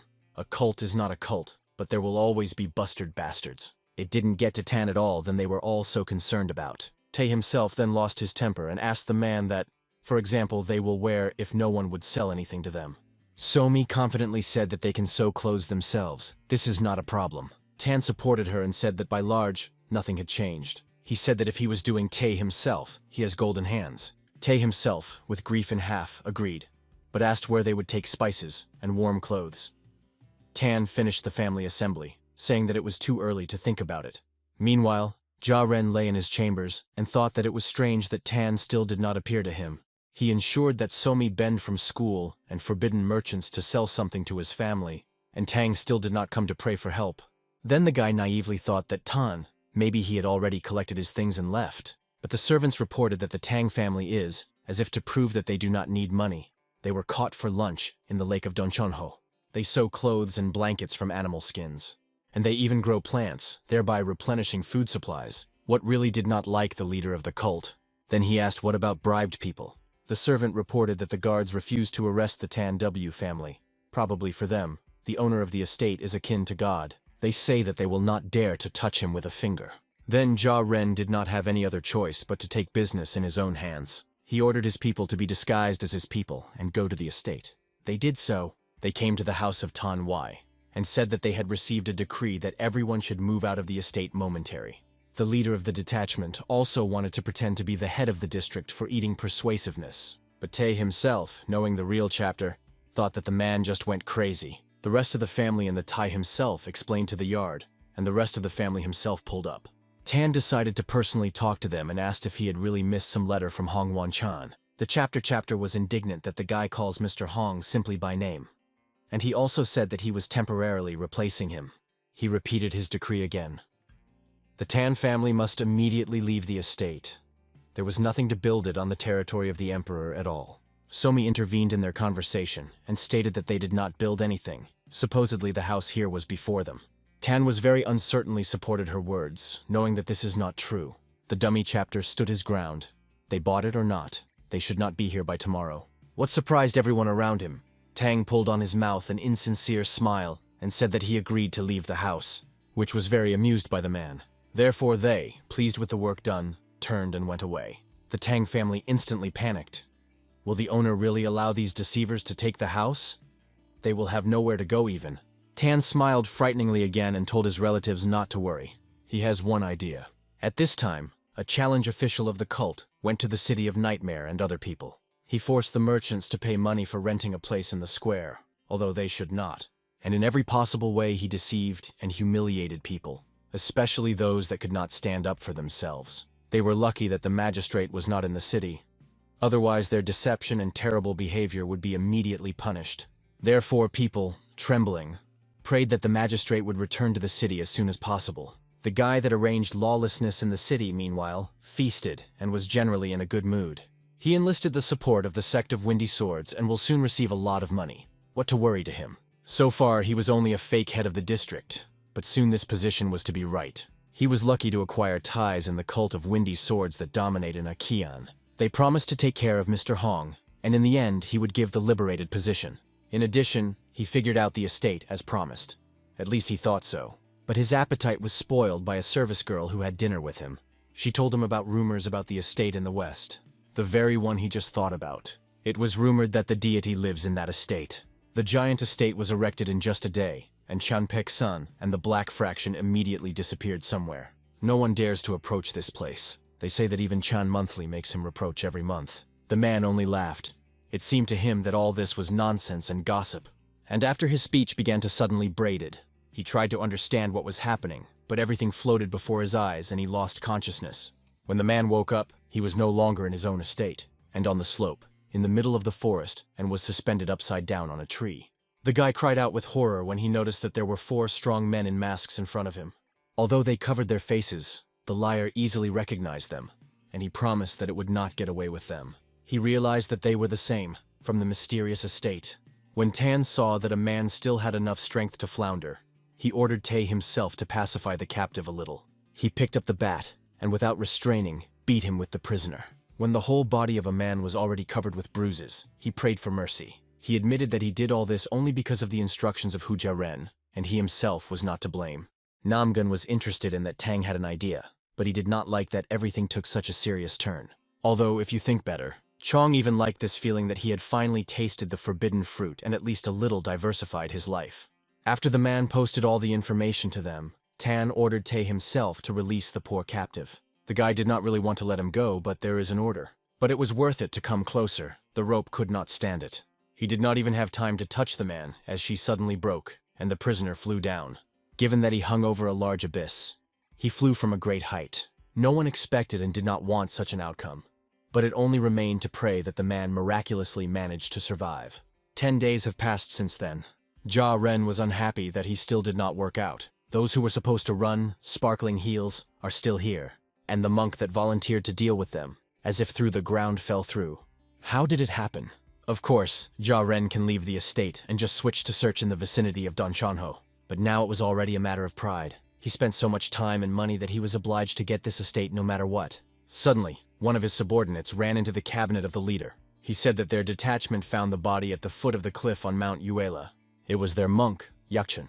Jia Ren immediately went to the detective department to make sure of all his own eyes. There, investigators confirmed that the body of the monk was found today. They thought that the monk just committed suicide, but Jia Ren told them that it was a murder. Investigators refused to believe in such a terrible accusation until the guy provides them with the standing evidence. They already had a lot of business. It was not enough to engage in some stupid versions from the mouth of an unfamiliar person. Hearing all these disputes and noise, none other than Mr. Hong went out into their yard. He finally returned to the city from a business trip. What Jia Ren was not very happy about. Vaughn Chena was interested in the impudent person of the guy, and he asked who, in his opinion, could turn out to be the murderer of the monk. He first mentioned him the estate that was located near Lake Donshanho, and then he stated that the poor guy was killed by people who live in this estate. He, as the leader of the worship of a windy sword that protects Akian, said that he would not leave this matter just like that. Then Mr. Hong already said that he knew everything that was happening in the city until he was. There, Chan put his hand on Jia Rena's shoulder and said that if he did not want to bear responsibility for all these riots in the city, let him not approach this estate by the lake. Such as Jia Ren, do not poke his nose there. Let him think about it for the sake of his own good. There, Chan turned his back to him and said that, let Jia Ren return to his cult and not lean out from there. What was more angry with an arrogant guy? He irritably asked why everyone protects this estate to one. Ja-ren promised to prove to them all how great the power of the windy sword over Akan, and he ordered his servant to collect all the representatives of the cult. He promised today to destroy this damn estate, so much so that only ash will remain from him. At night, his cult went on the offensive. Ja-ren ordered his people to be killed on the estate of all, to a single, even a small daughter of the owner. A huge crowd without an invitation invaded the territory of the estate, jumping over the fence, jumping onto the roof of the building. But in the yard, they were already waiting. Mr. Namgun, the most experienced from the Tan family, knew that they would come. And at the same moment when his voice was heard, a small stone flew into the face of one of the minions of the cult, disorienting him. The King of the Sword stood in the middle of the courtyard, and the same mask of black and white hero was worn on his face. He did not even shudder when a detachment of warriors landed on the ground right in front of him. He demanded to explain to him, why are they secretly trying to penetrate into someone else's house under cover of night? The mystery of the old man Ya-Reina was not impressed. It was just a children's mask. But the man rudely answered him that he was not an old man. He is the master of the sword. This statement, although it was very dramatic, only made his opponents laugh. Ja-Ren thought that the old man had already fallen into insanity once he gives out such jokes. It's time to send him to the next world. Then Mr. Namgun decided to teach them all nobility. A whole crowd of opponents simultaneously attacked him from all sides, but he could even resist them with a whole hand. The enemies mixed up that he imagined himself a hero. They humiliated him in every possible way, but the master did not even listen to their words. Not so long ago, he and Tan discussed how the King of the Sword would do if the cult of Wind reveals his swords and attacks. He was sure that they would not do this, because they were allies of the Alliance Muram. But at that time, he was deeply mistaken. But even then, he promised that in the event of an attack, he would intervene personally. Tan doubted whether the old man would cope with one hand and without internal energy, but he was the King of the Sword in the end. Namgun dodged the attacks of the pawns, but then Ja-Ren himself attacked him. Only Namgun Young, without much effort, threw him into the wall so that he pierced his hole in her. He hit the leader of the cult so much that everyone around them froze for a moment, and then they attacked with renewed vigor to defend the honor of his leader and take revenge. Mr. Namgun turned his attention to how they hold swords in their hands, and the thirst for the blood they experience. It must be not the first time for them. But Namgun stood over everyone and had no idea what was happening below. He believed that the dark fraction differs from the light and would never step on the path of a demonic cult. But, to think only, these people, who attributing themselves to the bright fraction, came to the house of the baby Somi with the intention of shedding blood. How was he ignorant? Unrest in the Alliance is entirely his fault, but he will be those who correct everything. Mr. Namgun waved his sword and struck them suddenly on the ground, putting full force into his blow. The earth shook, and he threw away enemies a few meters away. At that moment, Ja-Ren noticed that the old man has only one hand and ordered everyone to aim at her. But everyone who ran to the Namagun Chun was thrown back, killed by the sword of a powerful master. One blow, and the enemy's head was already flying to the side.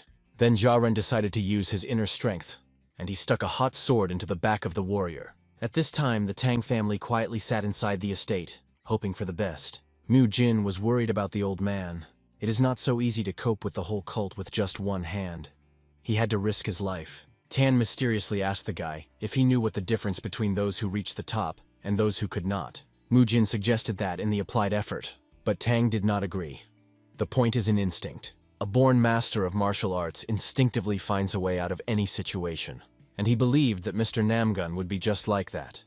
The real master sees the path to which he must follow. Despite the fact that Jung was wounded, he did not leave hope for victory and continued to fight. Almost all the warriors of the cult were already killed, so it remains only to stand against Ja-Ren and finish it as soon as possible. Their swords crossed in a desperate battle. Sparks of energy and contact from metal poured in different directions, stirring up the atmosphere.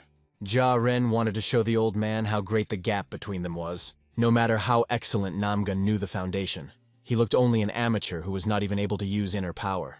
Therefore, the guy did not hesitate to use his Chui in full. He will not lose to such an insignificant master. Having filled his sword with black energy, the guy again wounded the old master, but this time in the chest. Namgun flew away by inertia a few meters ago, barely standing on his feet. His body was saturated with unbearable pain. But suddenly this only gave him the strength and motivation to stand to the end. He understood that perhaps he could not win. The difference between him of the past when he still had internal energy and the current one was too large. So much so that he is even ashamed to call himself the king of the sword. But should shame push him back? That feeling from childhood is still fresh in his memory. Feeling when you come across something that you can't do it, and when the blood boils from the desire to win. Namgun did not even think that he would ever experience him. This could even be called a sense of pleasure. He came to his senses again and sternly told the guy to attack. He was furious from how self-confident this old man was, although he lost to him. Anger, hatred saturated his blade along with inexhaustible energy, and the guy that there is strength to hit the king of the sword. The battle lasted all night, and the clang from the collision with swords spilled throughout the district. And in the morning, the doors to the estate opened. On the threshold stood Mr. Namgun. All his clothes were saturated with blood, but he did it, he returned. And at the same moment he fell powerlessly to the earth, having lost consciousness, unable to restrain himself anymore. Mujin was shocked. How could the old man win the whole army without internal energy? Tan was proudly smiling. The old man learned a lot in this estate, and after that he said to Mugin to contact the department. When Mr. Hong arrived at the estate, he was furious. Seeing what happened, he ordered his investigators to immediately arrest those warriors of the Windy Sword that were still alive. They did so, and then they led them from the estate. All day, people in the city talked about them as criminals who were caught while trying to kill innocent people. And everyone was only happy about this because they have suffered a lot from this cult recently. When Somi woke up in the morning and saw her grandfather tortured, she tried to find out who he had fought with. The old man said that this is not the case, and he was not at all such a person that he is climbing into fights. But Somi did not believe him, and she reported because Dad told her that fighting was bad. Tan praised her and agreed that it was impossible to fight. Tae himself laughed and said that Tan is really not fighting with anyone. He just knocks out all the shit out of the victims, for which I received from Tang on the head. And after the man invited them to forget about what happened, since the conflict with the cult was finally settled. Mujin was worried, because if a new cult appears in Acheon, then everything can happen again. He was interrupted by Namgun. He invited the guys to take advantage of the fact that there is no large cult in Akang now, and build a banner founding your own cult. On the same day, the news that the cult of the Windy Sword was destroyed reached the head of a demonic cult. They could not help but pay attention to the suspicious owner of the estate, Tan at Hen, as well as the Great Master, who introduced himself to the Master of the Sword. All of them seemed to the leader, Satu Haku, suspicious. Therefore, he decided to independently visit the estate and find out what's what. And on the Tan estate, Hen was talking about establishing his own clan. Namgun said that if rumors are spreading about their influence in Acheon, there will be fewer similar cases. But Tang did not agree, because they will only aggravate the situation. Everyone who wants to use them will float here. If Tan was originally going to do this, this Hong Wen Chan would not give up for nothing. Therefore, Tan suggested to wait until the case of Better turned up. The whole family of Tan would be glad to create a cult, but the word of the owner is the law. Therefore, young Namgun hoped that at least Komi would be able to interest martial arts. In the evening, he sat with her on the porch and told the girl about the history of the Central Plains. The story itself was longer than 1,000 years old. The history of the current culture of martial arts began a very long time.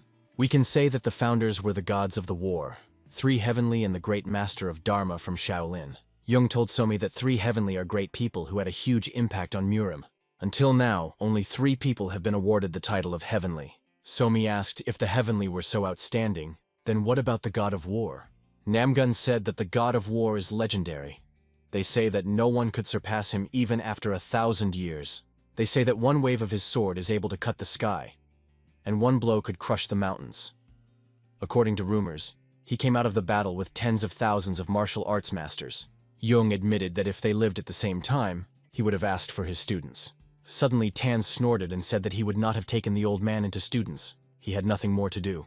The old man said that he was not to be in the disciples, and Tan answered that the God of War would not have taken him either, and he cut off that he knew it for sure. Then Somi said to his grandfather, if all this is true, then the God of War was the strongest man in Murim. Best of all, Namgun said that it was. And Tan intervened. Maybe the God of War was the strongest, but definitely not the best. Then the old man asked who Tan considers the best. The man was silent. And then he suddenly tensed so much that he broke the saucer with his palm that he had been holding in his hand before. He said that the bloody demon was the best in Murim. At night, the old man went for a walk and arranged a picnic on a forest cliff, from where both the estate and all the surroundings were clearly visible. He has never been there before. Just think. Behind the estate hides such a beautiful place. While he was drinking suj on a cliff, The words of the bloody demon did not come out of his head. The old man was surprised. How can Tan know more about the past than he knows? Who is he at all? Where did he come from? And why does not want to show the world how strong? The more time the old man spent on the estate, the more he asked questions. When he descended from the cliff back and walked home, he accidentally stumbled upon 3 graves, which he did not know about the existence. He was surprised that the grave hills are in such a strange place. Therefore he came closer, interested. On them, to his great surprise, he read the names of the 3 heavenly. But why are the graves of the 3 heavenly here? He thought that the remains of the masters took the demonic cult. Then he suddenly remembered the question of the granddaughter of Sochi. Can people live 1,000 years? And everything fell into place. Namgun returned to the estate only in the morning when no one was sleeping. And ignoring the presence of other family members, he approached Tan Yu. The old man asked him, was he somehow connected with the god of war? Why the reconciliation is wary of whether Tan has a Tan in the case of the war of war. The old man feels that the guy's strength does not meet his age, he says as if he remembers the events of a millennium. Why he learns about the mounds of the 3 heavenly near the estate, but Tang manages that he does not understand what signs are. The old man begins to suspect that the guy is lying to him. The mounds look freshly poured. It coincides with the recent disappearance of the bodies of the 3 heaven. The names also match. But Tanin Kon stands on his own. He sees nothing suspicious. Such names could happen again. Why the reconciliation warns that it will not leave it so. He is increasingly convinced that the guy is a descendant of the god of war, just silent about it. We are amazed. Her mouth involuntarily opens from herd. And the assistant of the guy frozen in stupor without saying a single word. Why the reconciliation and Tan stand close, there is heavy silence between them. The old man suspects that Tan has found Hunan, an inheritance left by god of war on these lands, so he knows about a bloody demon. He pokes the boy with his finger, accusing him of bringing the remains of the 3 heaven here. And he did it to honor their souls as a true descendant of the god of war. The atmosphere between them is becoming more tense. The air seems to be buzzing from waiting. But Tan and Kon remained calm, only patched in response. Suddenly he broke through laughter. Everyone was frozen from shock, watching his reaction. Tan and Kon said that it was an interesting theory, as if it were correct, but not. Why the reconciliation has already burned from anger. If he is not a descendant, then who the hell is? Then he is God himself. The guy replied that his name is Tan Kon, and all around his family, and it would not change who he really was. Why the reconciliation just frozen, unable to say a word. But Tan Kon did not see the point in conversation, so he just turned and left. Everyone thought he is really a descendant of the god of war, because everything converges. And why the reconciliation also thought in this way, because he did not have other explanations. The servants froze in place when they realized who they actually serve. The old man just couldn't believe it. Is this person to whom they serve can be the most powerful in the world? The next morning, the sky rose high above the mountains. The feather, moistened ink slid on a wooden board. It was a kind of reconciliation that brought something out. As it turned out, he drew a sign for the Tang clan. Wee, when she saw her, was delighted. She has never seen such beautiful letters. Grandpa had to work, but she wore it. The girl exclaimed that she also wanted to learn calligraphy. Why the reconciliation smiled and promised to teach it with strokes. But suddenly Tang appears in Kon and wary of what they do here. In a trembling voice, the reconciliation confesses that he was drawing a sign. But Tang made it clear that the clan would not. Why a reconciliation assured that he was not worried. Because such signboards are often hung even without a real clan. It does not necessarily mean something. At this point, the girl began to ask that they still hang her, because it looks extremely cool. Tan Tahone agreed only because she wanted to puppies. He then addressed the old man and asked if he planned to return, because it had been a few months. Why the reconciliation was apologized and said that he did not intend to return. Then he stated that he had already found a grave, hinting that he would stay here, but Tang and Kon calmly remarked that he had nowhere to bury him. Why the reconciliation replied that he would be grateful for the place near the 3 heavenly. But Tan again reminded that they were not them. Then the old man added that at best he had left for another year, what he shocked the boy. Without internal energy, his body is growing rapidly, but he hopes he has lived a long and worthy life. Suddenly, someone behind him loudly pulled his clothes. It was a puppies that we asked if my grandfather was going to die. The old man lifted her in his arms and reassured her gently, explaining that everything in the world has its beginning and end, and this cycle is not broken. He only asked her to remember him sometimes, because he didn't need anything else. After these words, the girl could not hold back tears. Tan and Kon sighed and said that now let her reassure her, and then added that he did not think that this poison was so strong. The old man was not sure, but suspected that the reason was in him. Tan and Kon thought for a moment, and then suggested helping with the help of spiritual grass. Why the reconciliation was puzzled at the guy. holding the puppies of the CO in his arms, and did not understand what the grass was about. The old man with hope in his eyes asked if he could really be cured with the help of spiritual grass. Tanterhone replied that it would be difficult to recover completely, but with its help you can at least unlock the meridians. We asked for a crying puppy. What was this spiritual grass with her father? Tang and Kion explained that it is a plant that contains spiritual energy inside, and the old man needs to be taken any of them for healing. Why was the reconnaissance in surprise whether spiritual pills also operated, mentioning a medicine called Azure Pill, which was in the family of a reconciliation in the family. But Tang replied in Han that it was not necessary to rely on someone else. Even the simplest plants with spiritual energy are more efficient. The old man realized that this would be a problem, because spiritual herbs are rare and extremely valuable. Even money does not guarantee their purchase. The only way to get them is to find yourself. But why he did not imagine where to look for this grass, because without luck it is almost impossible. We looked at my grandfather with hope and did not want to lose him. The next day they went to the forest in search of spiritual grass. Why the reconciliation took with them 2 subordinates who were dissatisfied because they were raised before dawn, and they doubted that the grass was growing here. But the old believed that it could be on this mountain. He knew that the mountain was so cool that even experienced herbalists were bypassing it. The mountain was harsh and dangerous, so there was a must-have-had spiritual grass. We ran forward, but why the reconciliation warned her not to go alone? Because this place is dangerous for her. The girl assured that she would not look in the terrible places. The old man was surprised that she also wanted to help, but the girl was ready for everything for him. These words were slightly sensed by something. He instructed Kvon Mujin to follow the girl. The guy accepted the order and I wished my grandfather with a smile. The sky was already gray, and the sun slowly sat beyond the horizon. One of the assistants was extremely exhausted, because after so many hours of searches they did not find any stems. He already doubted whether such a grass existed. Why the reconciliation realized that it would not be easy, but did not expect such a difficult search. They sat on the top of the rock and realized that it was almost impossible to find spiritual grass on the first mountain. Even experienced herbalists find it once a year. One of the boys, exhausted and disappointed, suggested that the old man seek help from the Nagan clan. But why the reconciliation firmly replied that it was impossible, because all the connections with the family have long been torn. The guy confessed that he did not understand people from the Light faction, and he heard strange rumors recently. It was interested in Chom, and he asked what rumors were about. The guy meant a sword of a sword, the current alliance leader Muse. Why the reconciliation realized that it was about Moon Hokumun, but wanted to hear the details. The guy said that therefore, indifferent to politics, he is only interested in power. The alliance forced hundreds of merchants to pay money through blackmail. He heard the old man, he could not believe it.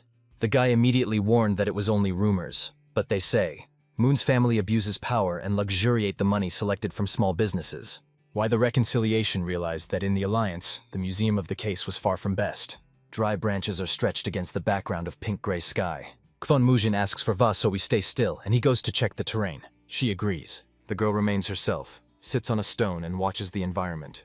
Suddenly, her belly grunts loudly. She feels strong hunger. She thinks of how he wants to eat. Suddenly notices strange plants nearby. It is delighted to recognize Pueria. Her eyes shine and she joyfully runs to the find. The girl vigorously collects Pueria in the bag, hoping to share it with others. During the harvesting of Pureri, she noticed another strange plant on the side. Her mouth was filled with saliva when she realized how much you can eat here. The sky was quietly floating between the plexus of the branches. Why the reconciliation with the assistant was already returning to others? Because in the mountains the sun sat down quickly, and they decided to continue the search tomorrow. But why he was silent as if he had gained water into his mouth, and the guy realized that it was not necessary to tell him those rumors. The image of the old man was constantly appeared in the image of Moyon Hokumun from the clan Muzin. He tried to understand what he really wanted, but suddenly the old man froze in place from what he saw. On the lawn, we sat in the lawn collecting herbs, and above it was a quadrified look, a Kvon Mujin, who did not keep her supervision. Grandpa asked what she was doing here, but the girl with appetite ate the found grass, and her eyes glowed with pleasure. Why the reconciliation did not understand that it was she who was picking up in this bag. But when he took one of the plants to his hands, he just frozen with surprise. The girl with a smile extended him the plant she found. When he realized that he was Pueria, he did not restrain laughter. But she was amazed that she was able to collect the whole bag, and the girl said she wanted to give him to her dad. For her grandfather, she had a special flower, which she carefully searched among the collected. Finding it, she stretched the flower into the hands of a cheerful. She gladly handed her to her grandfather, saying that it was for him. because he is also very beautiful. But when the reconciliation saw this flower, he froze from shock. It was a 10-year-old ginseng, and all the boys just frozen from shock. The girl did not understand why her grandfather was so excited, and he began to ask where she found him, because this ginseng was considered the most valuable among all spiritual herbs. We quietly pointed our finger to the side and said that it found it here, behind the large stone on which she just sat. Why the reconciliation did not hold back joy. He picked up the girl and twisted her in his arms, calling the smart. We twisted the head from the twisting of the CV, but she was happy that she could help her grandfather. Why the reconciliation glowed with happiness, at least her.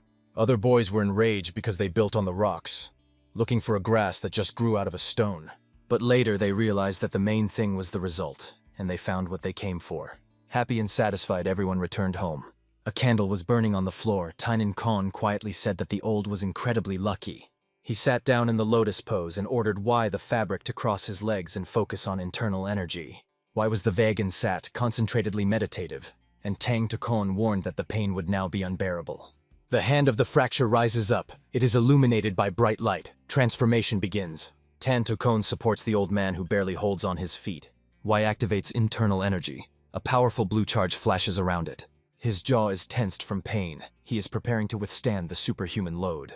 Squeezing a fist to the blood reaches the highest level of concentration. Suddenly energy explodes, breaks into the sky, everything blinds the outbreak of strength. At this point, the puppies are sleeping next to the subordinate master. Only Kwon Mujin feels something strange. The crescent moon hangs in the sky above the roof of the building. Everything around looks calm. In the morning, everything is filled with soft sunlight. On the branch shines a caterpillar, which awakens under the first rays. Why the reconciliation still sits in meditation. The energy is throbbing around it. The recovery process has begun. Tanin Kon approaches and asks whether the internal energy returned. The old man replies that only a 10th part has been restored. Full recovery can last for years or decades. Despite this, he sincerely thanks Tanin Kon and confesses that he would not survive without his help. But a guy with cold confidence replies that it is not his merit. The real rescuer was a little puppy because it was she who found spiritual grass. He goes, saying that he just helped no more. Why does the reconciliation look after him? There is something in this young man. Is he not the heir to the god of war? He recalls that the boy's father was the enemy of Murim, cruel and spoiled.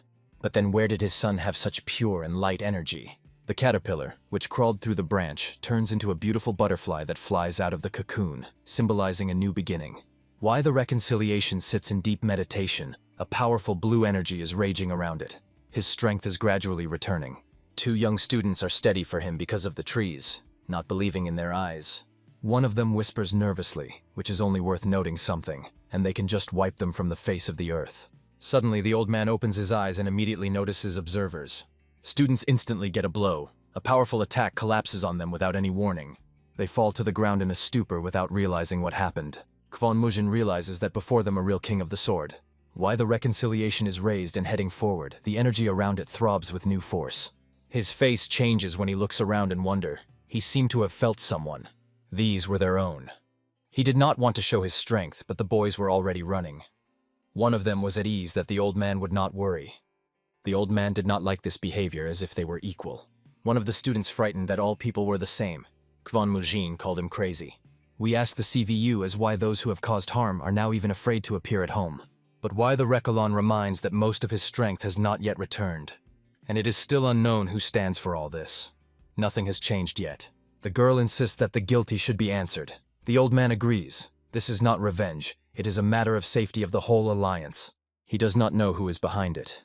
But I am sure that the guilty will regret it. Why the reconciliation swear does not stop while the enemy is alive, even if you have to wait for years. Revenge is never late. Suddenly on the road they notice something strange and die from shock. A smile appears on the old face. He saw what he had been waiting for. From a height, you can see Tang and Kon stands in the center, surrounded by dozens of armed people. Warriors suddenly notice a stranger and realize that this guy is not from here, but from the estate. Tan Tahon stops at the center of the crowd without showing fear. His cold look and calm posture are stunning the attackers. The eyes of enemies expand from surprise. They understand that they are not a simple traveler. Hands are instantly drawn to the swords. The crowd is preparing for an attack, not wanting to waste time on words. Tan In Kon sighs slightly, as if he accepts the inevitability of battle. His tired look hides determination. But suddenly the loud voice interrupts the tension. The whole crowd fades in surprise. The stranger angrily states that they are shaking on the unarmed. Warriors exclaim with surprise who he is and why he interferes. The shadow comes from the shadows to the hacks. He says calmly that it is not necessary to know his name. These words cause rage to attackers. Their faces are skewed from anger and humiliation. The CO boldly enters the center of the circle where the swords are already given on him. He was truly angry and the attackers had no idea who had been contacted. One of them breaks into the attack from above, but CO to the hack catches his sword with a bare hand. His face is full of anger. He rivals erupts forward, threatening the enemy by death. In the air, a bloody footprint flies. The enemy falls on the ground without the head until CO is fated to the hack after a blow. Against a pack of birds rises against the background of the pink sky, as if feeling the moving storm. CO to hack stands like a demon revenge. Behind his back a fire, a sign of strength, ready to destroy everything, flashes. One of the enemies makes a mercy on the ground after a blow. But CO does not stop. He rushes forward, wrapped in fiery energy, attacking without stopping. His fist is compressed into a blow that hit the enemy's head. The blood flies on all sides. The Tan's face remains indomitable. His gaze is invariably cold. CO to the hack breaks the enemies into pieces, leaving a bloody mess. His blows are ruthless. The screams of the victims are sinking in the roar. His fist is filled with blood that drops to the ground.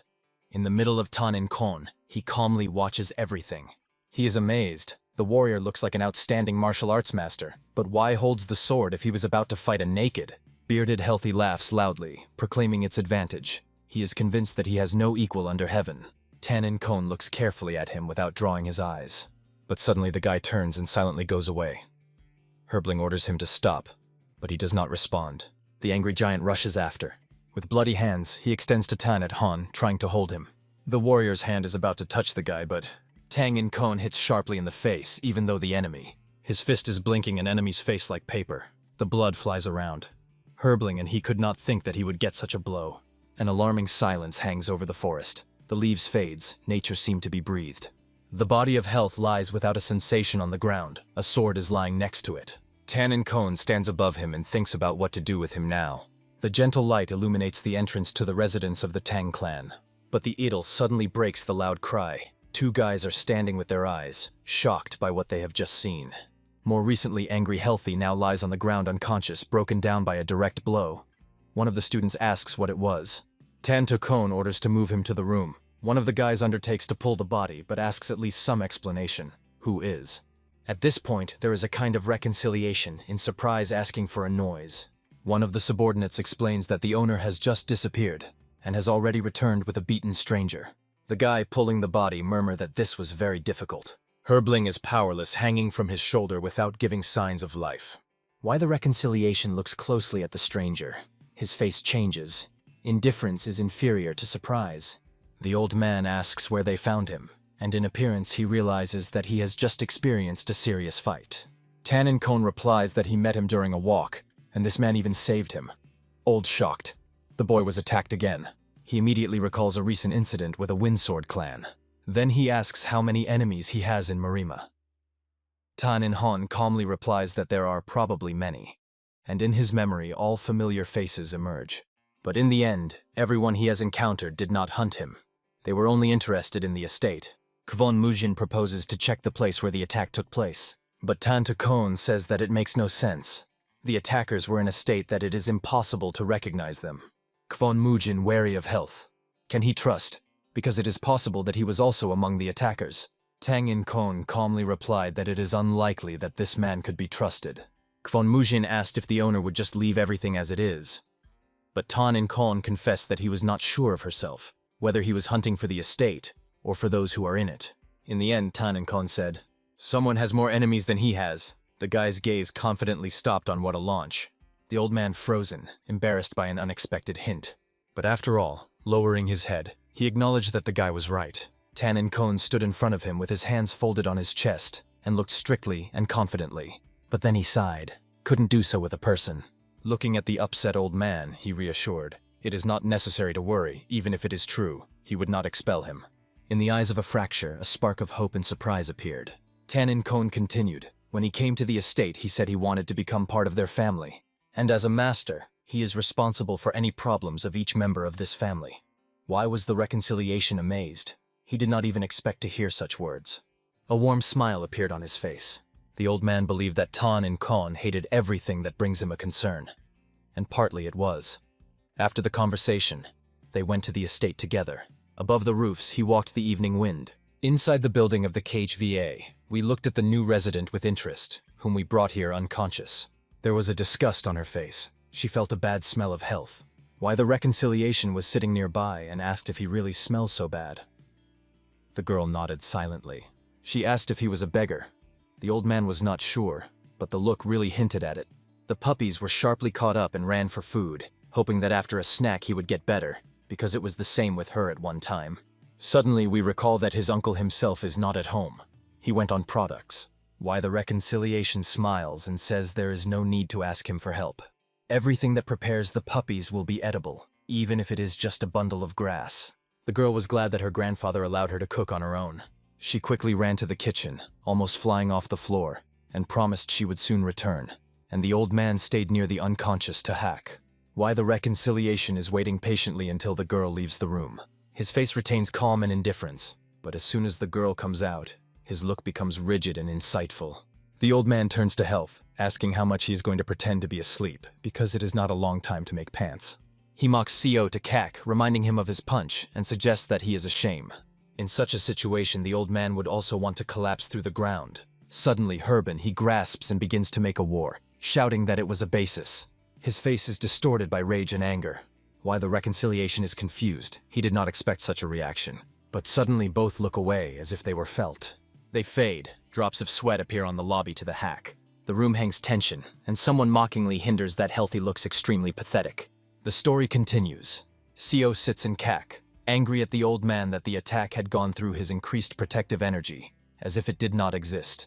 Who is this guy who destroyed his protection with one blow? He couldn't just sit. The decision is made. It should take revenge. Why a Scoop with a smile asks not to lift the noise where there are young children. But these words are even more annoyed by Health. The disappointment boils in it from the inside, and the grandfather smiles that he only pours the oil into the fire. Suddenly, CO to the hack notices something strange. His look falls on the missing hand of the old. Why the reconciliation calmly explains that it happened, but Healthy requires a normal explanation. The old shrugs and answers. This happens when you sit on top for too long. CO to the hack does not understand anything. Before him is an experienced master, and he looks like a broken grandfather. But why the rejoicing rejoices? Because its internal energy returned. He was so lucky. Ko to Kak guesses that the old man was poisoned by the scattering poison. He confirms the experience was not pleasant. Grind wants to see the one who was able to turn the Sword King into a weak shadow. But this will have to be postponed. He has another task now. Grasping the sword, he is strongly going to find a guy who sent him to the knockout. The old man is annoying. Herbling creates problems. And then the door to the room dissolves sharply. Sota Hack looks fiercely at the side of the entrance, waiting for who it is. But he fades, seeing the one he was looking for. It's Tan and Kon. Without hesitation, he grabs the sword and pulls it out of the vagina. He rushes to the guy. But Tan and Kon was not as simple as it seemed. It sharply pushes the foot from the floor. In a moment, the guy already hangs in the air above CO to Hack, and at the place where he just stood, there is only a splash of energy. Holidays do not understand how he could disappear so quickly. He stands in the middle of the hall, looking at every corner in search of a rival. But suddenly his face is covered with sweat when he hears the voice of a little girl. The face is inadvertently darkened. He remembered how the old man asked not to make noise where there were children. We have fun approaching the room, holding a plate with your own food. She sincerely extends the dish of health, asking it to try. Sota Hack looks at food with disgust, but Tan and Kon strictly says that he ate everything. It is his punishment for having dared to get a sword in this house. But the girl assures that this is not a punishment. She tasted delicious. Sota Hack thinks. In fact, he should not wave weapons next to the child. He still cannot believe that this little was specially cooked for him. Sitting beside her, he thanks her. He became really pleased. Hearing these words, the girl fades in surprise. Her joy knows no limits. CO to the Hack accepts a plate and is politely represented in front of the girl. In response, she says with a smile that her name is Wee. Grunge says it is a very good name and lifts a spoon to the mouth. We are shyly pressed to my father. Finally, the moment came when he began to taste the dish that the girl prepared on her own. Tang and Kon watched carefully to eat everything until the last spoon.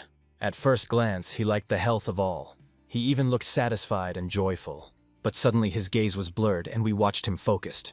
The next moment he faints and falls on the floor. The girl runs worriedly, calling him grapes.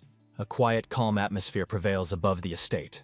But inside the CO we are sitting upset. She does not understand why he was fainted. She tasted the dish herself, and she was definitely delicious. She applies to his forehead moistened with cold water. But suddenly he notices a sharp and unpleasant odor. He came from the beard of this health. Recalling how he was taught hygiene at school, she decides to help him and trim his beard. CO, we instantly rush to our chest, scattering things in search of the right one. She copies carefully without stopping until she finds herself. And her eyes shine. She pulls a small sharp knife, exactly what is needed. At this time, the CO lies with the hack with a bandage and does not suspect anything. So we carefully stretch to his beard, holding a knife in his hand. The girl's joyful voice is heard from the room. The knife cuts great. But the next moment something goes wrong. There is already a cut beard on the floor. We, a little frightened, holds a bead of beard in one hand and a knife in the other. It seems like something failed. The girl immediately begins to collect the cut beard in the basket. Panic is clearly visible on her face. But suddenly she remembers that she had to go to the market today with her dad. She runs out of the room rapidly, remembering that she needs to gather. The scene changes. We are transferred to the bookstore. Inside sits a reconciliation, reads a book, and thinks about something deeply. He does not leave the idea of Tang and Kon managed to cut down the leader of the demon cult with one blow. This means that the level of the guy's skill exceeds even heavenly. The old man thinks, not Tan is in Kon at the level of 3 heavens? His reflection suddenly interrupts a strange cry. The cry is carried by all the estate. The guy who poured food in the kitchen does not understand what is happening. Even Kwon Mujin, who was running a weapon on the street, heard this exclamation. Why the reconciliation breaks from the place and runs in the direction from where the cry came from. Together with his subordinates, he dissolves the door and asks what happened here. But everyone immediately fades from shock. They are covered by an explosive laughter as soon as they see CO to the hack. His face is curved from anger, and the beard, which was his pride, is gone. His beard was mutilated and torn, and now he looks quite frivolous. The rage boils in it because everyone laughs around him.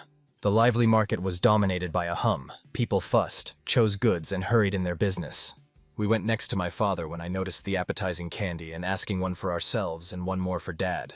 Suddenly, she remembered a giant who had recently cut the beard and realized that he could be offended. She exclaimed the seller to give her 10 chocolates. But Tang and Kon warned that she would be bad from that number.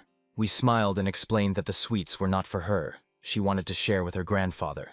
The sky slowly tightened with purple clouds, and the sun descended behind the horizon. On the way home from the market, the girl was holding the candy in her hands. Tan and Kon was surprised, whether she liked Kak so much that she even carries him treats. Although the real reason was in the desire to apologize. He did not quite realize what the girl was in mind when she suddenly ran to the estate and exclaimed what she wanted to apologize to her grandfather's grapes. Tan and Kon stood surprised and could not understand whether he had missed something important. Tan and Kon wary of hearing at the alarming screams of "we." Going to the door of the estate, he asked what was happening.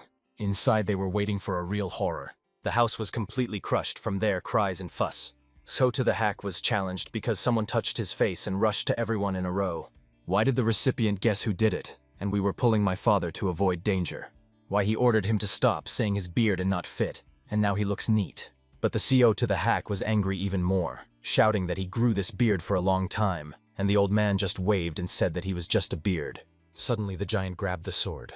His face was distorted by a sinister smile. He burned the rage and stated that now he cut his beard to look at how he would like it. He looked at him with horror. Why the reconciliation and the maiden were stunned, watching as an angry giant is getting closer. The situation was getting worse, and Healthy crashed everything in its path.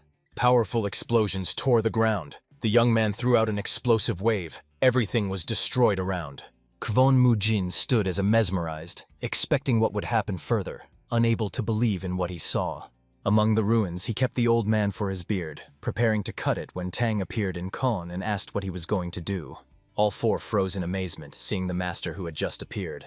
The subordinates fell on his knees, begging for protection.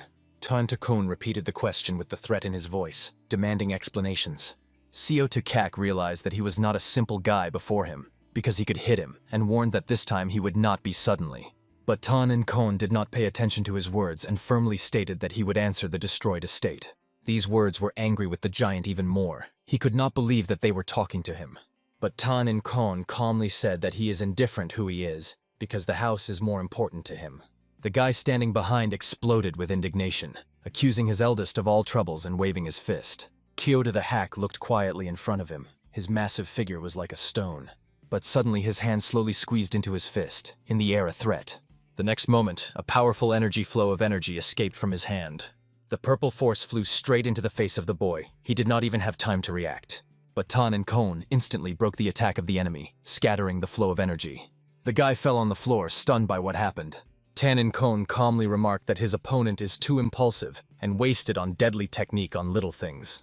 The wave of purple energy cuts the air and sweeps everything in the way.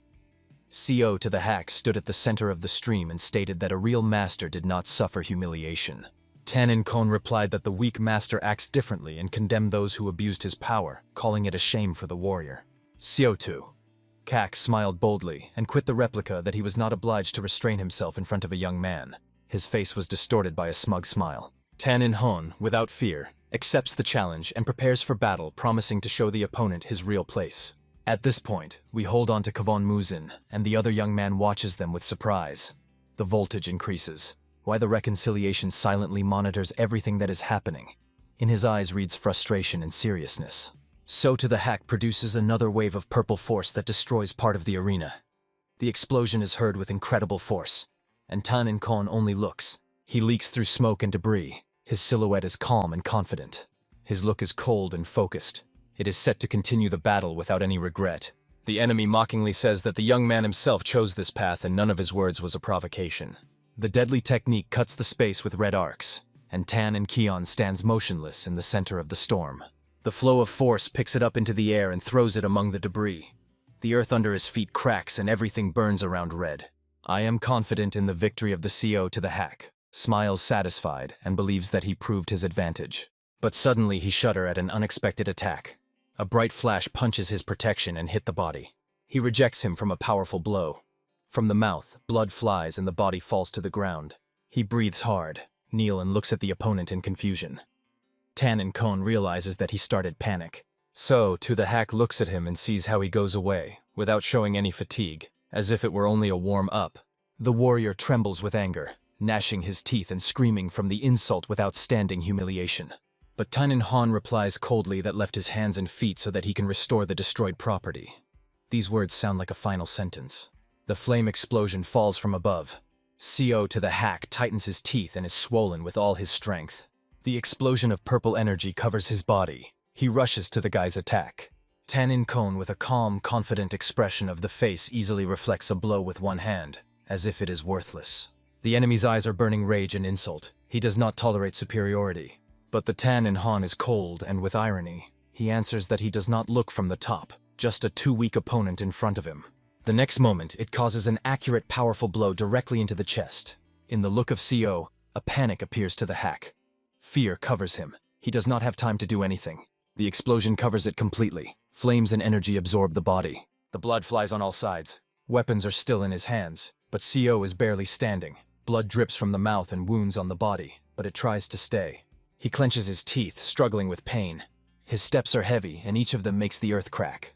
A deep crack is formed under the feet, which diverges in different directions. Kwon Muzin holds COE in our hands and looks shocked at what is happening. He immediately recognizes this aura. The old master is also aware. This is the gate of the heavenly demon. It is impossible to recognize it in mistake. Tan In Kon stands calmly. His body is covered by purple flames. He is shocked by the power of the opponent. A wound appears on the young man's face. The force of the attack was incredible. He recognizes that this aura is truly impressive. The body of CO to the hack shines with magical energy. The sword burns with purple fire. The warrior focuses, strains every muscle, and prepares for a new attack. Tan In Kon quietly follows him without showing fear. His look is cold and concentrated. The next moment, Tang into Han breaks from the place and attacks lightning, causing a madly powerful blow. The dazzling light illuminates everything around. Ko to the hack screams with pain. His body is literally broken. But in the eyes of Tan, Han shows only anger and deep disdain. The flow of purple energy cuts the ground, leaving a burning trace. They stand against a black and white gap, distant from each other. The voltage fills the air. Tan In Kon looks calm and firm. His view expresses complete confidence in his preference. He lowers his eyes with the expression of the winner who no longer sees the threat.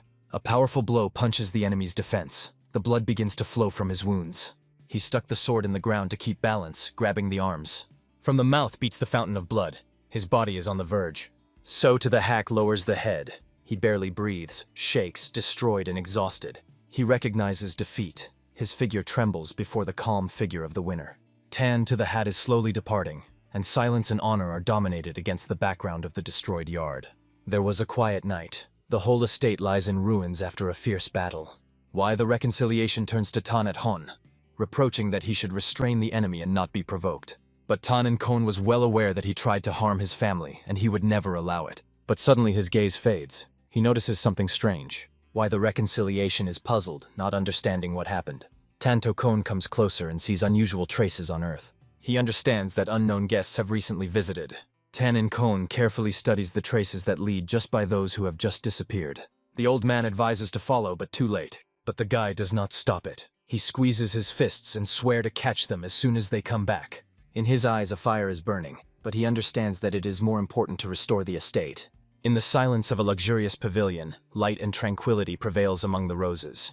Nothing heralds future disaster. The bowl stands on the table as if a silent witness to future events. Someone lifts the bowl. The air trembles, ahead of the conversation that will change everything. The influential man slowly scratches the drink, preparing for an important conversation. The closed face reports that the lost connection with those who had been sent there. The owner asks whether the king of the sword could be, but he is answered that his equipment was not detected. The subordinate continues. Everyone was killed with excessive cruelty. It is not at all like the style of the king of the sword. He adds that they found traces of demonic arts. All this is probably a demonic cult. The owner frowns, squeezes his fist and concludes. One of the masters of the demonic cult penetrate the estates. The hall prevails tension. The owner asks whether all residents are destroyed. The subordinate replies that their location is unknown. It causes the owner's anger. He begins to apologize, bowing his head. But the owner responds calmly. His order was only to eliminate the king of the sword. He thinks whether the old man really died. Then he orders to stay away from Hunan and return to Anea. With a treacherous smile and a glass in his hand, the man solemnly says, "It is time to remove the plate of the clutter of the Nagan." The story continues in the tank estate at Honor. Seo to the hacks lay unconscious with the closed eyes after a heavy battle. But in the end, he opens his eyes after a long rest. We leaned over him, watching his condition carefully. She was glad to see that he had been recovering, and Seo did not expect to see this girl before the hack. We are happy to exclaim that we are, but Herben answers everything. She offers him water, but he calmly refuses. Without stopping, she proposes to eat something, but he refuses again. For a few seconds, a tense silence reigned in the room. We change the face of Seo. It shows sadness. She bows low and sincerely apologizes to him. Kota the hack does not understand what it is about, but when she hears that she trimmed his beard, on his face appears malice. We quickly explain that she only wanted to trim a little because the beard looked untidy. He barely restrains the annoyance, looks at her with contempt, but does not raise his hands. We are immediately glad, thinking that he forgive her, but it's not so simple. He states that there should be punishment for mistakes. Pointing his hand, he orders to stand in the middle of the room and raise his hands up. The girl is confused and does not believe that it is serious, but the man is firmly responsible for the guilt should be punishment. He strictly orders to execute, and Seo with a sad look comes to the center of the room. We raised our hands up, as it was ordered. Standing on her knees, she sobbed, feeling the image. The man tried to ignore her behavior, but suddenly he heard her quiet bidding. He looked in surprise, not understanding why she suddenly laughs when she almost cried for a moment. We have fun saying that no one ever dared to treat her, and it even seemed funny. The Seo to the hack was only more surprised by the girl. If it is already, then it will become when it grows. And we were smiling with a smile that would be a real beauty. From the depth of the estate, the voice of the health is heard.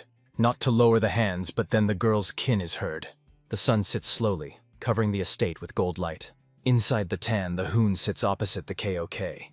The tension between them is noticeable even in silence. Seo to the hacks cannot stand. He is angry with silence, and he grunts that all this is reminiscent of some psychological game. In the end, he seems, and the first to ask who is Tan in Kon and where he comes from. He smiles mysteriously and answers that was here in the past and is now. The answer is even more annoyed by the warrior. It requires to stop talking with puzzles and reveal its essence. But suddenly Tan in Kon is alert and notices something. His gaze falls on the sword lying next to Hack. He looks silently and says that the sword is really very beautiful. So to the hack takes a sword in his hands, looks seriously at him and says that these weapons are passed from leader to cult leader. With the ominous glitter in his eyes, he prepares to tell who belonged to the sword. But he sharply interrupts Tan into Kon. He says that this sword belongs to John Muzz. Ko to the hack looked at the guy, not understanding where he knows such details. Tan In Han slowly stood up and calmly said that he would be well treated, because there is a lot of things in front, and the estate will have to be restored. The CO to the hack cried out not only that he had destroyed him, there were others who had done even more. But Tan did not even look back. Just quit that it was worth cutting the remains of the beard because it looks awful. From these words to the hacks, it boiled from rage, calling the guy a scum. Still, he did not leave the thought. Who is this young man who possesses the techniques older than himself, and immediately recognized the sword of one of the three heaven? Meanwhile, in the courtyard, the guy wasted things. Suddenly, he heard why the recession went into the room to the cock. He saw with surprise how the old closed the door from the inside, slamming them. The guy threw things and ran up to the door, losing his road. He fell to the door, trying to listen. He was interested in talking about, but he only heard a loud laughter to cack. Inside Healthy literally flashed with laughter. He did not believe when the reconciliation said that the guy was a descendant of the god of war. The guy at the door tried to catch at least excerpts, but he heard almost nothing. Meanwhile, the sky was delayed by dark clouds. From the sky began to drop the rain, and soon a real rain broke over the gloomy building.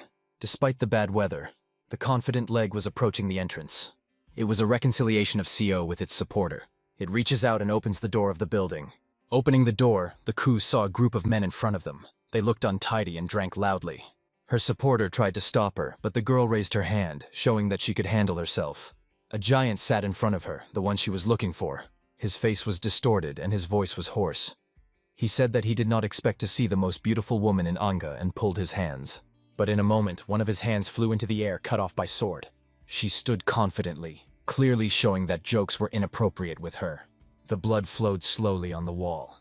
Despite the loss of the hand, the man exploded with crazy laughter and mockingly stated that she simply did not understand the joke.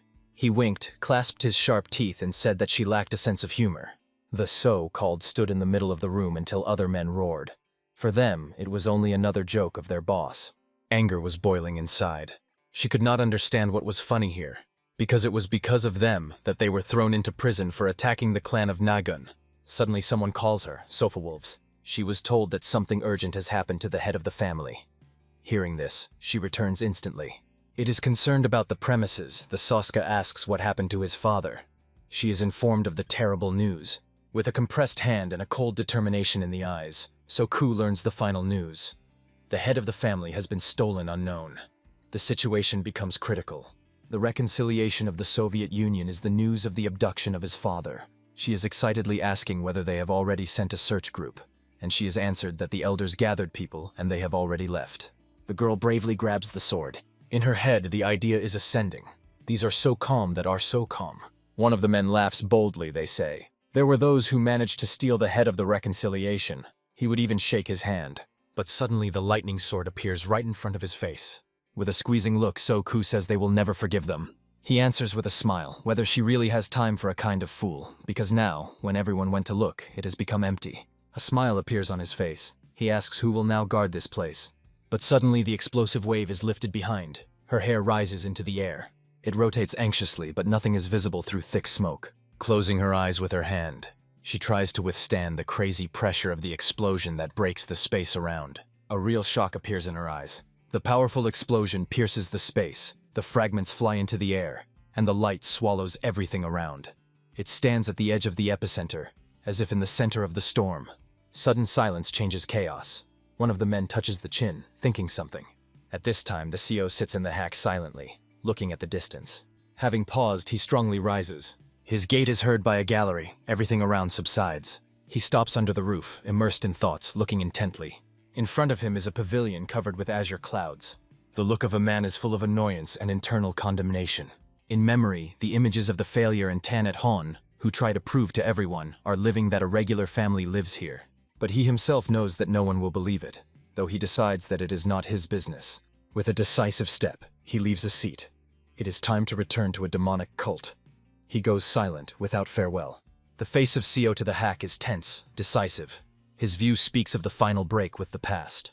One guy notices a stranger and is alert. It may be that no one recognizes because of the absence of a beard to the hack. The guy does not recognize him and breaks from the place, accusing him of the invasion, calling the thief.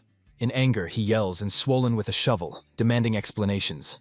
Seo the hack looks at him calmly and advises not to stoop it. But these words only ignite a young man. It is covered with rage. It rushes with an attack from above. The next moment he lies on the ground, in his clothing and beaten. The attempt was defeated. Meanwhile, why the reconciliation is rapidly approaching, noticing something strange. Seo to Kak says he did not want to fight, just defended himself. It all started with him. Why the reconciliation is suspicious of whether he really is the same to Kak. Hearing this, the man explodes from rage. The wounded guy lies with a spoon in his hand, and the old man says that without a beard, he looks like a real man. But his goodness is only angry. His beard was his pride. It appears to Tang and Kon and throws a joke. He says that without a beard, he looks great. We look at him enthusiastically and says that he really looks. She adds that her grandfather looks even better. Her words warm the moment. 4 men stand in silence, struck by the child's sincerity. Her joy changes the atmosphere. But suddenly, silence is broken by the wounded guy. He is crying for pain and requires help. Seo to the hack leans to him with a smile, praises for endurance. He says that the guy's spirit of a real fighter.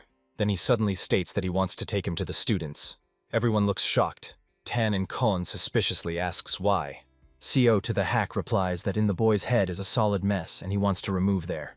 The guy looks at him in surprise. These words make Tan and Han think. He is silent. Still, Tan and Kon agrees. It seems to him that this is a really good idea. The focus is the guy, sweaty and intense. Tan and Han warns that there will be a lot of hassle with him, but Seo is glad to love a lot of work. A guy with tears in his eyes begs the owner not to do it. But suddenly he calms down, seeing something strange. At this point, the owner is approaching another character with determination in the eyes and urgent message. Tan and Kon stops his question, trying to understand what happened that forced him to rush in the morning. The messenger explains that he arrived at his recent request to trace the situation in Anga. He specifies that it is a Nagan family, one of the large clans. His words sound serious, with a slight shade of anxiety. All present listen carefully when it adds one more. He heard that the family was falling. The information is stunning. Why the reconciliation is dying. His look is tense, anxiety and surprise in the eyes. The news is deeply impressive. We move to another location, to the forest where crows were ominously on the branches. The man rushes the man, squeezing his hand into a fist. He breathes hard, hurries. His steps are difficult but decisive. Crows are circling over it. Suddenly he stops and looks at the birds. Their presence reminds that it is waiting for Lord. The man shudders, inspects scared, and replies that he is already going. With stress in steps, it enters the building. The atmosphere around is becoming more anxious. His face is covered with sweat from tension. In a deep bow, he welcomes the one who sits on the throne in the darkened hall, calling his master. He is in front of him, a silhouette of a mighty figure that looks silently from above. The space around is full of pressure. The one who bows does not dare to raise his head. A new figure appears, a mysterious man with long red hair. His look is almost completely hidden in the shade. He is threatened with a threat. Lord hoped that a man's visit was not in vain. He bowed low and reported that he had come about the family. He said with confidence in his voice, "The king of the sword was killed. Moonhak Mon is the new alliance leader of the Alliance Murim, and the family of a reconciliation on the verge of collapse. Everything goes according to plan." But Lord remained dissatisfied. He demanded the complete destruction of the race. The man ran with explanations, asking a little more time. In response, Lord was silent with his hand, without a word. The next moment, the man knocks out the explosion of blinding energy from his feet. He did not even have time to realize what had happened. He rejects him back, while the Lord remains unmoved, standing with his back. He falls to the ground, moaning in pain, splashes from his mouth. The Lord was coldly reminded that the order was clear, to eliminate each of the kind of reconciliation, no exception. But even such a simple instruction was unfulfilled for this. The faded fat man sobbed with horror, not laughing and looking into the eyes of the mistress. Despite the pain and humiliation, the man was glad to survive after such a blow. Lord gives him the last chance to erase the scum of the kind from the face of the earth. The man obeys the order without hesitation, without deciding to argue. Without a second, he runs out of the room until he has not yet been punished. The Lord calmly says that this time everything will be different. He recalls how Tan once managed to rise to the top, though not the fact that he was the strongest. He firmly promises that he will not allow more. A sinister smile appears on his face. Above the wooded hills, the buzz of hooves is swollen. Someone rushes at a frantic speed. We look out of the carriage window, exciting enthusiastically. Her eyes shine with curiosity, and the wind plays leaves. She shares his father with her father, pointing to giant trees, and he agrees silently. His gaze changes when he notices something strange among the trees. Together with them, a carriage and Seo sit in a carriage in strange masks, and Tan and Kon does not understand what is with them.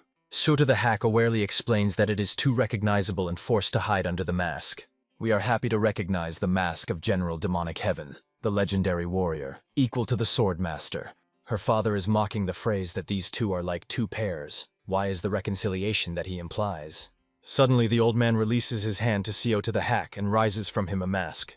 Seo to hack looks at him, and the old man says he wants to get rid of this shame, though he is confidently standing for his words. Inside the carriage, the tension increases. The leaders quarrel with each other. On the way, Kwon Mujin is straining. His look is full of anxiety, as if something evil is approaching. He looks into the carriage, sees the quarrel between the old and Seo to Hak, and warns Tan to Hon about something strange. Tan in Kon strongly rejects the curtain and tries to evaluate the situation. The scene of violence unfolds in front. The peasants in despair ask for a mercy, and armed people keep everything under control. Tan to Kon turns to Why the Cheerful, they say the moment has come to intervene, and this phrase causes old anxiety. He recalls that it is at such moments that the sword of the sword appears, and nearby the general of demonic heavens. But Seo to the hack with anger jumps out of the carriage, saying that it makes no sense to draw a sword master. His feet strongly hit the ground, a heavy step cuts a tense silence. He stops in front of the bandits. They ask who he is. A sinister smile appears under the mask. He activates his crown equipment and immediately destroys all the attackers, leaving them a chance. The peasants who have just been on the verge of death enthusiastically watch the spectacle and finally realize that it is now safe. One of the peasants rushes to the rescuer and begins to thank him for salvation. But suddenly the lightning sword stops at the cack just near the head of the peasant, forcing him to scream with horror. The peasant does not understand what is the matter, but Seo is cold to the hack that you will not be gratitude. At the same moment, something runs up and stops him, emphasizing that he is no better than robbers. So, to the hack is surprised why it is impossible to take a reward for a saved life. But the old man says that the real general of demonic heavens did not do. The peasant, still shocked, translates his gaze and notices another stranger. Tan in the hat runs to the site of the fight and begins to collect bags with coins. The peasant asks what he is doing, but Tang in Kon only smiles, rejoicing in good prey. But suddenly he hears that someone is calling him from behind. The boy boasts in front of the hostess as he skillfully tied the robbers. Lord approves effort and orders to transfer prisoners to the government in exchange for reward. The peasant does not believe in panic. Everything he saw is driving him into a real shock. All these people seem too strange to him and he decides that it is best to never contact them. But the events unfolded at all as the peasant imagined. I and my appetite were attached to food while sitting at his table. In the meantime, the guy lined plates to shine, leaving no drops. The peasant in shock watched how these people greedily absorb his dishes. Not everyone was even sitting at the table, and he felt confused and did not understand how everything turned. Earlier, Tan in Kon stated that they would go with the peasant to Anka, and in exchange for salvation, he should give them housing. But even these conditions did not please Tan at Hon, and the peasant muttered, who was looking for a better town next time. Tan in Kon wondered if the peasant knew what the situation is in Anga, and heard in response that the attack on the family was a shock for all. Given the activity of the bloody detachment of murderers, it was expected. Just the Nagan family could not fulfill its role. Why the reconciliation listened to anxiety. The peasant continued that the bloody detachment appeared suddenly and immediately seized control of all Ang. They were extremely strong. Kwon Mujin noted that there is too little information about them, and the future of the family depends on it. The peasants said that they would soon arrive in Anki and be able to see everything themselves. But Tang in Kon denied, they say. This is not their business. Wiping the face with a smeared girl, he added that they just traveled to admire the scenery and watch the monuments. After a long road, we fell asleep in my father, smiling slightly in a dream. They were almost in place, because Angoi began immediately beyond the high mountains. It was interesting how much Angoi changed in 1,000 years, and the night was slowly falling over the tops of trees. In the morning, they finally arrived in the capital of the province of Angoi, the city of Hefei. Once on the spot, the peasant said goodbye to them, and at once he rushed to flee, hoping to finally get rid of this strange company. The CO to the hack sighed, because he hoped to spend some time with them, but Tang and Kon assured that they would still meet. The bearded man was surprised where he was known to the plans of fate, but Tang and Kon replied that the wind suggested it. This answer was further confused by CO to the hack. He asked in amazement whether he heard something like that, but he replied that no, and CO to hack decided that it was all full of nonsense. But we have stated that the words of her dad are not fictional, and everything he says is true. She wisely added that if her father said that a dog is a cat, she would believe him, and even eat a cock if he says it is useful. The men were numb, hearing this from a little girl. Tan and Kon asked friends what they think about it, and whether they wanted to try. Kwon Mujin replied that if the owner orders, he would do it. This was angered by Chan Mujin. After ending with a strange conversation, they decided to find a place for the night, because the sun was already hiding behind the horizon. Tan In-kon suggested that there could be something interesting here, and was eagerly waiting for tomorrow. Why the reconciliation said that then he would take care of him by the morning. With confidence in his eyes, he took a step forward, and he added that he knows a wonderful place where you can stay. They walked forward and saw a gorgeous building in front of them. We were delighted with its grandeur and beauty. She could not believe that they would be allowed to sleep in such a place. Inside, everything was decorated with a sophisticated taste. Why was a reconciliation that he was the best hotel in Anga, and that he was familiar here? But Tang In-kon said that it did not matter, because it would not work with him. They went to the rack of the administration. There they were met by a kind employee and gladly congratulated them. Why the reconciliation asked if there were free rooms, and the guy wondered what they were interested in. Throwing into the hands of the coin, why the reconciliation said that they would have come a separate room. The butter was impressed with what he saw. He has not seen so much money. He even sweat from surprise, but he quickly grabbed the coins, covering them with his palm. And not wasting time, he spent the guests to a separate outbuilding. Those who were already at the hotel watched them in surprise. After all, renting a wing is very expensive, and everyone thought that these people just came to get bored with money. One of the guests noticed that the old man had a mask of a favorite baby character, and suspected that these people could be problematic. Dvoretsky led the guests to the outbuilding and respected. Why the reconciliation turned to Tan from Han to take the room? Because the best apartment should belong to the owner. We shone with delight, she exclaimed happily, which is necessarily a swaying before Jean ran after returning. Why was the reconciliation that the girl likes everything? The Yellow Dragon Hotel was famous even in Beijing. Suddenly, the reconciliation heard a slight knock on the door. At the door, a voice was told that the hotel owner wanted to congratulate the guests in person. Why the reconciliation allowed him to enter. The door opened, and the man said goodbye, promising that they would be served at the highest level. Why the reconciliation took off the mask and said that now everything was in place. When the owner of the hotel saw who was in front of him, he was in amazement.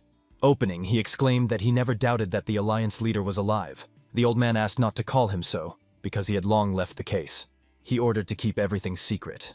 The man agreed, asking if the return was related to the tragedy in the family. Tan In-kon wondered if he knew everything that had happened. The man replied that the story is long. But Tan In-kon reassured him and asked to tell all the details. The hotel owner understood the hint and began the story, noting that it all started 2 months ago, describing the events in detail. After the story of the man in the hotel hung a tense silence, and why the Vagalum finally realized what exactly happened to the family. He was alarmed even more when he learned that the bloody squad of the killers was involved. Why the reconciliation wondered if there was a way to find out where their base, but the man apologized, saying that he did not have such information. The old man reassured him, they say, there was nothing to apologize for, because he himself lit his questions. He then apologized for the delay and allowed him to go. Turning to Tan at Han, the old man said that he would not hurt a little rest. But Tan In-kon sat silently, completely stunned. In his hands, a little so, we just woke up and yawned. She looked at him with big eyes, and he gently said that she slept very firmly. And suddenly the thought flashed in his eyes. Without delaying, he jumped out of the place with the girl and told the old man to rest. And we will lead to the local monuments. The girl shone happily. Kwon Mujin immediately stated that he would go with them. And behind him, without being up, he ran Fun and Chan Mujin. But suddenly someone hurts him on his foot, stopping in place. The guy's face was skewed from unexpected pain. The cry was so loud that Kwon Mujin looked around, but heard a strict order to stay. Seo the hack, his new owner, stated that he would not be thinking of making a victim. Meanwhile, Tan Takon, together with Seo, we went with the picturesque paths of Angha. They walked past the cozy yards, and the maiden was barely floating behind. Kwon Mujin was surprised to remark how quietly in the area. But Tan In-kon replied that it would be strange if life was dominated here, because the family that was trusted by the whole generation was destroyed. We were frightened by seeing so many people with swords around. But Tan In-kon reassured her, explaining that the martyrs of martial arts were everywhere, and she had already seen them in Juyan. But the girl confessed that then they seemed very scary to her. Kwon Mujin suggested that it may have been ordinary wandering, and Tang In-kon replied that it was possible, but not a fact. Maybe it was a group that was waiting for the right moment to penetrate the city after the fall of the family. So we carefully stepped the streets, looking around. But suddenly her face shone with joy. She saw a doll of a general demonic heaven, who stood on the counter. Grabbing her in her hands, the girl confidently said that her grandfather of grapes would definitely like this doll. Tan In-kon agreed with a smile, they say, the doll, and really very cute. He asked the seller about the price. He answered that she was worth 7 silver coins. Tan and Kon was shocked by such a high price for the doll, but looking at the captured face of the CO, he could not refuse her. He bought a doll, and the merchant glowed with happiness, satisfied with the agreement. After that, Tang asked where the estate of the scoundrel was, but the seller was confused and in surprise asked why he was. Tan and Kon replied that he was just interested in local monuments. The merchant exclaimed that he should not even approach the place, because although there is no bloody detachment now, no one knows when they appear again. Tan and Kon confidently said that it was his concern, and asked only to indicate the direction. The seller still told where to go, but warned that it was dangerous, because a few days ago people went there and did not return. So we worked worried about whether they were really going to go there. Tan and Kon gently stroked her on her head and reassured that they would not leave, and the girl sighed lightly. When he left, the merchant was still shouting that there are many wonderful places in Anga, but the estate of the redeeming estate is better to bypass. However, Tan and Kon decided that he would do as he sees it. A quiet and warm night dropped above the hotel, so we slept sweetly in bed, hugging a new doll. Tan and Kon carefully covered her plaid, trying not to wake up, and quietly left the room, closing the door. In the hall, he was already waiting for a reconciliation and CO. They immediately noticed that Tan and Kon appeared. Why the reconciliation asked if we fell asleep, and Tang and Kon replied that yes, she was sleeping, and with her remained Ta and Mujin, so you should not worry. Anxious, the old man asked if Tan and Kon really intended to go there, but in his eyes there was no shadow of doubt. With confidence in the voice of Tan and Kon, he said that it was time to go, because he finally decided to visit the estate of Nagun. Meanwhile, in the woods, a reconciliation of the So was rushed among the trees, fleeing from an invisible enemy. Looking around, she saw with relief she could break away from the pursuers. She hoped that the Alliance Murim had to send help, but there were still no news from there, and she realized that they remained only by outsiders. In the head of the SO, a suspicious conclusion was that the spy had come in the Alliance. She stopped in the woods, standing firmly on her feet, and from above on the branch silently watched her owl. Having realized everything, she realized that to turn to the Alliance means to sign a sentence, so it took another support. She definitely needs to find a safe place where you can hide and think about a plan of action, and suddenly a brilliant thought came into mind. She remembered Hans Tan and decided that he should immediately go to the Jew to their estate to ask for help. The gang leader, who had recently cut off his hand, was sitting at the table and saying that they managed to grasp the head of the family with the whole clan. But there was one problem. They missed the novel. The subordinates said that they were searched everything, but the girl had fallen through the ground.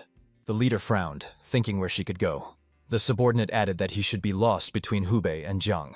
The leader realized that she would not go to the Alliance because it was too smart. She already guessed that the Alliance did nothing, and therefore, it is dangerous to contact there. Now the leader thought that the gap could hide this crisis. Whoever it may be, he was sure. Sooner or later she would fall into his hands. This is only a matter of time, and it is necessary to fully capture Anga. The subordinate reported that after the attack on the reconciliation, many clans had disappeared or joined them. With this rate, Anchi will become their few months. But the leader was dissatisfied with the following terms. Because the situation could suddenly change, you need to act faster. Lifting the bottle, he asked if there was still news. The subordinate mentioned the strange group that appeared in the city. This alerted the leader. The subordinate said that those people had settled in the Hotel Yellow Dragon, and 2 of them wore masks of a mistress of a sword and a general of demonic heaven. The leader first frozen in surprise, and then he laughed when he heard about these fun guests. His face was distorted by a sinister smile. Obviously, he conceived something. Stranging the bottle on the table loudly, he decided to check these weirdos. He knew that those who wear masks usually hide something, so he ordered not to fight them. In the midst of instability, even a small conflict could cause anger of dozens of clans. The subordinate listened carefully to the order of his master. The leader ordered him to return as soon as possible, because it was time to use hostages sitting in the dungeon. Sitting in the middle of the room, he reflected on new information. In his hands, he clenched the bottle and eagerly squeezed alcohol, immersed in dark thoughts. A sinister smile appeared on the face of the leader, and a thirst for new adventures burned in her gaze. He remembered the leader of the bloody detachment, which bears the death of the family and anyone who dares to go against his will. Once the grandmother of the clan, Nagun was now standing in the ruins under the bloody sky. A broken roof and the wreckage lay everywhere. The air was impregnated with smoke. The burned beams were lying in the ashes, and only the shadows remained from the former luxury. Standing in the midst of the rubble, Tan and Kon noted that there were many attackers and they had experience, because they used explosives. He suggested that he was a matter of the bloody detachment and asked about the suspects, but why the reconciliation only shook his head. Looking at the destroyed estate, the old man did not hide sadness and pity. Everything looked much worse than he imagined. But suddenly his gaze stopped at something among the rubble. He noticed the fragments of a broken plate, probably with the inscription of the name of the Nagun. Carefully lifts the fragment, as if trying to keep something from the past. His eyes are full of pain, and his hand compresses the fragment in silent sorrow. It sits opposite the destroyed building, pressing the plate to the chest. Behind the CO to the hack, she watches silently, confused with this scene. Meanwhile, Tan and Kon is carefully looking at everything around. Broken tile, bloodstains, fragments and traces of drawing, all indicated a rapid and bloody clash. Assessing the situation, Tan and Kon noted that fortunately, they were not killed. Maybe they were abducted. Why was the reconciliation in surprise as he thought so? And Tang and Kon pointed out the bloodstream that pulled from the battlefield. Looking closer, why the reconciliation agreed that it really looked as if it was drawn from the body that was pulled. And CO to the hack suddenly alarmed. He heard difficult approaching steps. His gaze slipped around, looking for a source of sound. Pointing his hand up, CO to the hack tensely said that they seemed to come to them by uninvited guests. Looking at the top of the destroyed estate, they noticed a gang of men standing there with a threatening look.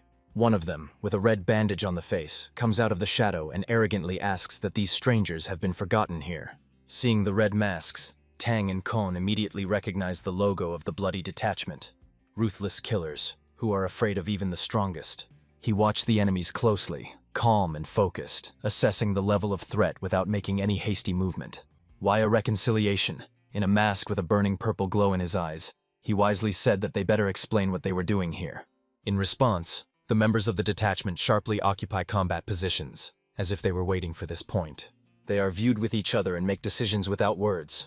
The leader acts forward and says that if they do not want to speak, then there is no other choice. You will have to resort. The hand is lightning to the sword's arms. The movements are accurate and decisive. Other warriors follow his example, grabbing weapons, preparing for the battle. A bold smile appeared on the KO's face, as if he were looking forward to this moment.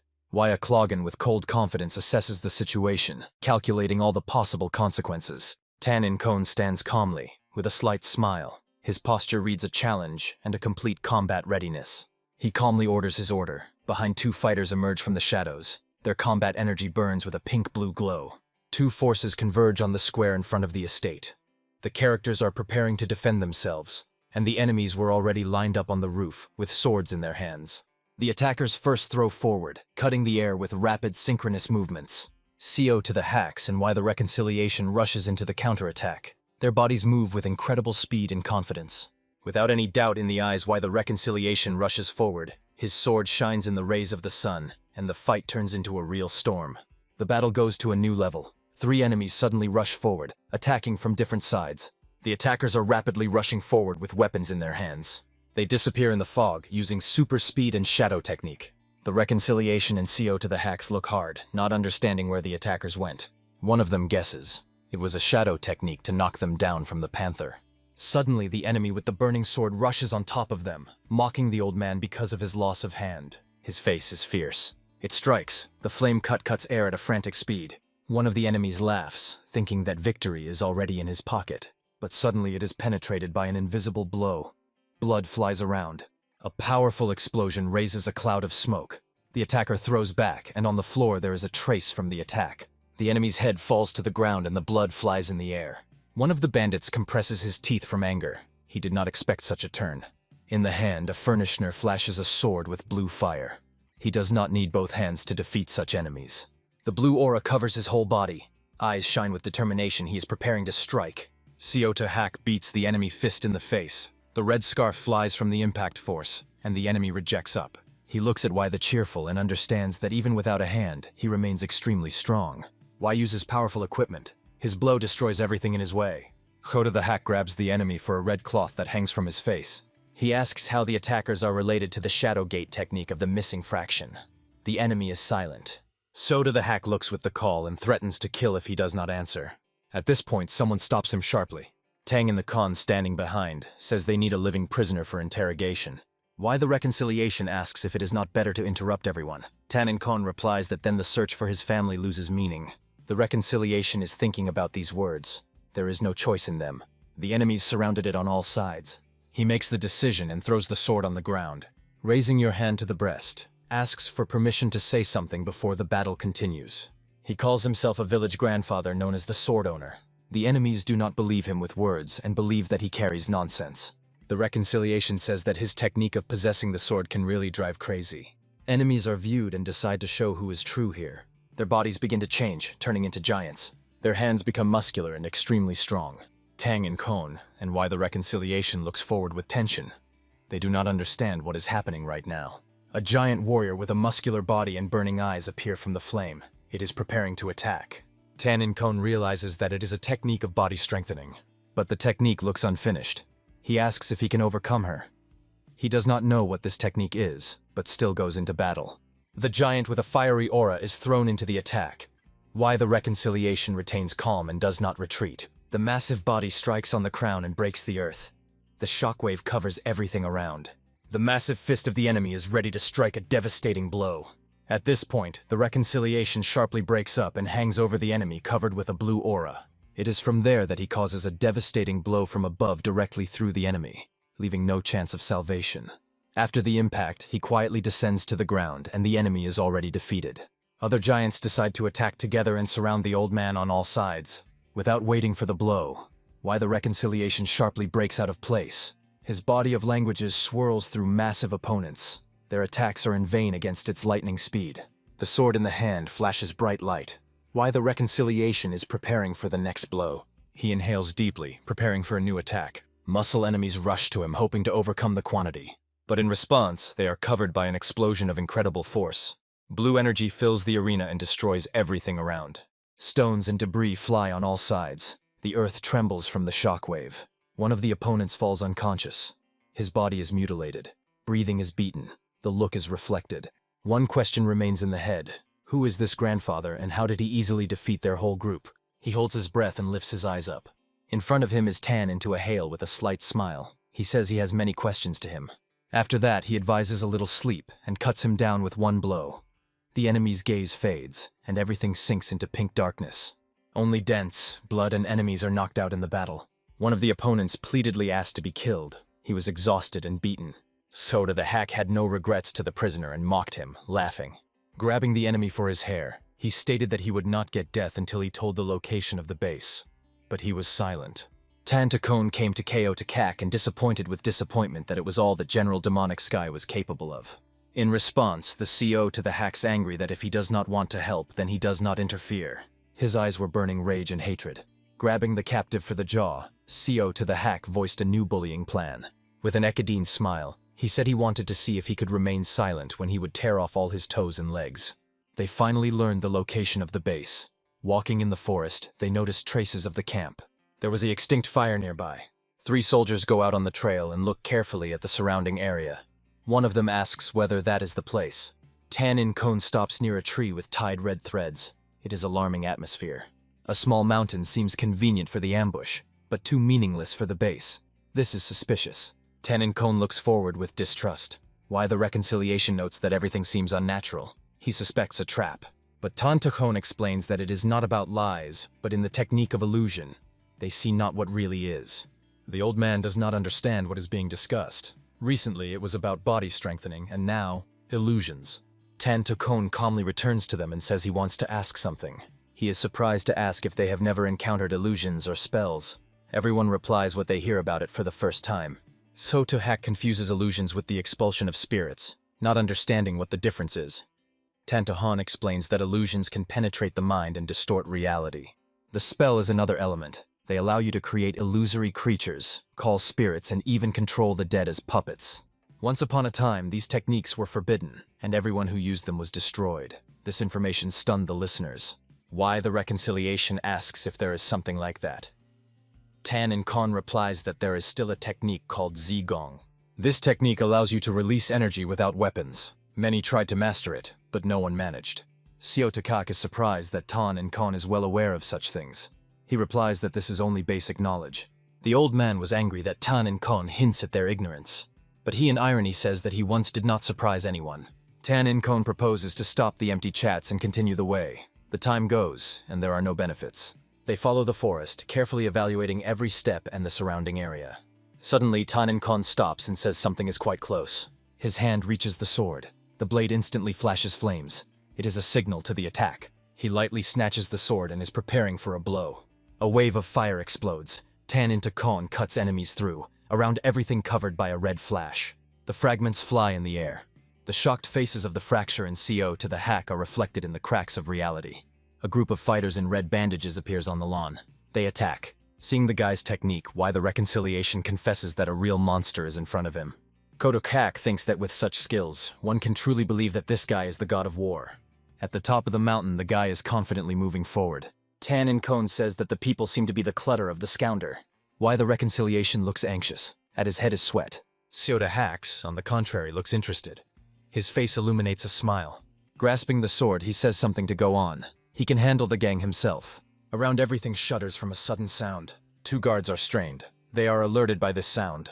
One of them looks around with fear. The illusory barrier disappears just in the eyes. The commander without delay gives an order to understand. The fighters are instantly rushing forward. Someone's foot strikes the ground with force, lifting dust. The fighters are racing at full speed, leaving the wind and dust. The commander clenches his teeth. His face is skewed from anger. Among the environment suddenly appears. He managed to break through the technique of enemies that shocks everyone around. The commander screams by ordering the soldiers to hurry and catch these bastards. One of the warriors laughs and laughs, calling the master coward. Why the Reconciliation explodes. In his eyes only rage and hatred. The man in the hat suddenly stops, holding the sword's arms. His face is covered with sweat. Just in front of him, a Reconciliation appears. His body is covered by a shining blue flame. The warrior is confused. Fear appears on his face. He tries to attack, but passes by Why the Fracture without causing any harm. He does not understand how it happened. The body of the old master was like a shadow, unattainable for attack. Fear paralyzes it. A voice is heard above him that asks how such small creatures could be so reckless. In front of him stands CO in the hack. He smiles boldly and says the attack on the clan of Negan was a big mistake. The enemy is still going with the spirit and trying to act. He inhales deeply and decides not to retreat. Grasping a burning sword, he states that he does not know who before him, but these people clearly do not appreciate their lives. CO to Hack laughs and says that these idiots are not even capable of assessing the situation. A fight flashes between them. The enemy targets the sword on the KO to the Hack. In response, the CO to Hack demonstrates its true strength and pulls out a burning sword. Meanwhile, Why the Reconciliation approaches the cave, where people are probably from his clan. He collects all the will into his fist and decides to enter the cave. Why the Reconciliation carefully enters the cave and touches the walls. His fingers tremble from tension. He worries with every step. Raising his hand, he sees that she is covered with blood. He becomes clear what horror was happening here. There is an idea in his mind whether his children are really here and whether they are still alive. Standing in the center of the cave, Why the Reconciliation rates the situation and bitterly realizes that this is the worst place for the wounded. Suddenly, he feels the presence of the enemy behind his back. He tries to attack, and although the Reconciliation seeks to maintain calm, he does not remain. The attacker rushes rapidly from above, but unexpectedly on his leg is a strange vibration. The next moment, the attacker's foot cuts in half, and Why the Reconciliation is completely calm. A group of soldiers with fortified bodies appears in front of him. They are no longer like humans, but rather a monster. On the other hand, new arms mutants are approaching. They are even more aggressive, and now Why the Reconciliation is in the center of the invasion. He does not understand what the art of strengthening the body is, but there are creatures that have already lost the human likeness. The master squeezes the sword's hand with lightning determination. In his movement, there is power and full readiness for battle. The face of the warrior is illuminated with blue flames. The energy flashes around the body, and the look becomes cold and ruthless. The giant rushes forward and rushes to the furnace, with the intention of crushing him in the frontal attack. In the eyes of one of the attackers, a fierce rage burns. His look is filled with uncontrolled hatred. But Why the Reconciliation is steadfast, activates its power, and swears that each of them will answer for their crimes. Having collected all the power in the body, he preparing to strike a devastating blow, promising a cruel and inevitable payment. At this point, the sky breaks the pillar of light. Powerful energy swept forward and breaks the enemies into pieces. Among the wreckage and outbreaks, Why the Recess remains. Unbreakable, like a stone, without a single drop of pity. His look burns, and his voice sounds like a sentence. He is not going to spare any of those who stand in front of him. Meanwhile, another battle is underway outside the cave. Everything around shudders from the waves of frantic energy. Xiao to the hack rushes the battlefield, crushing enemies with their feet. His power knows no limits. The movements are lightning. The strokes are so strong that the enemies do not even have time to understand what happened. A self-confident smile is visible from the mask. His eyes are burning on top. It is just a warm-up before a real battle. With an explosive blow, he rushes forward. Purple energy penetrates the air and sweeps everything around. The sword in his hands burns with dark energy. Each movement is accurate, and the tension in the body is felt even from afar. Even an enhanced body does not save enemies. They are not able to withstand a flurry of strokes that collapse on them without stopping. Xiao to the hack punches the space with a direct blow. His eyes are full of wild, unquenchable rage. From the powerful explosion of the body of enemies fly away. The earth cracks without standing the pressure. One of the enemies hides behind a tree, watching the battle. His face is tense and breathing is beaten. Running to the battlefield, he screams fiercely, asking who these warriors and how they dare to stand on the way. The leader of the enemies, with the look of full fierce, recalls how they managed to destroy the clan of Nagun. But the new power of fighters threatens to destroy everything. At this time, Tan and Kon stands quietly on the forest path, watching the events carefully. His eyes are determined, and his presence forces enemies to compress the weapons intensely. The attacker is aware that the honest struggle does not win, and begins to think of a treacherous plan. Suddenly, he orders to grab another enemy, hoping to take the hostage. Soldiers immediately execute the command. The muscular warriors break from the place like a fierce beast and rush to the Tang in honor. The leader smiles maliciously. I am sure that he will be able to take someone in hostages, not suspecting what he is waiting for him. The shadows of the attackers hang over the body of Tan at Hon, but he stands under the tree calmly. There is no fear in his eyes. Kota the hack turns with surprise and sees how the enemies rush to the guy. But the eyes of Han's eyes flash, and a light smile shows that he has already calculated everything. It instantly causes a powerful blow. Flame outbreaks break the attackers. They fly in different directions. The leader of the attackers does not stop screaming orders. In his voice there is a panic and aggression. His eyes are wide open from shock when he realizes that the plan has failed. The bodies of his soldiers fly around him like toys in the wind. In his gaze, anger burns. He clenches his teeth and does not understand how everything turned against him. Among the overthrown bodies stands Tan and Kion. His peace remains adamant. It is simply impossible to resist this power. The leader squeezes his fist and remembers how long he sought power. But now, when she is almost in her hands, everything slips. His face is skewed from rage. He screams that he will not allow you to lose so much. Xiao to the hack is surprised as the enemy still has confidence after such a devastating defeat. Tan and Kon sighs quietly, getting ready for the next blow. There is no doubt. The enemy loses common sense, strengthens the body, but gets a side effect. His eyes flash up with frantic rage. Tan and Kon looks at the enemy and coldly states that time to end with these monsters. The giant rushes forward at a frantic speed. The earth under his feet cracks every step. His blow splits the earth in half, lifting clouds of dust and debris. But Tan and Kon stands quietly in the middle of the field. His hair is fluttering, and in his eyes is complete indifference to the threat. One light hand motion, and the space trembles. The alarming silence prevails in front of an inevitable blow. The huge enemy rushes to Tan at Hon, not even suspecting what awaits the next moment. The lightning blow pierces the air and hit the enemy in the neck. At the same moment, his head flies away, leaving only the shadow of the body against the background of a red glow. Xiao to the hack calmly watches all on the side. Everything happens exactly as he expected. Tan and Kon stands among the bodies of the vanquished. His posture is majestic. It can no longer be stopped. Tan's eyes are sparkling in the dark. Xiao to Kak respectfully recognizes that this force is truly impressive. Again, we find ourselves in the depths of the cave, where the air is imbued with voltage, an echo of silence. Among the dust and dirt, folding his feet, the head of the clan of the Clutter, immersed in deep meditation, sits. But suddenly his concentration breaks the strange sound that cuts darkness.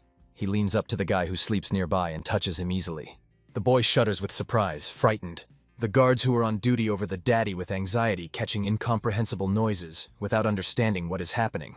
The guy, waking up, looks around with panic in his eyes, but the head soothes him, commanding not to panic. But at the same moment, the guards who have just stood confidently rushed, shouting for help. They do not have time to escape. The red ray of light hit from the sky and destroys them in seconds. The head of the clan is stunning to understand that the hell is taking place. And suddenly his gaze fades. He sees something that makes the heart accelerate. Together with the guy, he approaches the door of the dungeon, staring forward. From the darkness they approach the figure, every step of which brings echo of death. This is why a reconciliation with a sword in your hand. His blows are ruthless, but there is a doubt, maybe leave at least one alive. Hearing the familiar voice, the head of the clan fades, not believing his own ears. There is a shock in his eyes. He knows this voice too well, too deep. And with sadness in his eyes, he rushes forward, recognizing his father's voice. The rest of the prisoners look surprised, because they do not believe that the Sword King could survive, but voice and posture leave do not doubt.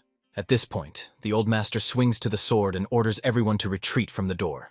They are stunned and do not understand why he does it, why he aims at them. At this point, the explosion simply spreads the prison gates, freeing everyone who was held captive. The fragments of iron doors will pour on the floor, lifting clouds of dust.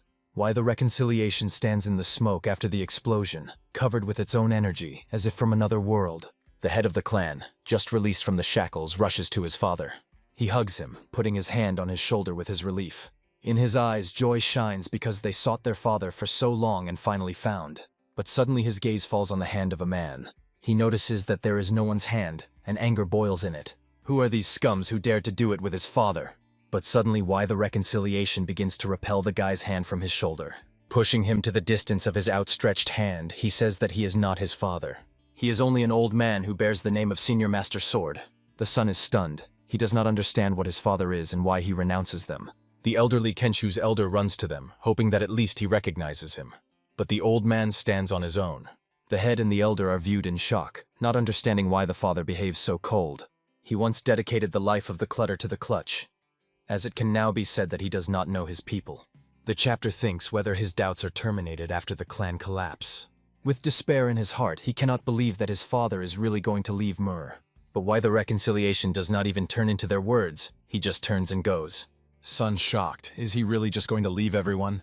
From despair and powerlessness, he falls on his knees, clenching his hands into his fists. Why the reconciliation sees it, but does not stop. He does not dare to stay. But the head of the clan begs him to stay because they need a Sword King. Other members of the clan fade in silence, in their eyes sadness and hope. The wounded warriors are silent, waiting for at least some answer. Why a fracture in a mask with a cold look looks at them. It exhales hard, and finally he turns to his son, ordering to stand up. If his father was indeed here, the punishment would be inevitable. Calling closer, why the reconciliation tells everyone that they survived, and that is enough for the King of the Sword. Now it's time to restore everything. He removes the mask and adds with a smile that it would like his real father. Not revenge, but peace. The head of the clan looks forward with a serious face. He has no more doubt. It's time to act. His hand slowly squeezes the sword's hand. The decision is made. He is ready to move forward and fulfill his duty. This is a new beginning for the clan. The head turns to the elder, offering first to find a safe place to relax, and then look for the perpetrators in the tragedy. Meanwhile, on the street, the hack is rushed among the boxes, muttering under the nose that the enemy is able to hide things. He grumbles that if the enemy had not been killed at once, I would not have to be copied in a junk. Tan in a hail with a smile replies that it is not his fault. Sho Tokak says that a real culprit still needs to be searched. Tan Takon agrees with a nod of his head. At this point, Tang in Takon sharply translates to the side. They return to them with a reconciliation and apologize for the delay joins the conversation.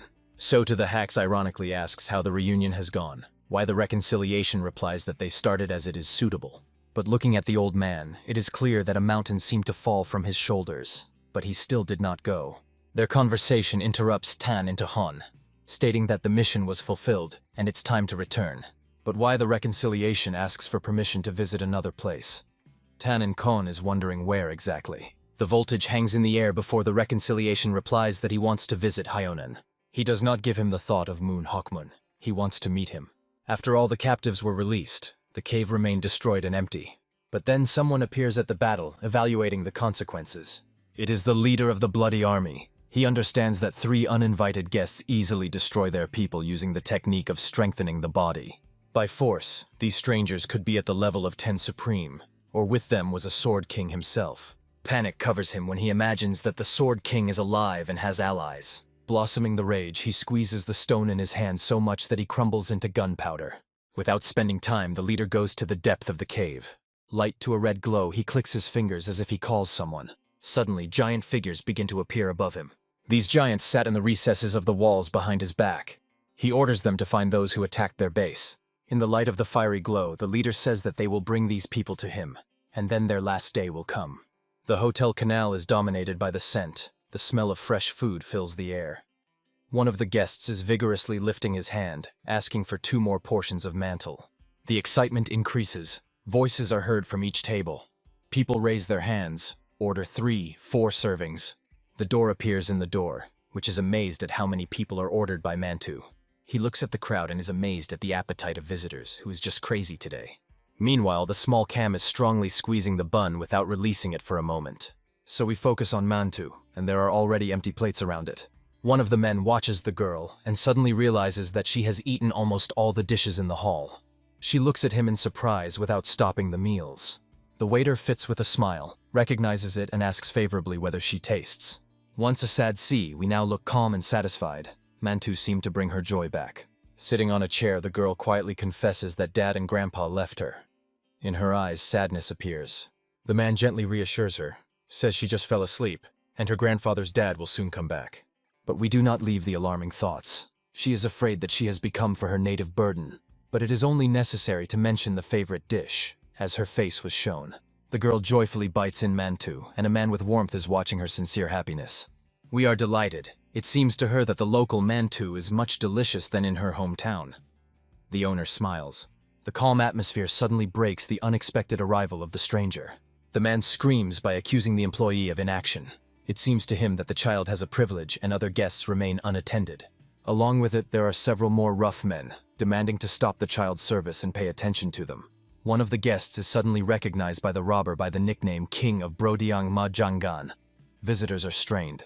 The hotel worker tries to clearly explain that the girl is a special guest, but it is even more annoyed by the stranger. One of the guests explodes anger, squeezes his fist and shouts. He is annoyed that they are considered ordinary visitors. The tension increases, but the sudden voice from the crowd stops the warrior, ordered to stop. Ma Jangan goes forward. His cold look and a harsh voice stop conflict. One of the brawlers who just shouted now begins to apologize and look. We look out from the table with curiosity. She is wary, but not afraid. Before her stops a chunky man with a sword behind her back, his look chained to the girl. The stranger's hand suddenly reaches her, causing tension. The hotel worker is frightened forward, trying to protect CO. But Ma Jangan only gently wipes something out of her cheek. The girl thanks in surprise for the care. She did not expect such gentleness. The worker is shocked by a warrior known for his cruelty. It is difficult for him to believe that the legendary fighter shows tenderness to the baby. It turns out that he loves children. Ma Jangan modestly meets the girl. We willingly call our name and praises the local Mantu. He is a little confusing from the panther. He is silent, but the corners of the mouth are slightly rising. Meanwhile, someone goes to the hall rapidly, sharply opening the door. The employee raises his eyes and fades, not believing in what he sees. The hall appears in the hall. Tan and Kon and CO to the hacks. The old man immediately feels a strange atmosphere as if something happened. So we break from the place and happily sounds our father, glowing with happiness. The owner briefly explains that nothing has happened and asks how they had things. The old man thanks and says that an important cargo will come soon. The employee immediately bows and assures that everything will be done properly. So he finally hugs our father. She has been waiting for a long time and now does not let him go with a hug. Emma Jangan silently watches the stage. His look is calm but heavy and piercing. Together with his partner, he thoughtfully examines a stranger with the child. Their appearance raises more questions than answers. They follow the eyes of the father with their daughter, who left the room in silence. Meanwhile, Tangruman Khan reports that man was Mangang. The guy is shocked. Kwon Mujin confirms this. The name of the king of the vagrant is known to all, and it is not Rest. He heard that he helps ordinary people, but his appearance here in the province of Angoy seems suspicious. But Tan and Kon calmly priorites. If it does not interfere, then there is no reason to worry. They have completed the case and are getting ready. The night wraps the city. A thin crescent hangs above the roofs of the palace. One section ends and the new one is just beginning. In the silence of Tang, he looks at the halt. His thoughts absorb the destruction of all clans related to witchcraft. He stands, reflecting on a warrior who disappeared without a trace. If he appeared again, he was intentionally returned. Despite trying to break away from the past, communication with Murim only strengthens and does not rest. Under the night sky, Tan and Han makes the final decision. It is time to go to Konan. In the morning, they rush the forest road, leaving behind familiar places. The himself is angry. He wants to go home and he does not understand why he returns to Konan again. Kwon Mojin coldly replies, "It is the order of the owner, so doubts are not appropriate." Without choice, they continue to move, and the carriage is relentlessly rolling forward towards the unknown. But one of them has an alarming anticipation. His look changes, something is suspected. A manga gun appears in front of the Kia with his gang, blocking the way. The situation is exacerbated. The himself screams from the carriage, demanding that they give the passage. Ma Jangan calmly replies that he changed his mind to miss them. Kwon Mujin warns with an evil look. It is better to change the solution again and not create problems. Ma Jangan stops in front of the guys with a brazen smile. He assures that he is not going to attack, he only wants to ask a question. His words are forced to froze. He does not look out of the enemy, squeezing the sword's arms without trusting any word. Ma Jangan's look is tense and piercing. He stands confidently, the look focused. The moment comes when he dare to speak. Because of the bloody red fog comes a figure in the mask. Behind it is a flock of demons. In silence, he asks if they heard about 20 spirits. They stopped in the forest to relax and have a snack in the open air. So we smile with a smile, looking so cute that it's hard to look away. Ma Jangan watches the girl and says she reminds him of her daughter. After that, he apologized to Tan and Han for his rude behavior in the hotel, but the guy did not keep his evil. Tan and Kon asked the warrior to tell more about the mummified bodies of the vagrants they found. Ma Jangan explained that these dead were known under the name of 20 spirits. They wore strange clothes and masks, similar to the face of the demons. It was because of these masks that he initially confused the old and CO to the hack with demons. But after a personal conversation, he realized that they were not at all like a cult. Tan and Takone still couldn't throw strange thoughts out of his head. Mummified bodies and absorption techniques seemed too suspicious. He himself asked if there was martial art that turns people into mummies. Tan and Kon confirmed that he was one of the demonic techniques, but CO to Kak denied that there was no such in their cult. Tan and Kon suggested that he simply did not know about it, and in the meantime, we would fall asleep in his arms. He continued the story of the absorption technique that belonged to the holy demon of the Black Wind, which for 3 days and night fought with the heavenly demon, but eventually lost. CO to the hack for the first time heard that someone was able to fight for so long with one of the 3 heaven, and why the reconciliation was shocked by the very fact of the existence of the holy demon of the Black Wind, and the fact that they have found too many unknown techniques recently. Ma Jangan stood up, and realizing that they did not know the truth about 20 spirits, said it was time to go. Going with his gang, he sincerely thanked for the conversation. And Tan and Takone, holding a sleepy so on our hands, we silently looked at him. Above the forest, the sky turned into pink emerald shades, bringing a feeling of a new beginning. Tan and Kon, with a cold determination, reported that he had to go somewhere. Hearing this, we look at him excitedly without realizing where the father goes. With tears in her eyes, the girl begged him to stay, but Tang insisted in Kon, advising to contact his grandfather or uncles when needed. We realized that we would not be able to persuade my father. Sadly shaking her nose, she listened to how he promised to return soon. Holding her hand, Tan Takone gently says that she will try to return as soon as possible, though it will take a little time. Why the reconciliation wondered what he conceived this time, but Tang and Kon replied that he wanted to check something. The old man asked what exactly and did not receive the answer. We have already sat with my grandfather in our hands, cheerfully waving for goodbye. Meanwhile, Ma Jangan rushes the forest under a hostile shelling, trying to break through. It looks around with rage and confusion. The situation is rapidly out of control. A group of attackers emerges from the smoke. They were not visible earlier, but now they attack a whole flock. The battlefield floods blood. The Mangan subordinates one by one turn into mummies. These are exactly a creature of 20 spirits. No technique causes them harm. One of the semi-demons with burning eyes rapidly rushes to the Mangan.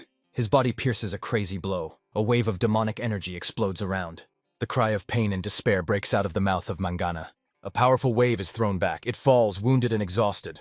The leg hits the ground loudly. His body lies in dust. Ma Jangan is exhausted among the ruins.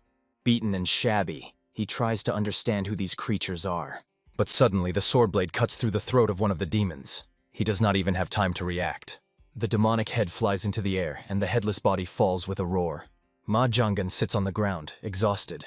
A man who saved his life appears nearby, and says that these creatures are not people. Ma Jangan looks at his rescuer with surprise, not believing his eyes. In front of him stands Tan and Kon. He calmly says that he will deal with it, if Ma Jangan cannot move. Tan and Kon analyzes the situation. In front of him, a corpse with absorption technique. He does not understand who is behind it, but recognizes its power. Ma Jangan, in a state of shock, exclaims something between anger and confusion, not understanding what he says. Suddenly, the body of Tan and Han permeates many black energy ribbons. They punch his body, and blood begins from the wounds. From the body of Tang and Han to the ground slowly flow heavy drops of blood. But the demons do not stop. One of them in the mask is rapidly attacking. Against the backdrop of tan night sky, Han is surrounded by dozens of dark figures. They try to sew it with black threads of energy. Ma Zhanggan, breathing hard, grabs the sword. His face is filled with anxiety. He realizes that Tan and Kon is in deadly danger. But even despite the numerous Tan wounds, Han takes a confident step forward. Energy explodes from under your feet. He raises his leg, fully concentrated. It is about to strike a beat that will turn the battle. His leg crashes into the ground with such force that everything around shudders. The earth cracks, demons lose balance. Among the wreckage and clubs of Dustang and Kion stands unwavering, with a sword in his hands. Ma Zhanggan looks with shock, as a guy who was just pierced through stands as if unharmed. The Tan power does not go away. On the contrary, it becomes even more powerful. It is preparing for the next attack. His sword splits enemies in half. Their bodies fly in all sides. Meanwhile, a man watches a man high in the tree under the moon. It was he who commanded these demons. Tan Tokon continues to fight. His movements are accurate. The strokes cut through the space. Strength and technique are perfect. The spirit's commander suddenly breaks. He escapes, wants to report on what happened, not understanding who is Tan and Kion. But he immediately notices him. A cold smile appears on the face. With a mocking note, he asks where he is in a hurry. Tan Tokon rushes to the hood. His gaze pierces the enemy through. He realizes that a real commander of the dead before him. The face of a man distorts fear. The sweat drains the cheeks. The pupils reflect the tan silhouette in Han, which is approaching. Panic grows. At the same moment, a frantic blow enays a man from his feet and throws him to the ground. Tan Kon stands above him and terrifiedly demands to say who stands for it. He warns that escape or silence will turn regret. But even under threats, the enemy does not seem. He is silent and is not going to produce any information. Suddenly, Tan Kon notice something unusual. His gaze stops on the enemy's sword, where the symbol of yin-yang is visible. Standing under the moon, he realizes with confidence. In front of him, shamans. The man tried to hide it at least, but he was defeated here. Now he has no choice. Tan Kon instantly reads his intentions and produces a powerful wave of energy directly into the target. His look is cold, the movement is accurate. The blow flies with incredible force. The enemy rushes to flee, not knowing that the energy wave is already catching up with his back. Recognizing that he will not be able to win, he decides to seek help, but does not have time to tell whom. At the same moment, a strong blow hit him in his back, in the eyes of shock.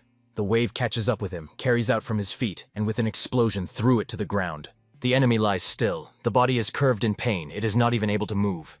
Ma Zhanggan covers the face from smoke. His eyes are filled with sincere surprise. He does not believe in what he saw. Tan Kon defeated the enemy without even touching him with his finger. Tan Kon stands on a branch of a tree under the night sky, and Mangangan is surprised how many unusual people are in the world. After a heavy battle of Tan, Han erases his clothes in the river. Sitting on the shore, he feels as if he had returned to the old days. He puts on clean clothes, but on his face, anxiety. The enemies are destroyed, and no information was obtained. Tan Kon reflects. One of the opponents was a shaman, and they knew the techniques of strengthening the body and the art of absorption. He suggests that they can be the offspring of a bloody demon. But even if not, shamans are already involved. All you have to do is turn to the Alliance Murin. It looks disappointed. He came here from curiosity, and he found only problems and a new job. And suddenly his gaze encounters someone familiar. Before him stands Ma Zhanggan. He drops on his knees, bowing his head.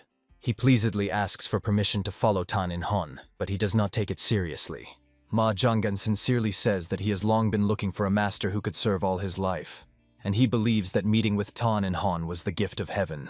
Tan Kon recognizes the power of this man, but he reminds him of the Quinujin, and he does not need one more. He refuses with complete confidence and passes silently. Ma Zhanggan pleadedly asks Tan from Han not to go, because he heard that he was going to Hyonan. He hopes to allow him to at least accompany him in his eyes to prove his benefit. Tang stops and agrees after a short reflection, but with the condition that if it is unnecessary in Honanen, it should disappear immediately. Ma Zhanggan joyfully accepts this condition without hesitation for a moment. Tan Kon realizes that the annoying persecution of him is tired, so he decides to give a chance. Ma Zhanggan breaks from the place and swears to fulfill the promise. Tan Kon orders to show the shortest way to Honan. Under the night sky, the mangan indicates direction. You need to go through the mountains and then hold the straight path. A new day is coming. There are 2 sparrows on the branch in the forest, quietly chirping. Why the reconciliation with a serious face thinks why the owner of the estate left. Soda the hack does not understand what is the matter, but why the reconciliation suspects that everything is not so easy if he has left CO. So to the hack is indignant that the owner would not put the girl danger, but why the reconciliation is angry that he was trying to explain. The boys are silently watching their hot dispute. So does not stop the hack, accuses the opponent of tricks and laughs at the so-called light fraction, asking the himself whether he agrees. The himself is out of surprise without waiting for the question. Still, he boldly takes a step forward and agrees, calling the bright continuous disappointment. Why the reconciliation replies that the participants of the demonic cult have always lacking the mind, so they are considered crazy. He turns to the maiden, asking whether he agrees with that. Kwon Mujin supports the old man and says that the whole world knows, with his head in cultures is wrong. This is even more annoyed by CO to the hack. It resembles a quality that the same is from the dark fraction and plays two fronts. CO to Kak convinces that there is no point in trusting dark, because sooner or later they will betray. The old man nods to confirm. Kwon Mujin no longer withstand this altercation. He becomes awkward. Suddenly small legs come to the cry. Kwon Mujin grunts angrily, insulting everyone with old closers. CO we hear his swearing and interferes instantly, demanding that everyone become silent immediately. She formally states that she will tell her father. Why the reconciliation and CO to the hacks are immediately frightened and the heads are lowered. The girl looks strictly at the uncle of Kwona and orders him to stop. Rejoicing that we were able to reconcile, we propose to cook something delicious. And we move to Tan's estate at Hon, which stands devastated against the background of sunset. The leg of the 11 steps in the yard. She raced here for a long time. But it is disappointed, because at the most important moment, there is no one here. Against the backdrop of the evening sky stands Tan's estates in honor. This is where CO comes in search of help. Exhausted and evil, she falls on her knees before entering. After a long journey, it disappoints the void around. Her looks like herself, Zakana, exhausted on the verge of strength. She looks at the yard and realizes that it will simply no longer be to wait. Squeezing a stick in his hand, he is strongly raised. Focusing, looking forward, CO Shiloevan, with a fishing rod in his hand, says that she is at least eating today. Meanwhile, at the hotel, one of the audience notices that Tan and Kon has not yet returned. Silence becomes disturbing. At the table, the reconciliation assumes that he may have lost. But CO to the hack denies, they say. Tan to Kon, not of those who just get lost. At the next table, two men whispered that the great sword of heaven is too fond of world affairs. CO to Kak is surprised to comment that his reputation looks better. Why the reconciliation coldly points out that it is only gossip. It is amazed by the fact that the Mung family allows you to spread. Suspects that they use the Alliance Mur in their own interests. Suddenly, his sound is distracted. He turns his head, hearing someone back. The and Kavan Mujin come to the room.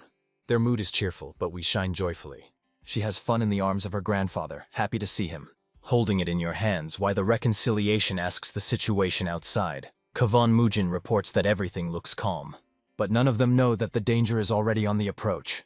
The wickedness of the Kwona is suddenly solidified. He hears strange sounds that are rapidly approaching. At this point, the doors are sharply dissolved by a foot blow. 3 fighters come to the room.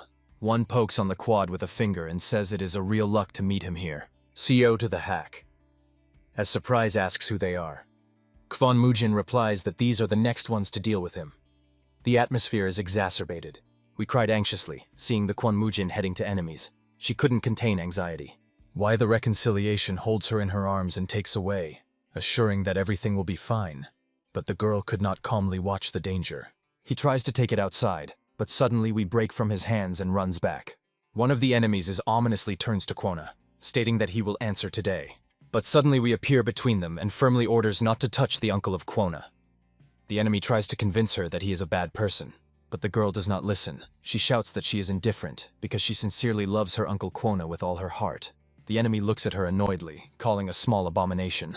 He fiercely screams to get away, otherwise he will lose her life. But in the next moment, the enemies fall from an unexpected, powerful blow. The door appears in the door. He is angry that someone dared to shout at his daughter. We stand, protecting his uncle, and watches with surprise how his father destroys enemies in an instant. Tan in Kon looks courageous and confident. From his feet there is a slight smoke after a powerful blow. Meanwhile, a crowd gathers in the yard. Dozens of people are hostile to the quarry. They are indignant why the Alliance Murimi allows a Quizon to walk freely, but some assure that it is senseless. He is not declared an enemy. Everyone stands at the entrance to the hotel with the swords, discussing the rumors that Kwan had to be dead. but they saw him in Honan. Tantacone watches the crowd through the window. His look is attentive and tense. Kwon Mujin apologizes to the master for the problems created. But Tan In Kon just smiles and says that he adds a little noise to the life of drive. After a short fight, Tan In Han asks something that he plans next. After all, they came to Hyonan at his request. So we carelessly play with our doll, and why the reconciliation says that when many say the same thing, then there is true. With confidence in his voice, he decides that it is time to get to the Alliance Muri. Tan In Kon doubts that it will be so easy to go to the Alliance, but why the references remembers the secret passage in the pavilion, which only the leader knows. However, before going there, they will have to deal with those who stand outside with the swords. Ma Jungan goes forward and states that he is ready to help his master. Tantacone orders everyone to go. He is interested in seeing how stronger they became. Kwon Mujin and Ma Jungang immediately rush to the street, accepting the owner's order. The itself remains motionless right in front of Tan in honor. She asks with surprise if he really should go. Co to Kak angrily says that he was not in vain taught. While Kwon and Ma Jungan are rushing into battle, Tae himself complains that he will die there without chances. And with a smile he adds that he is quite suitable for the role of the cook. But such an answer does not please the owner at all. A moment later on his head, and a few fresh traces of upbringing appear on his face. And in a moment he stands next to others, though much less confident than the rest. From the window, the boys watch their elders carefully. Why the reconciliation reassures everyone, assuring that they will not act meaningless as long as Ma Jungan, king of wanderers. And indeed, as the former wanderers saw Ma Jungan, they began to retreat. But half of the attackers remained. Tang and Kion watches the development of events. We felt that the conflict was rising outside and worried. She quickly ran to her father and looked out of the balcony with fear. They stood together and watched carefully how their subordinates would cope with a difficult task. The unknown man fiercely demanded explanations. The crowd shuddered from surprise. For a moment, a dead silence fell in the yard. The monk Mu Ho took a decisive step forward. He blocked the attacker's path, protecting the master of the dark faction. He only mocked, making the enemies tremble with fear. The opponents helplessly gritted their teeth. The swordsman retreated in disgrace. The twin blade gratefully bowed to his savior. Onlookers were surprised by the alliance of the king of vagabonds and the dark fighter. The young man only smiled awkwardly in response. The trio awaited explanations from the monk. Mu Ho assured, he simply cannot tolerate disorder. The conflict exhausted itself under the light of the lanterns. The monk left, urging not to disturb the peace anymore. A sudden jerk raised a cloud of dust into the air. The mysterious leader called Mu Ho an interesting young man. The twin blade felt the incredible aura of the monk. The elders already saw in him the future abbot of Shaolin. Twilight covered the Murim Alliance residence. In the silence of the rooms, the blade of a sword flashed threateningly. The giant Ma Jungan carefully prepared the weapon for battle. The former contender for leadership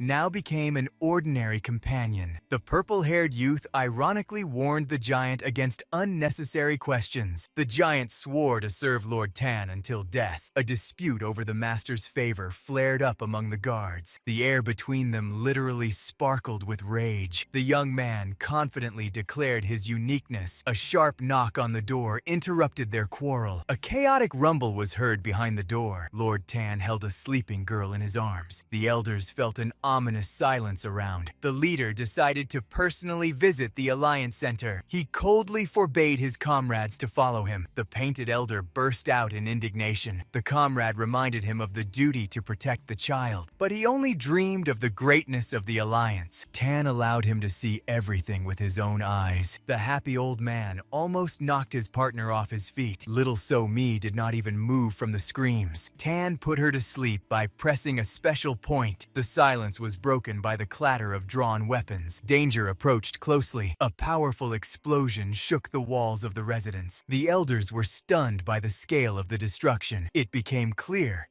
this was a direct attack on the Alliance. Fingers tightened on the hilt in anticipation of death. The enraged leader demanded immediate explanations. He lunged at his son, seeking an answer. 10 large sects began an armed seizure of power. The bloodied woman cursed the traitors. The enemy ordered to spare no one. The main accomplice disappeared as if he had never existed. The leader realized he was left completely alone. A brazen call for surrender rang out from the crowd. The rebels demanded the ruler's resignation. He only looked contemptuously at the crowd of nobodies. The leader rushed into the very midst of the enemies. The young man unleashed his hidden power. "Try to overthrow me."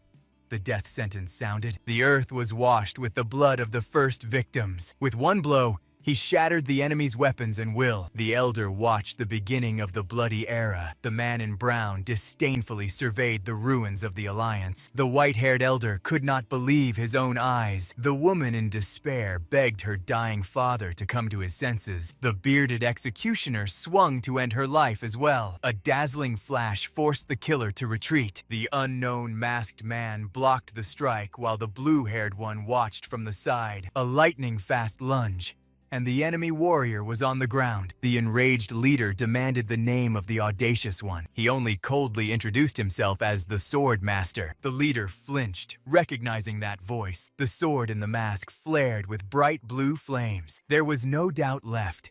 Before him stood the legendary Namgun Jong. The bearded man smiled madly, preparing for a rematch. Namgun refused help, seeking his own revenge. He condemned the fall of the alliance and took a step toward the enemy. The enemy only mocked his masquerade. Namgun's son rushed to help, begging his father to be cautious. A powerful blow instantly cut off his scream. The young man's body fell onto the stones under indifferent gazes. The blue-haired master ordered not to spoil the spectacle for him. The residence turned into a cemetery amid the howling wind. Namgun believed that he could manage even with one hand. He was pursued by the superior gaze of the enemy since childhood. The air was cut by the whistle of a deadly blade. The bearded man rushed into a furious attack, leaving a bloody trail. Namgun's blue energy held back the first assault. The swords clashed, sparking the flames of two elements. Blows rained down one after another, allowing no respite. The fight turned into chaos of crimson and blue fire. Namgun fiercely rejected the opponent's pity. The leader only noted the final decay of the old acquaintance's soul. In response,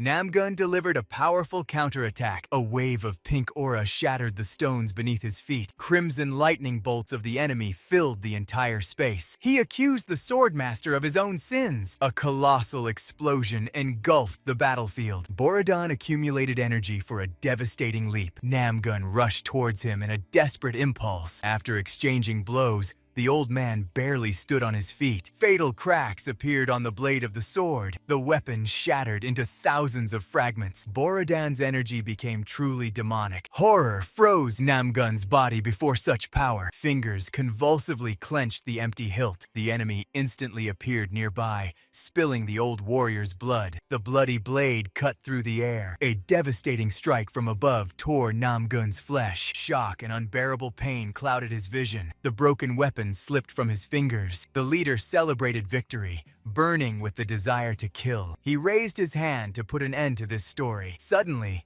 time seemed to stop. An unknown hand easily caught the sharp blade. The blue-haired one intervened, protecting the wounded hero. He effortlessly broke the enemy's sword with his bare hands. A shard of the blade stuck into the ground like trash. The master calmly decided to end this show. He took a step forward, radiating absolute confidence. A black wave of energy knocked the bearded man off his feet. The blue-haired one drew his sword, looking at the enemy as a worthless person. The leader of the alliance was gathering the remnants of crimson power. He was not going to give victory to an unknown upstart. The bearded man soared into the sky, seeking only the death of his opponent. The mad laughter of the lunatic filled everything around. With a broken sword, he unleashed all his fury on the new enemy. The old warrior flew upward from the devastating blow, while the young swordsman was already preparing the next attack. Blood-red steel fiercely bit into the enemy's defense amid the endless clatter of metal. The young man realized his powerlessness.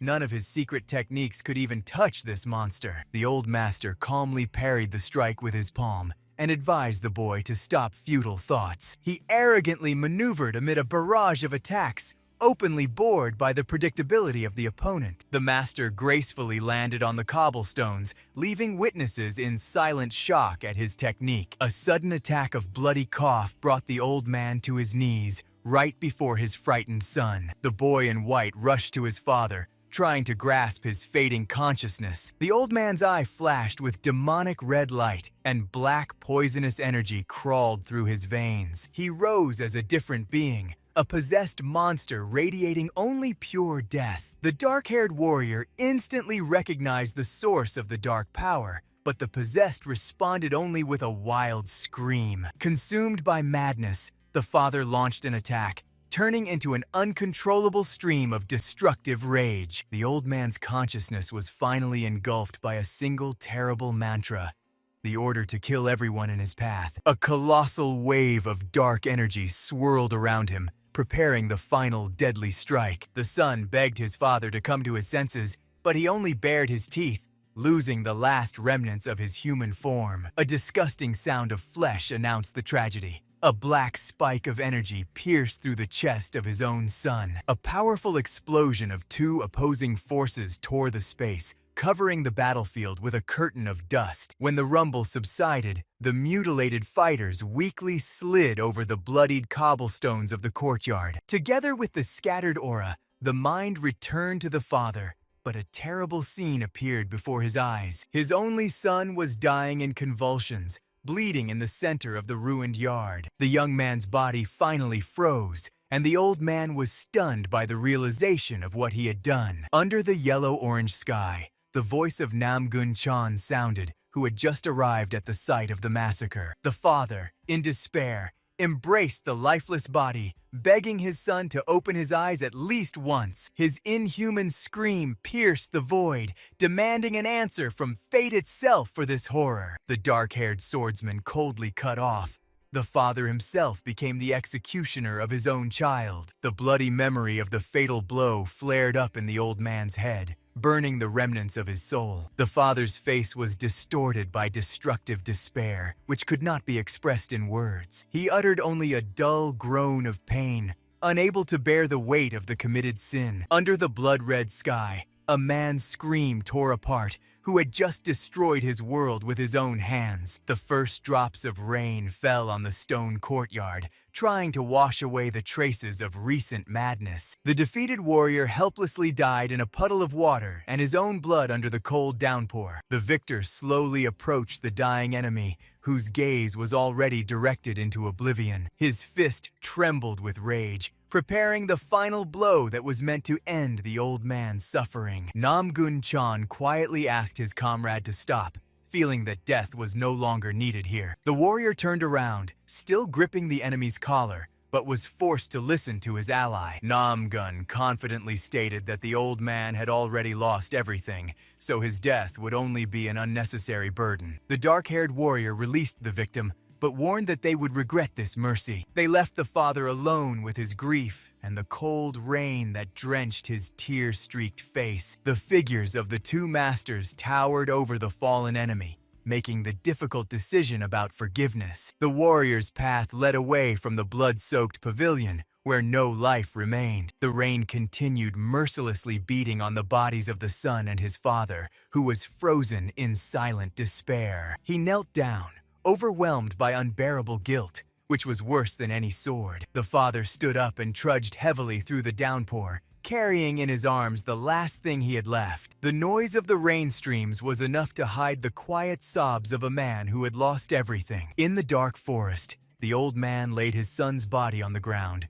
dreaming of only one thing: to switch places with him. He hysterically cursed his fate, demanding death instead of this unbearable existence. Another's mercy seemed to him the worst torture imaginable. Suddenly, the bloody memory was interrupted by a stern voice that sounded straight from the night darkness. A terrible silhouette with burning eyes confirmed. He still thirsted for the death of the old sinner. Around the stranger swirled a sinister blue aura, promising to tear the father to pieces. The demonic shadow mercilessly stated that the darkness had already completely engulfed the warrior's heart. The father wept under the lightning, finally broken by the pressure of this invisible force. Suddenly, A man under an umbrella emerged from the rain, whose majestic stature radiated cold. His red eyes looked at the old man with absolute indifference, as if at a crushed insect. A creepy smile of the red-haired stranger accompanied the question about fear and the thirst for murder. The old warrior raised his gaze, barely managing to ask the name of his new doom. The stranger only extended his hand, indicating that his identity did not matter now. Under the bright crescent moon, he authoritatively ordered the fallen father to follow him into the darkness. The red-haired man's eyes flashed red. He promised to take away all the darkness accumulated in the warrior's soul. The morning sun sharply changed the scenery, illuminating the calm and noisy streets of the peaceful city. Little So-mi frowned discontentedly as their journey bypassed the legendary Shaolin Temple. The dark-haired warrior promised the little girl a walk by the lake, trying to dispel her childish grievances. Despite the treat in her hands, the girl still sighed for the temple, and the warrior only gently smiled at her stubbornness. Little So-mi admired the miniature golden pagoda, which sparkled in her hands with real sparks. The girl rushed to her companions, boasting about the amazing find and sincerely believing that she was holding a real Shaolin temple in her hands. The giant in the mask instantly burned with envy and demanded the same toy upon learning that the blue-haired master had crafted it with his own hands. The big guy froze in silent shock, not believing his ears, while the master indifferently confirmed his authorship under the quiet ringing of metal. To the fervent pleas to make another copy, the warrior received a short and extremely harsh refusal. The reason turned out to be the master's ordinary laziness, which left the disappointed giant in a state of complete emotional stupor. The outraged big guy began loudly listing all his merits during the journey, never receiving the desired trinket. The young man with the bag slyly winked at the giant, offering a proven way to melt the icy refusal of the blue-haired warrior. The giant asked with distrust whether such a cunning plan could really work with this unyielding man. The man in brown snorted irritably and sharply turned around, unwilling to take part in this senseless farce. He slowly walked away under the silent and calm gaze of the young youth who watched his every step. 10 silver coins instantly made the master compliant, leaving the witnesses in shock at such mercantile speed. Shiny gold with a characteristic ring fell into the open palm, forever settling the question of professional laziness. The blue-haired master only smiled ironically in response to the accusations. Raising a child required much more money than honor. The conflict exhausted itself, and the happy So-mi received her portion of sweets, gladly thanking her companions for their care. The boy with the large sack began asking about last night's outing, which seemed to him too suspicious and dangerous. The gray old man in the mask tried to deny everything, but the young man clearly saw their frightened appearance and did not believe a single word. He began to suspect the worst: the murder of the Alliance leader, or a large-scale bloody massacre that the masters were trying to hide. A giant fist that appeared right in front of the curious boy's nose eloquently hinted that his teeth were clearly unnecessary. Nervous laughter became the only way for the young man to instantly retreat while preserving the integrity of his jaw. Despite feigned indifference, the boy understood. While they were playing with the girl, the world around them was already beginning to collapse. While the master gently held So-mi in his arms,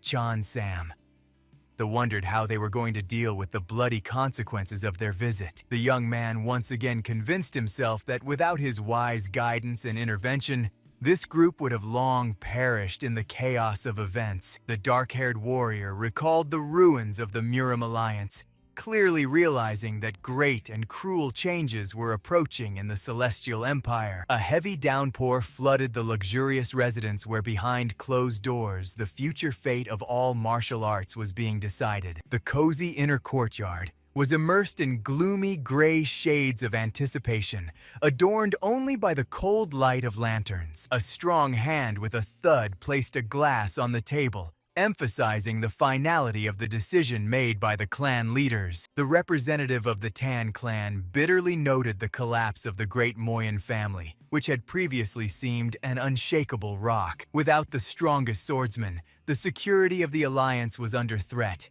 and even the elder Chagall was not in a hurry to offer his help. The warrior in green confirmed help was nowhere to be expected, as the world of Muramu was left without its main defenders. From the former glory of the 8 great families, only 5 scattered clans remained.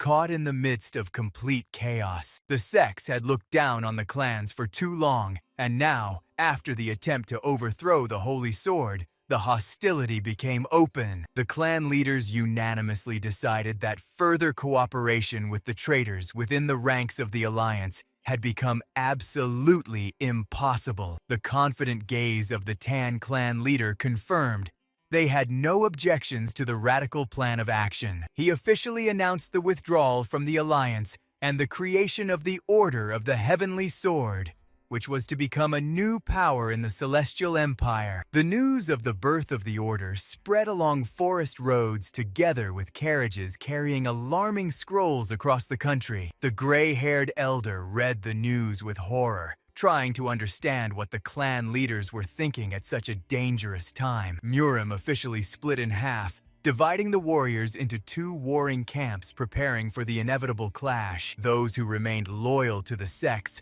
formed a renewed alliance, finally cementing the great split of the celestial realm. The temporary peace seemed only an illusion, as the conflict between the 2 sides grew sharper with each day. The old bearded man accused his comrade of mistaken mercy, which allowed the enemy to survive and regain strength. While the main hero gently lulled So-mi to sleep, a voiceover foretold terrible consequences of his kindness to Moyen Hek Moon. The enemy left alive became the perfect weapon in the hands of the sects, turning into a constant threat to the future of the Order. A thorough investigation of Hek Moon's crimes could have prevented the split, but now the time was irretrievably lost. The main hero calmly listened to these conclusions, hiding his true intentions behind a barely noticeable, mysterious smile. The alarmed exclamation of Chansam made the master break his calm and tightly hold the sleeping child to himself. Arriving at their estate, the heroes felt something was wrong, noticing nervous fuss and anxiety in the eyes of their subordinates. Thick black smoke rose above the residence, signaling trouble that had occurred in their absence. The surprised and tense gazes of the travelers focused on the fire engulfing their rightful home. The gray warrior in the mask instantly volunteered to check the situation, not wasting a second on unnecessary talk or hesitation. The master allowed him to act independently, while the other group members prepared to face a possible fight outside. The huge gate of the estate opened with a long and eerie creak, revealing a path into the unknown. The inner territory was abandoned and desolate, and a tense silence hung in the air before a possible trap. The gray old man swiftly flew into the yard, leaving behind only blurred streaks and the whistle of sliced air. He ran with all his might, heavily stomping on the stones while his clothes fluttered chaotically from the furious speed. The old man suddenly stopped in front of a group of acquaintances, trying to catch his breath under their surprised gazes. He stood completely exhausted, sweating profusely and unable to utter a word from what he had seen inside. With his last strength, the old man grabbed his comrade's hand, begging him for help because of a strange glow at the point of contact. He desperately asked the master to personally enter the estate, believing that only he could solve this problem. The master understood the old man's hint and with grim determination moved deeper into the house, preparing for the worst. His steps down the dark corridor were accompanied by a sinister aura, promising swift retribution for the uninvited guest. Steam clouds behind the door hinted to the hero that someone was shamelessly enjoying water procedures in his home. Rage flared in the master's heart. The brazen thief dared to use the bathhouse built especially for So-mi. He sharply flung open the door, radiating a terrible, murderous aura and promising the attacker a cruel and swift punishment. The young man, through thick clouds of steam, watched what was happening ahead with a cold and extremely tired gaze. In a wooden tub, covered with dense foam, stood a girl whose eyes widened from unbearable shock due to the sudden intrusion. His dark figure silently loomed over the girl in the bathhouse doorway, filling the entire space with the oppressive and heavy aura. The room was completely filled with white steam while the young man, arms crossed, calmly studied his frightened guest. Maintaining his usual stone expression, he unemotionally inquired what exactly she was doing in his private chambers. The girl's face cracked with horror and cold sweat before she let out an incredibly loud and piercing scream. A deafening female shriek shattered the peaceful calm of the residence, causing the leaves on the trees to tremble in surprise. Later, she was already sitting on the floor in light clothing, but her body still trembled nervously from the experienced shame. While the guest was overwhelmed by a heavy wave of depression, little So-mi approached her with curiosity, firmly holding her favorite toy. The young man looked to the side with obvious irritation, instantly realizing that his own comrades had brazenly set him up. The gray-haired elder in a white mask at the table skillfully feigned complete composure and absolute detachment from the spicy incident. The old man began inventing absurd excuses for his cowardice, to which the young man responded only with a silent look full of questions. The master theatrically spread his hands against the backdrop of flowers, assuring that he knew nothing about women who accidentally bathe in others' baths. The giant Mahjong immediately saw through the elder's plan to marry off his granddaughter and began openly urging the boy to tell the whole truth. He pompously accused the young man of a terrible sin, hinting that now he bore full responsibility for the life of this woman. Suddenly, the girl herself ran into the room together with So-mi, causing everyone present to instantly turn their attention to her. Dripping with sweat from embarrassment, she sincerely exclaimed words of apology while the child nearby remained completely carefree. The girl bowed, explaining her mistake, and the young man calmly replied that true warriors should not be troubled by such trifles. The elder and the giant sat in complete shock, realizing that their cunning plan with the wedding had just spectacularly failed. So-hi sadly announced her intention to leave as her heart was breaking with anxiety for the safety of her own clan. The terrible news that the Namgun family estate had been burned to the ground caused the girl to freeze in sudden shock. She looked at the young man with horror, not believing that he had really visited Anhui and seen the ashes with his own eyes. Carefree! So-mi boasted about her golden toy, not noticing how clouds of true human tragedy were gathering around her. The girl clung to the young man in panic, begging him to tell her at least something about the fate of her native home and the surviving inhabitants. He coldly stated the harsh truth.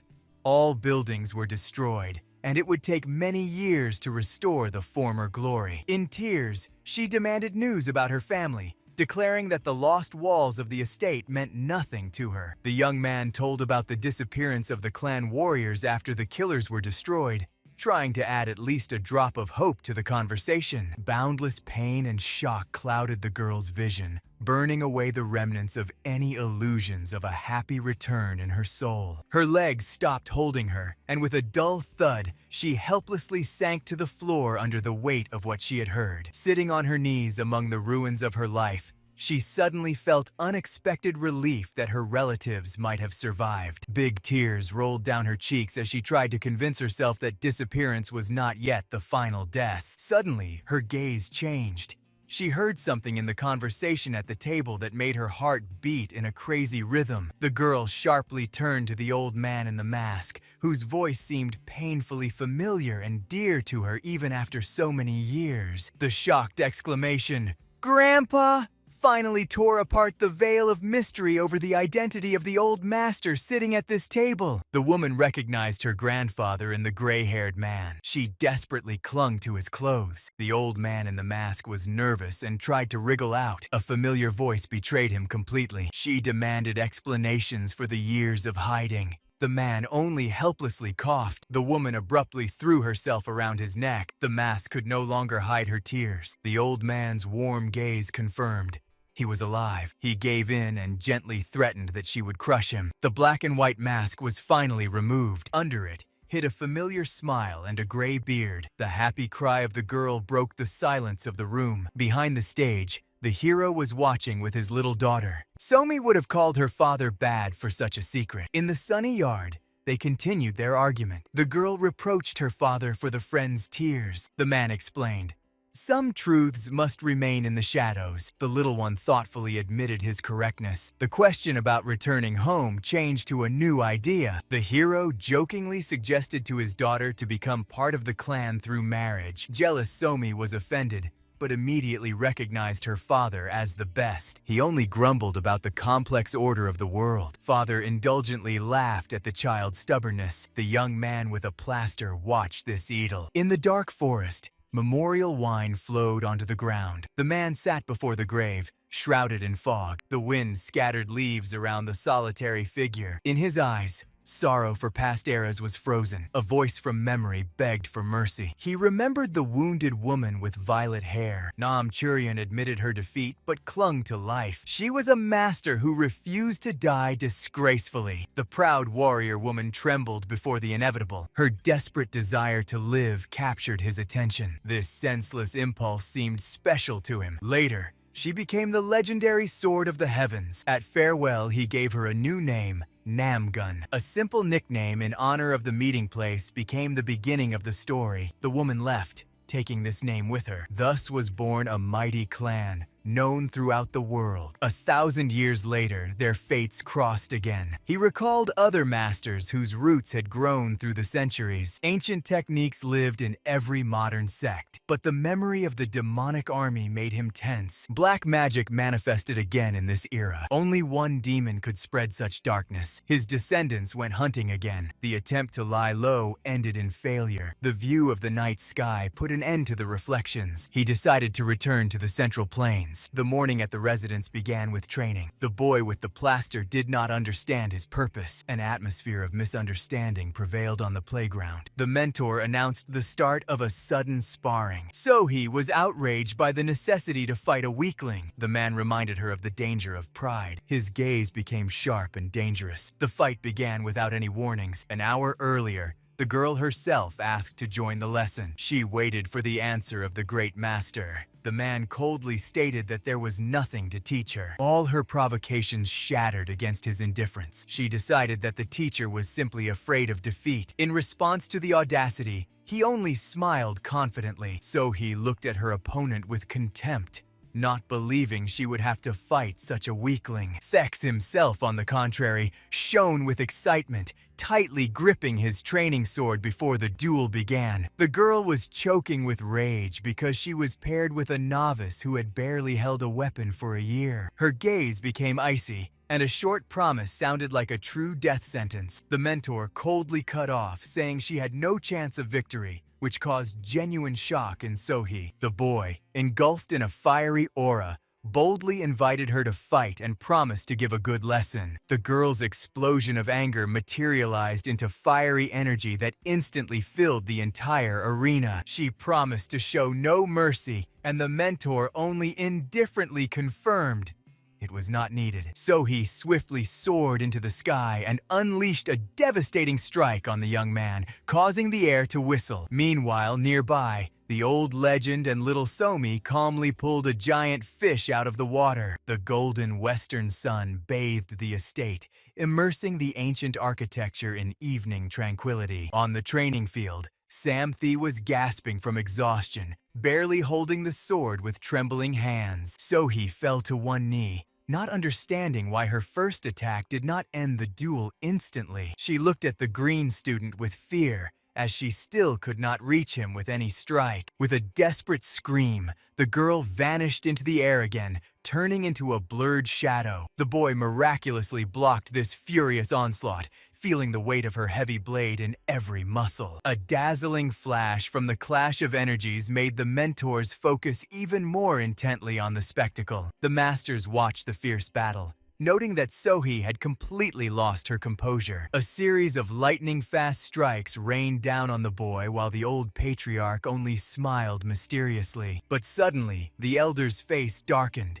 He felt the approach of a critical moment. Sohee literally pressed the young man into the ground, sparking sparks from every metal-on-metal clash. Recalling years of exhausting training, she unleashed the intense blue energy of her inner strength. The thought of losing to a novice was unbearable for her, and this rage pushed her to the very limit. The girl's eyes flashed with otherworldly light, and her fierce scream shattered the silence of the entire training ground. A devastating blue lightning strike tore through space, directing all the accumulated power straight at Sam the. The boy was thrown backward by the crushing force, and his clothes were torn to pieces by the energy explosion. Sohee was gasping heavily amid the dust, her gaze still burning with a dangerous icy flame. The frightened student rushed headlong to the mentors, begging for rescue from the enraged fury. The girl froze in silent amazement.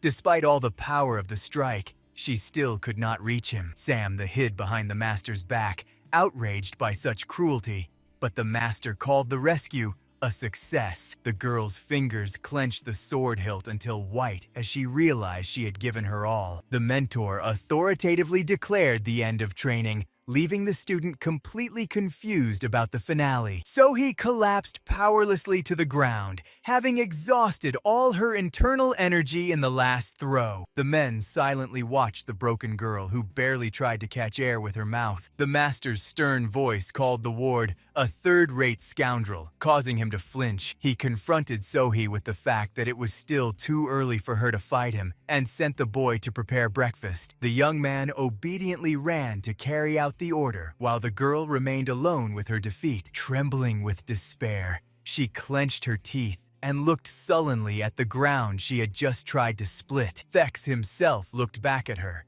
and for a moment, an unexpectedly mature anxiety flashed in his gaze. Deep night came, and the cold glow of the moon pierced through the silhouettes of dense forest trees. The torch in the old man's hands illuminated a terrible scene. A clearing sown with dead warriors. Don Gu, the commander-in-chief of the demonic cult, faced something that defied logic. His subordinates found no traces of struggle, which made the mass death even more mysterious. The bodies of the elite masters turned into dried mummies, as if their very essence of life had been sucked out. The elder realized it was not an ambush. Their hearts simply stopped by someone's secret command. Chaos in the Murim alliance and political intrigues now seemed trivial against the backdrop of this new threat. By the campfire, he tried to calculate the future, unaware that it was already standing behind him. True horror gripped the patriarch's heart when he saw the empty eyes of the next corpse before him. A terrifying figure of a giant emerged from the darkness, carelessly holding the severed head of a slain warrior. The predator's snow-white smile of the stranger in the night shadows promised only swift death and destruction. Don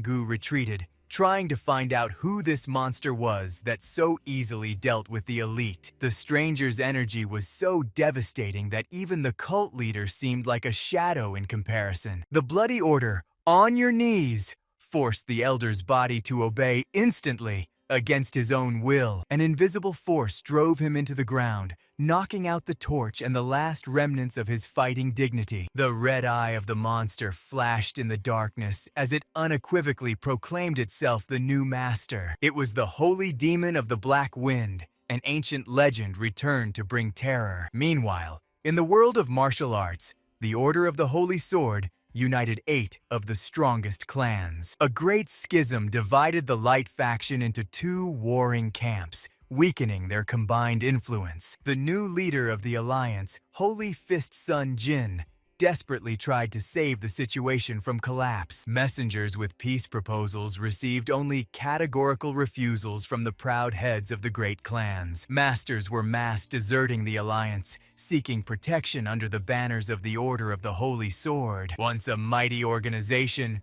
Murim was rapidly turning into a weak and ineffective structure. And in the shadow of the Huashan Mountains, a dark faction was already lurking, ready to deliver the final deadly blow. The strongest demonic warriors waited for the right moment in the ominous glow of their residence. In the gloomy shadows appeared the Lord of the Fortress of the Fighting Kings, whose eerie smile foretold nothing good. While children carelessly tasted sweets, A mysterious warrior watched the mansion from the shade of the trees. Above the roofs of the residence hung a heavy question that shattered the sunny silence of a clear day. Namgun So-Hai sat under a tree, immersed in deep despair after her shameful defeat. The girl sorrowfully apologized to her grandfather, not daring to raise her pain-filled eyes to him. She scolded herself for disgracing the glorious name of the Namgun clan in her very first serious battle. The old man wisely explained,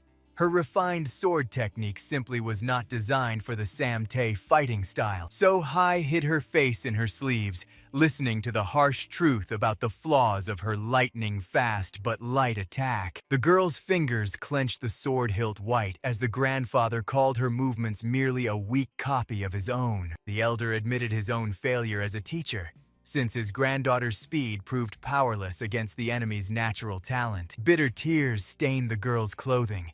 She believed she had forever disgraced her family in front of the patriarch. Memories of exhausting training only intensified the pain from realizing the futility of all her previous efforts. The sudden, gentle laughter of the grandfather made her shudder.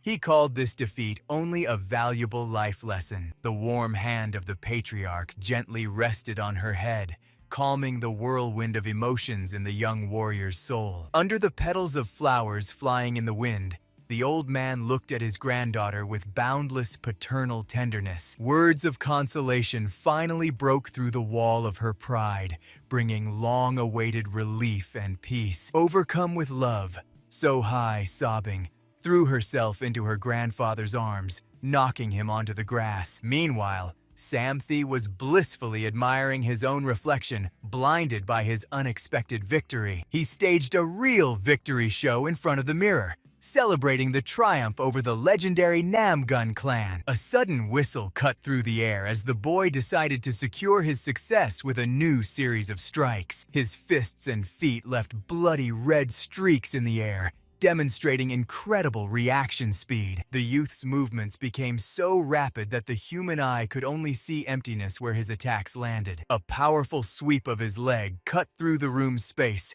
confirming his newly found combat strength. Samthi froze in a fighting stance, realizing how deeply he had immersed himself in the world of true masters. Although he did not land a single direct hit on the girl, his defense proved an insurmountable wall for her sword. A confident smile confirmed his suspicion. From now on, he officially became a full-fledged martial arts master. Little Somi watched with horror the wild laughter of her uncle, suspecting that he had completely lost his mind. In the Murim Alliance, a scandal erupted due to a brazen attack by dark forces that occurred immediately after the split of the light factions. An angry fist strike on the table emphasized the scale of the disaster. The Huashan sect was bleeding after the enemy attack. Moon Baekjin grimly confirmed the loss of half of Shanxi province to the fortress of the War Kings. The elders gathered around the round table, understanding that the next battle could be the last for their order. Bad news did not cease.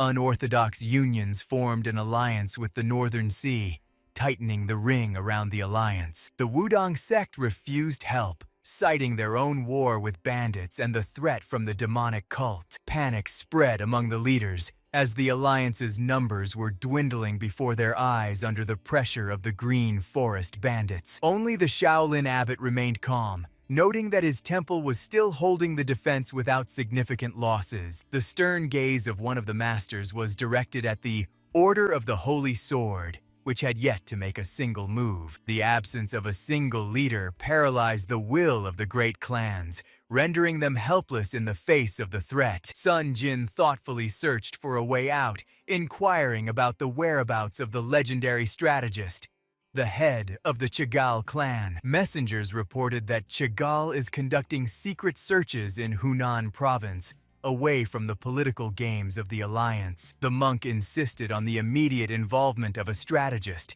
without whom the Order of the Holy Sword remained merely a selfless, empty shell. Shaolin promised to send his warriors to aid Huashan, which became a ray of hope for the exhausted elders. So-Hai gathered her hair, preparing for changes, and asked her grandfather about his final decision regarding the return. The old man only smiled mysteriously, enjoying tea in the room bathed in evening light. He refused to become the Sword King again, believing that his time at the peak of power was irrevocably gone. According to the patriarch, the split occurred due to the loss of shared ideals, and old alliances would never again become a single whole. The girl sadly realized that her grandfather had forever chosen the path of a recluse in this quiet estate. He urged his granddaughter to follow her own path, not looking back at the shadows of the past and the former glory of the clan. A sun butterfly flew into the room,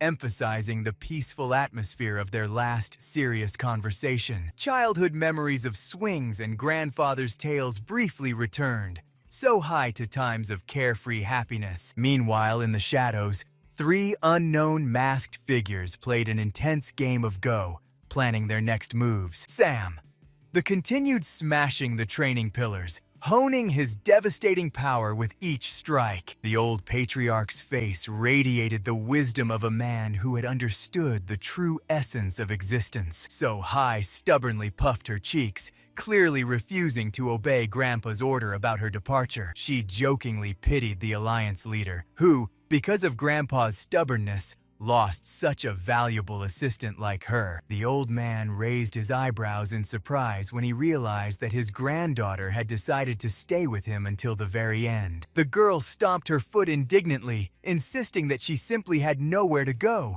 which caused the patriarch to laugh sincerely. They smiled at each other across the table, celebrating a true family reunion beyond the battle leagues. In the deep forest, sunlight pierced through the leaves under the carefree singing of birds. Two figures, a monk and a red-haired warrior, suddenly stopped on the path, sensing tension in the air. The man with fiery hair sensed his companion's doubts and directly asked what was troubling him. The monk shuddered from the warrior's cold insight, not daring to voice his hidden thoughts. The red-haired man himself explained why he spared the enemy's life.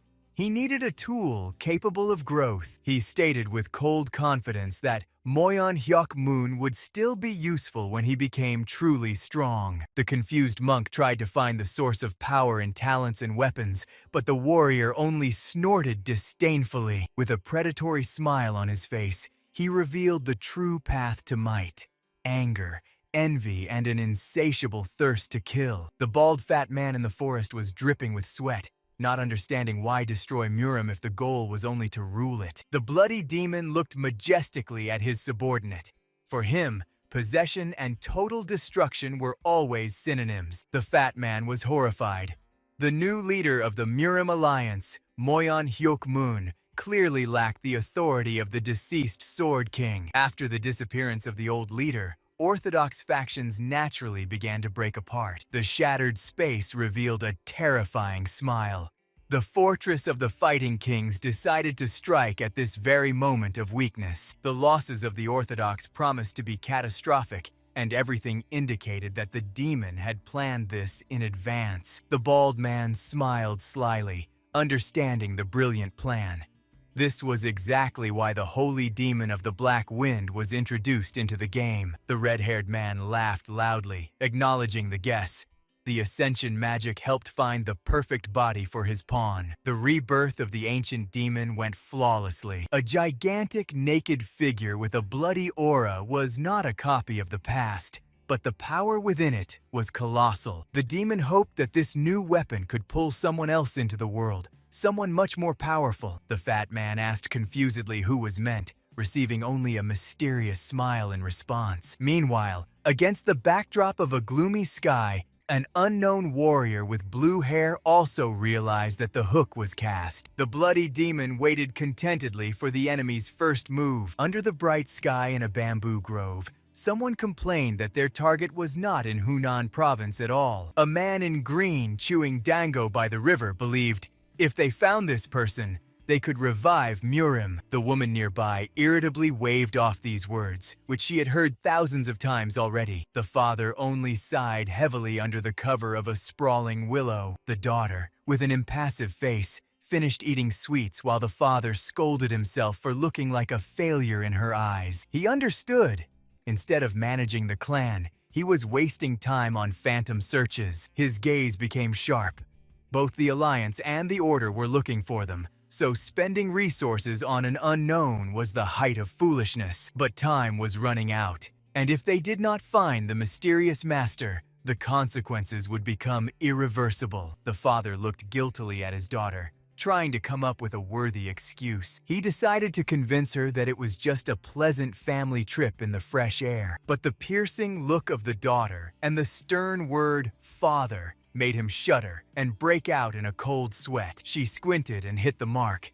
He simply ran away from his duties as the head of the clan. The father muttered excuses uncertainly, panicking at how easily she had read his plan. Suddenly, a loud splash of water interrupted their tense family drama. A huge, silvery fish burst out of the river, scattering sprays of water around. The father and daughter froze in shock, looking at the monster dangling on the hook. The man was horrified.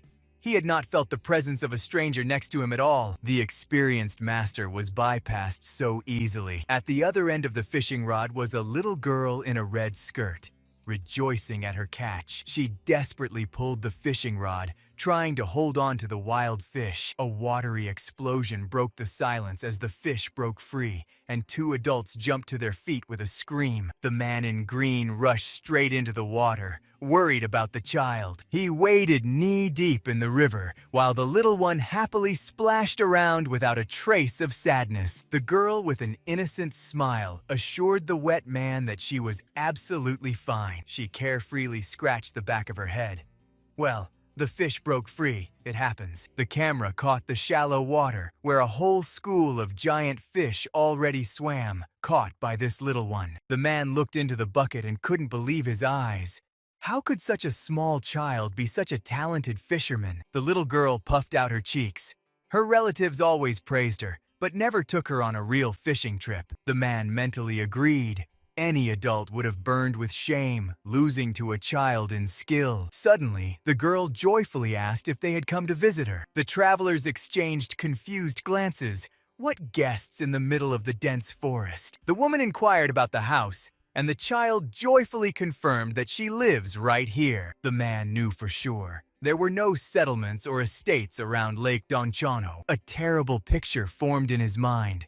Before him was a homeless orphan fishing for survival. His face flushed with anger at the mention of the adults who refused to help this little one. He imagined scoundrels exploiting child labor and decided to deal with it immediately. The man leaned over the girl and sternly demanded to be taken to her father for a serious talk. Seeing her fear, he gently knelt down and assured her that he would protect her from bad guardians. The daughter supported her father, ready to restore justice immediately. The little girl timidly took his hand and led him into the forest thicket. When they emerged into a clearing, the man threw his head back in shock. Majestic gates towered before him. A grim warrior with a scar greeted the guests with a serious look. The little guy joyfully announced her return home against the backdrop of an incredibly luxurious residence. Her warmth was met by a mighty blonde man whose presence immediately raised a bunch of questions in the man in green. The girl introduced her new friends while the father and daughter tried to process what they had seen. The blonde man picked up the child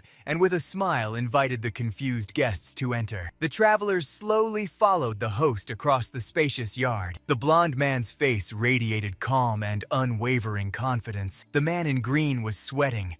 The aura of this stranger revealed a true sword master, and the face seemed painfully familiar. The guests looked around in panic, not understanding how such a magnificent estate could have been hidden in this forest for years. A doubt flashed through the hero's mind. The attitude towards the little one did not look like exploitation at all. The mustached man tensed. This place looked too dangerous for an ordinary estate. Even the young cleaner seemed like a trained warrior, although now his thoughts revolved only around food and gold. Suddenly, a mysterious silhouette appeared in the doorway wearing blue-green attire. The advisor narrowed his eyes, trying to remember to whom this familiar figure belonged. A tall man with loose hair majestically entered the courtyard. His face, covered with thin scars, radiated icy calm. The mustached man's eyes widened in shock. He finally recognized the stranger. The tall warrior turned away, ordering his apprentice to follow, completely ignoring the guests. A drop of cold sweat rolled down the advisor's cheek. He could not believe his luck. Unable to contain his emotions, the man poked him with a finger, causing only dull irritation in the hero. Understanding the foolishness of the situation, Che Gal-un respectfully introduced himself and named the master, Tan Yu-hyun. Meeting the master's silent gaze, the advisor intriguingly added that he had been searching for him for a long time. A dry "why" made the guest tense before the serious conversation. A heavy pause hung in the middle of the courtyard. The advisor's daughter immediately understood her father's intention. He needed this monster for a new alliance, she thought. Her father saw in this man a power capable of changing the balance throughout Murim. Chogal was looking for the one who could become the new Sword King after the split. The Orthodox forces were divided in half, and the future alliance depended on which side this warrior would take. While the alliance tried to bring back the advisor himself, he remained neutral and searched for a new weapon. Tan Yu-hyun coldly interrupted his thoughts. Before, he was sought only to be killed, and this visit aroused suspicion. He sharply turned around, ordering them to get lost if they had nothing to say. The advisor's desperate gesture stopped the retreat. He firmly grabbed the wide sleeve of the master. Chogal nervously offered alcohol, which unexpectedly made the master stop. An elegant jug with 50-year-old Shaoxing wine flashed in Tan Yu-hyun's eyes with bright interest. The advisor rejoiced at his luck. A chance purchase in Hunan became his only trump card in these negotiations. The master softened, and Chogal mentally begged him not to refuse the conversation. Tan Yu-hyun indulgently invited them in, causing the advisor a silent fit of happiness. The man's inner voice thanked that little fisherwoman who led him straight into the hands of his goal. The sun was setting, flooding the majestic traditional roof of the residence with gold. Warm evening rays pierced through the wooden lattices, creating an illusion of peace and tranquility. Inside, the deafening laughter of a bearded warrior echoed, while the advisor happily sipped wine. Tan Yu-hyun sat with his eyes closed, fully indulging in the pleasure of the rare drink. From around the corner, two girls were secretly watching them, pushing aside the lattices. So Hai looked with indignation as the stranger drank expensive wine in the company of the master. The table was overflowing with delicacies and meat, turning an ordinary meeting into a real feast. The bearded man greedily tore meat straight from the bone, while the girl was angry because of his presence. The old patriarch trembled with rage in the shadows. He simply hated when someone drank such good wine without him. The girl quickly realized it was Tan Yu-hyun who was the secret target of advisor Chogal. The old man recalled how Chogal boasted about a powerful master he wanted to drag into the alliance at any cost. The patriarch's stomach growled loudly, but he only mentally complained about wasting good liquor. Shaoxing wine slowly poured into the cup held by the bandaged hand of the master. Tan Yu-hyun took a sip and with a slight smile acknowledged the high quality of the drink. The advisor beamed with joy, pleased that his offering had worked. The company celebrated, and the bearded man loudly confirmed that this wine was a true treasure. Suddenly, the master's face was cast in shadow, and in an icy tone he demanded an explanation for the real reason for their search in Hunan. The advisor's daughter shuddered. They had never mentioned the Hunan province in his presence. Chogal remained calm, placing his hand on the table, preparing for the main move. With utmost seriousness, he admitted that the main purpose of this visit was to establish strong allied relations with him. The night sky through bare branches. A thin crescent moon creates a spooky atmosphere. The dark-haired man says goodbye to the guests. Next time, he promises even better wine. The rustle of footsteps on stone. Someone in light clothing slowly approaches the house. The swordsman with a scar returns to the shadowed room, illuminated only by pale moonlight. The old man asks about the purpose of Chogal's visit. The man responds with a tired look. A gray-haired elder at the table attentively listens to the warrior standing with his back to him. The swordsman is meaningfully silent.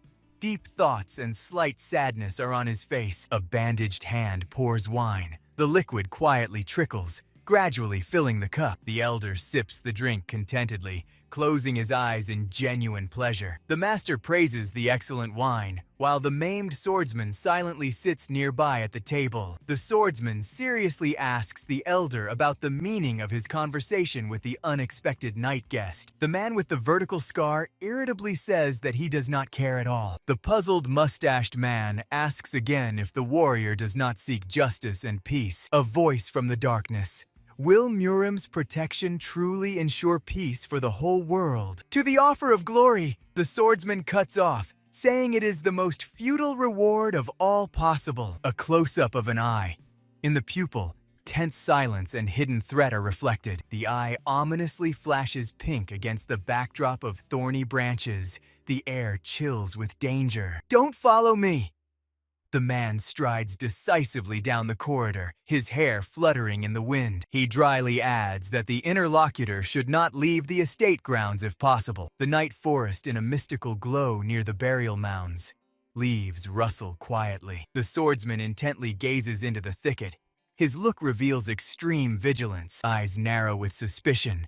Could it really be them? A red-haired silhouette appears behind the back. A question about the remains of the three celestials. The warrior tenses, sensing the presence of an enemy, but outwardly remains unshaken. The magic of corpse control is your job.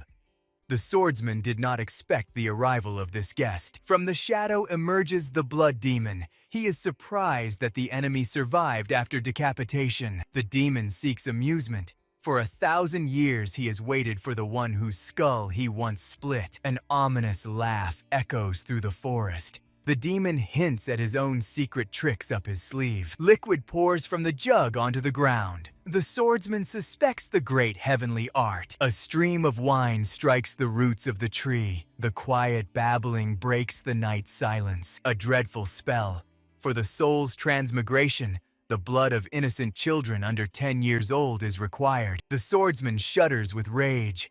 The demon justifies atrocities by seeking the perfect body. Countless children's lives for the sake of immortality. The enemy's cruelty has not changed over the centuries. This is fate. The demon believes that only this enemy can stop him on the path to power. A skeptical and brief "Is that so?" escapes from the mouth of the man with a scar. The swordsman asks, didn't the demon think that the millennial seal was removed not by himself at all? A barely noticeable mocking smile appears on the warrior's face. Rage engulfs the demon. A crimson aura makes the entire space vibrate with tension. Your jokes have become too long. The swordsman cold-bloodedly prepares for battle. A red flash cuts through the night. The demon attacks with a cry about wasted time. The strike is rapidly approaching. The demon shouts that he is no longer the one he once was. A dazzling clash of two forces. Magical energy crackles between the opponents. A gigantic hemisphere of explosion covers the forest. A deafening roar of destruction all around. The swordsman holds back the strike in a combat stance amid red sparks and clouds of dust. Oh! The man examines his own smoking hand, stunned by the power of the enemy's energy. You pushed me back? The demon notices a deep mark from his boot on the ground. The bloody demon watches from a high branch. Moonlight emphasizes his superiority. You are no match for me now. The demon authoritatively orders the opponent to rise. Anger and tension on the warrior's face. He mentally rages at the enemy's audacity. A fiery passion in the demon's eyes. He proposes a fight for the title of the strongest. A purple aura borders on November. The swordsman recalls the factions of the Central Plains. Let's put everything on the line. The figure of the bloody demon is ominously shrouded in darkness. The demon sincerely rejoices. He finally sees the very gaze of his old enemy. The sword slowly comes out of the sheath. The warrior does not take his eyes off the enemy on the tree. Loud laughter of the demon. He is proud that he has brought the opponent to genuine emotions. Cold steel gleam. The blade is bare. The warrior's gaze becomes unwavering. A devastating sword strike creates a huge arc of light that cuts into the tree. Energy tears apart the black silhouette of the demon. Green splashes indicate an illusion. Kill or be killed. The true voice of the demon sounds behind the warrior's back. The man stands with a lowered sword among sparks. The enemy's voice sounds behind his back. The warrior turns around in surprise. He hears that the holy demon of the Black Wind is already near. The bloody demon majestically appears in the flames. Can you stop him? The swordsman froze before the fiery flash in the darkness, a figure shrouded in threat. His purple aura and the scar on his face indicate readiness for a deadly battle. Loud exclamation, "Ya!" breaks the silence over the estate. The hero skillfully deflects the attacks of the girl with the wooden sword. The ringing can echoes throughout the courtyard of the residence, the climax of the training. The protagonist clashes with a muscular warrior in a whirlwind of purple magical energy. On the sunlit veranda, a gray-haired elder and a bearded man in green attire peacefully drink tea, fully enjoying the midday silence. The girl runs across the grass with sweets and calls her father. The protagonist warmly watches the child's play. A soft smile appears on the stern face. This moment grants him the long-awaited inner peace. The gaze suddenly darkens. A disturbing and eerie memory of a strange entity that appeared last night surfaces. This is not an illusion. Before him truly stood the bloody demon, whose terrible energy was all too real, a dark silhouette with fiery eyes. The power of the holy cult rested only on the dangerous sorcery of the leader, a red-haired man among crimson spirits. Rumors of the return of the holy demon Black Wind have finally found their confirmation. The sword's gaze narrows from tension.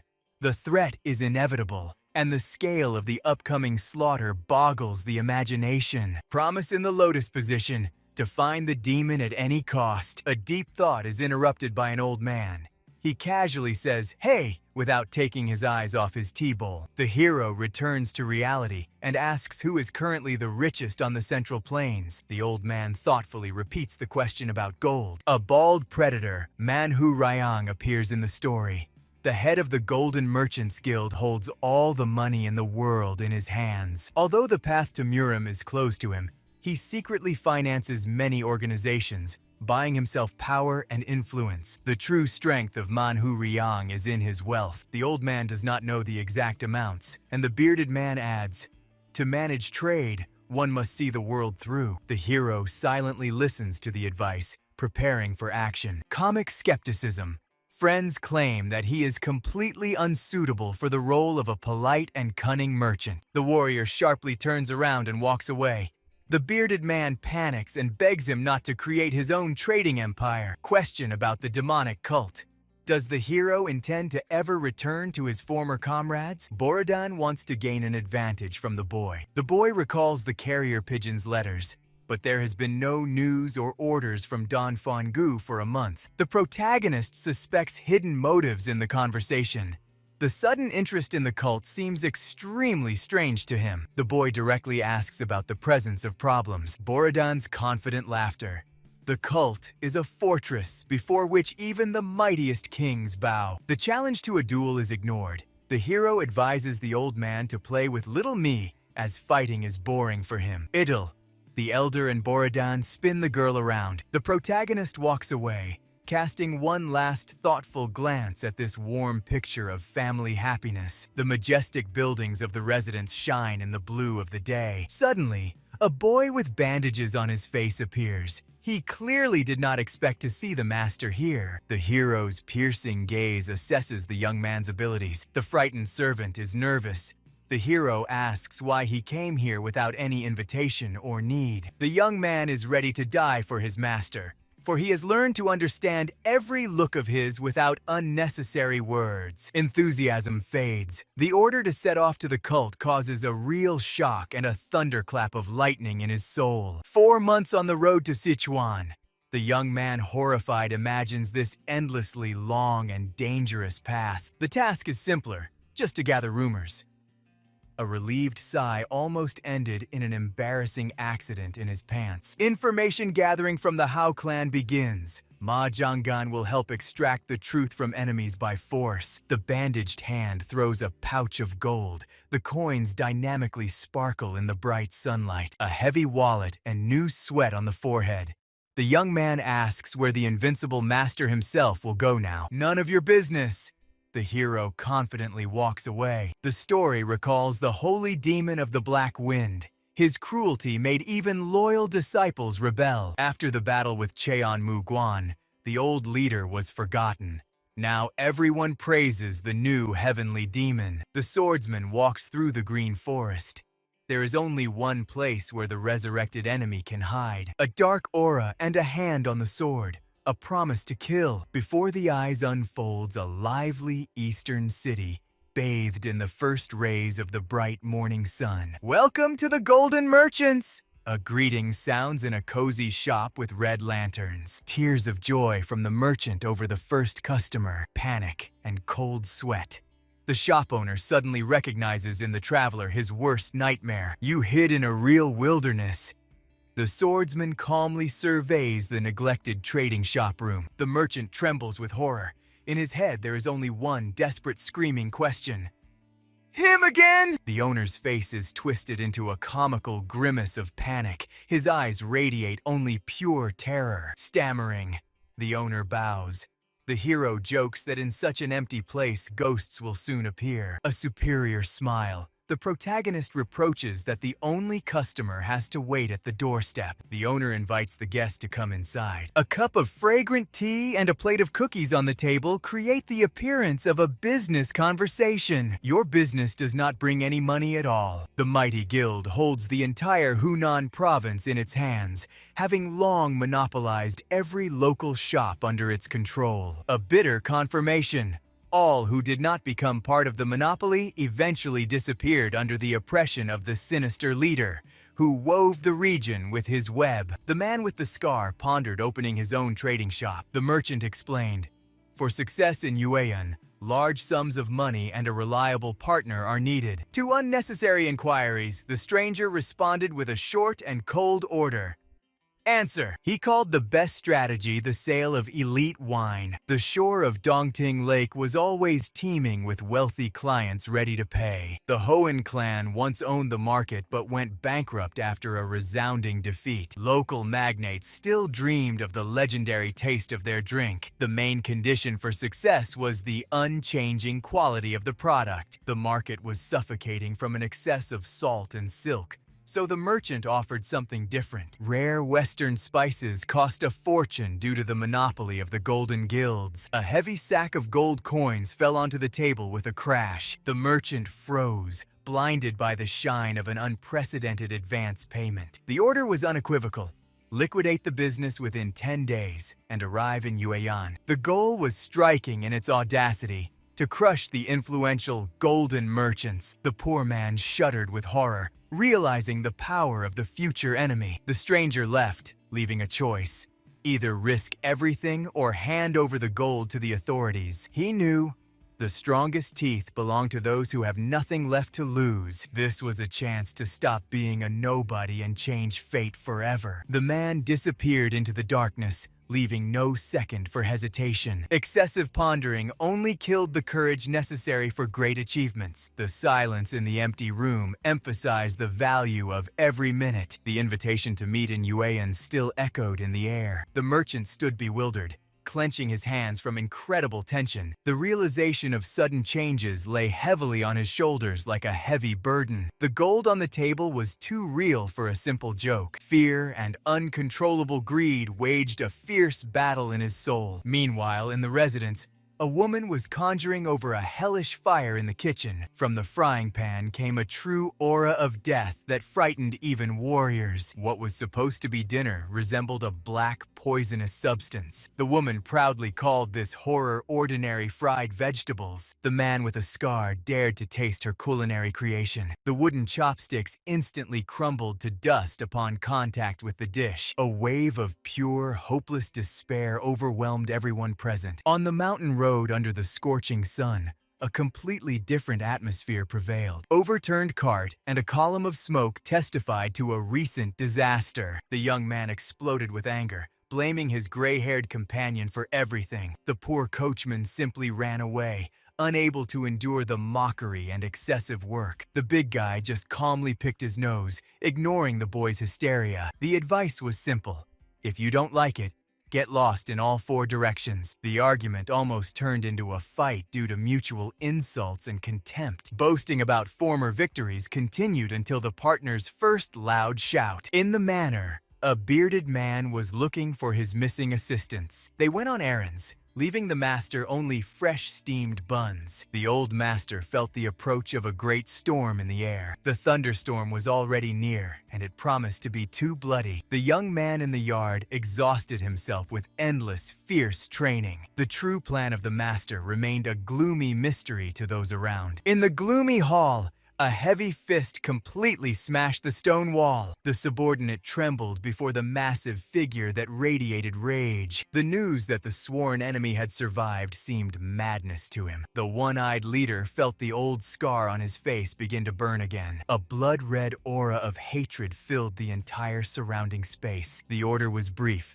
Find the audacious one and uncover his secret. The enemy's head was to become the sole proof of his final death. The traitor had to pay for daring to bite the hand of his master. In Yueyan, the merchant finally met his new patron. Instead of orders, he received complete freedom and unlimited funds. The ability to decide everything independently seemed to him a true miracle. The sharp gaze of the man forced to forever forget about any doubts. It was not a dream.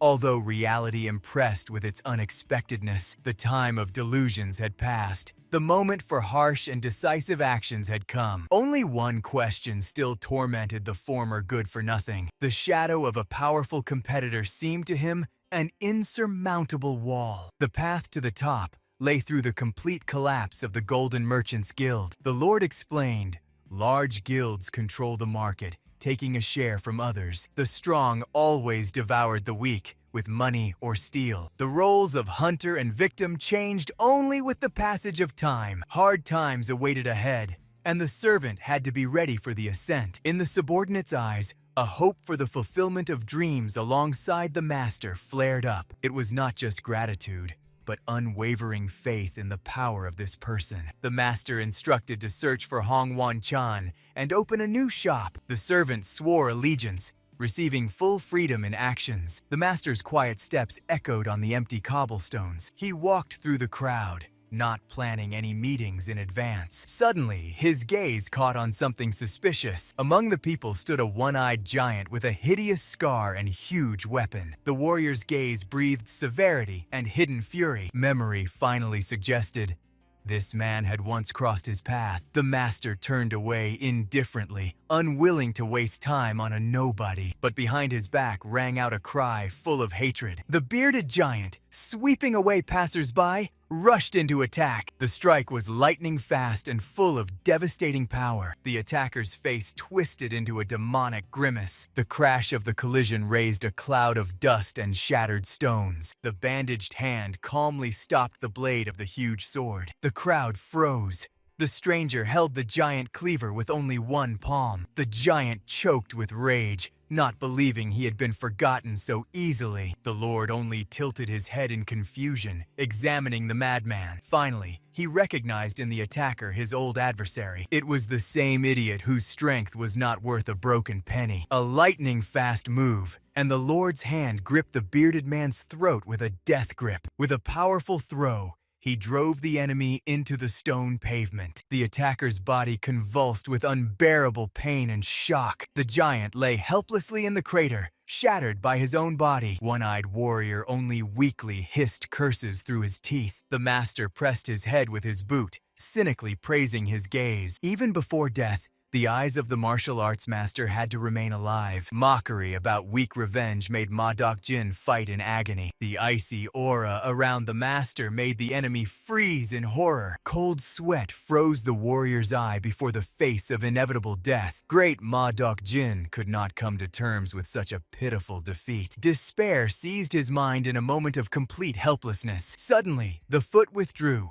granting the enemy humiliating freedom. The master walked away, unwilling to dirty his hands with a nobody. The defeated remained lying among the debris under the gaze of the crowd. The last order was clear: never appear before his eyes again. Later in the quiet garden, Friends discussed this strange meeting. The master clarified details about Ma Dok-jin with his faithful companion. The warrior with a child in his arms only laughed at the unfortunate one who chose the wrong target. Memories painted the image of a mad giant who crushed everything in his path. Legends about the one-eyed inhabitant of Lake Duntinhu spread across the region for years. The Lord demanded significantly more concrete information from the scouts. Meanwhile, Ma Dok-jin was already reporting to another powerful lord. Yuk Yamsa confirmed. The target was nearby and Kwan Mu-jin was guarding it. The one-eyed man could not believe his ears.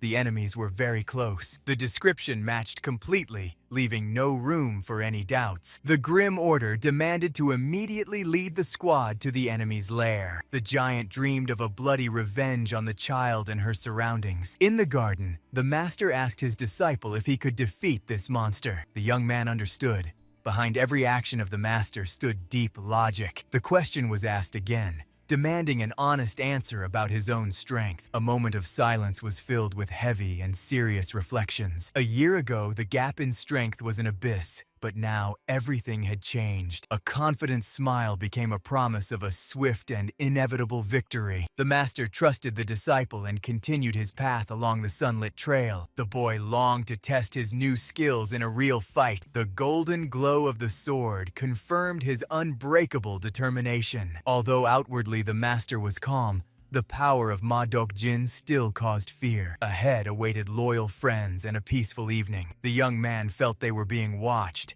The elder noted, "This battle will be the boundary the warrior must cross alone." Borodan supported, "A real man is obliged to achieve everything without outside help." The death of Ma Dok-jin could have provoked a bloody war with the unorthodox faction. 7 unions were just waiting for a pretext to flood Hunan with the blood of avengers. The situation was becoming critical, but the young master only calmly observed. A confident smile flashed across his face.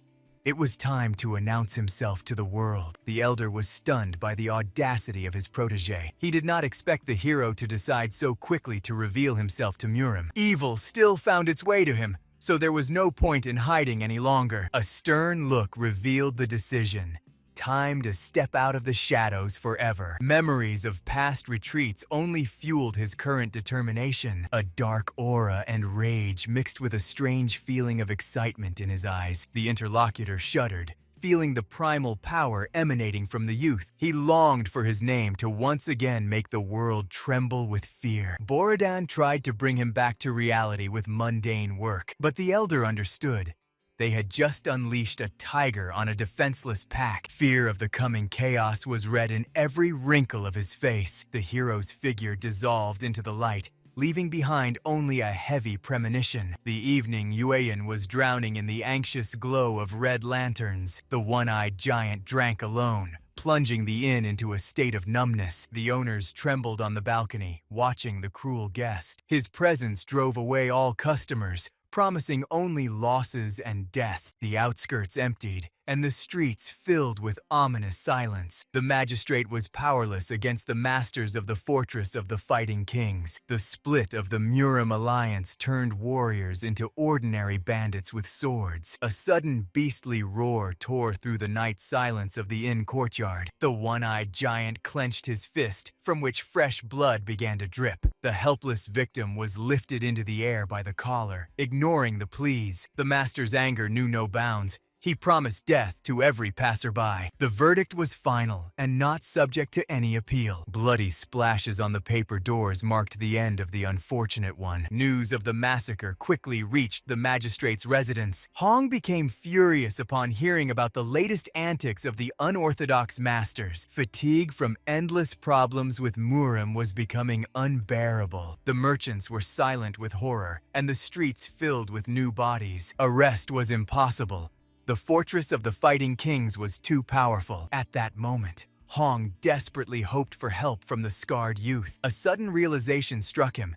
These killers came specifically for Mu Jin. The old feud with Henan once again reminded itself with a bloody shadow. The appearance of an unexpected guest without warning was met with great surprise. Little So Mi ran into the office, beaming with a sincere smile. The magistrate gently greeted the girl, trying to hide his anxiety. She came on her father's behalf, unaware of the danger around. Hong's complete confusion indicated that Quan Mu Jin's plan had begun. Under the cover of night, the hero confidently walked towards the enemy's lair. The companion walked behind, clearly displeased with the upcoming reckoning. This entire expedition reminded her of ordinary gang disputes. The squad led by the young man and the masked master moved relentlessly. The gentleman jokingly called it a usual visit to old acquaintances. They stopped in front of the inn, where the fires of the inevitable battle were already blazing. The young man's predatory smile indicated the hunter had finally caught up with his prey. Every step they took from the very estate was under the vigilant watch of spies. The enemy knew about their approach and was preparing a trap in the very heart of the district. A fierce shout from above made the group stop and raise their eyes. Ma Dok-jin stood on the balcony, boasting his endless patience. The enemy's energy was raging,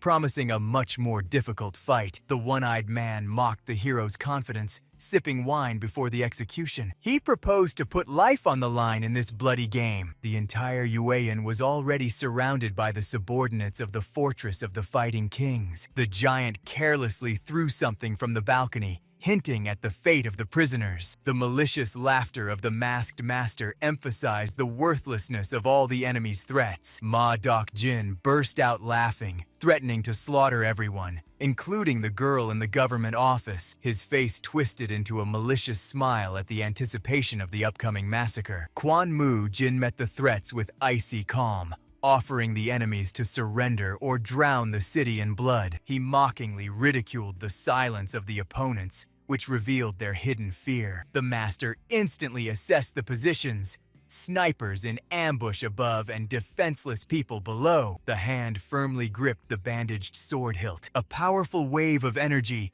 lightning fast, tore through the night air, hitting the roof. The deafening explosion caught Ma Dok-jin by surprise, blinding him with a flash. The blade, wrapped in golden lightning, completed the devastating swing. Chaos and destruction engulfed the building under a cloud of dust and debris. Among the ruins of the roof remained only the bearded man surrounded by the bodies of his fallen warriors. Blood and shattered wood became the only reminder of the former ambush. Panic gripped the leader of the fortress. He desperately sought a way out of the trap. While the subordinates begged for an attack, Ma Dok-jin realized the full seriousness of the situation. Enveloped in a dark aura, he decided to abandon his people to save his own skin. Suddenly, a hand of Yuk Yemsa, the true genius of the Fortress of Battle Kings, rested on his shoulder. Mu Jin looked around with interest, noticing the confident smile of the new opponent. Yuk Yemsa was the one whose fame thundered among the strongest masters of the unorthodox faction. His power was so great that the battle with Mu Jin seemed to him merely a pastime. Joyful with anticipation of the fight,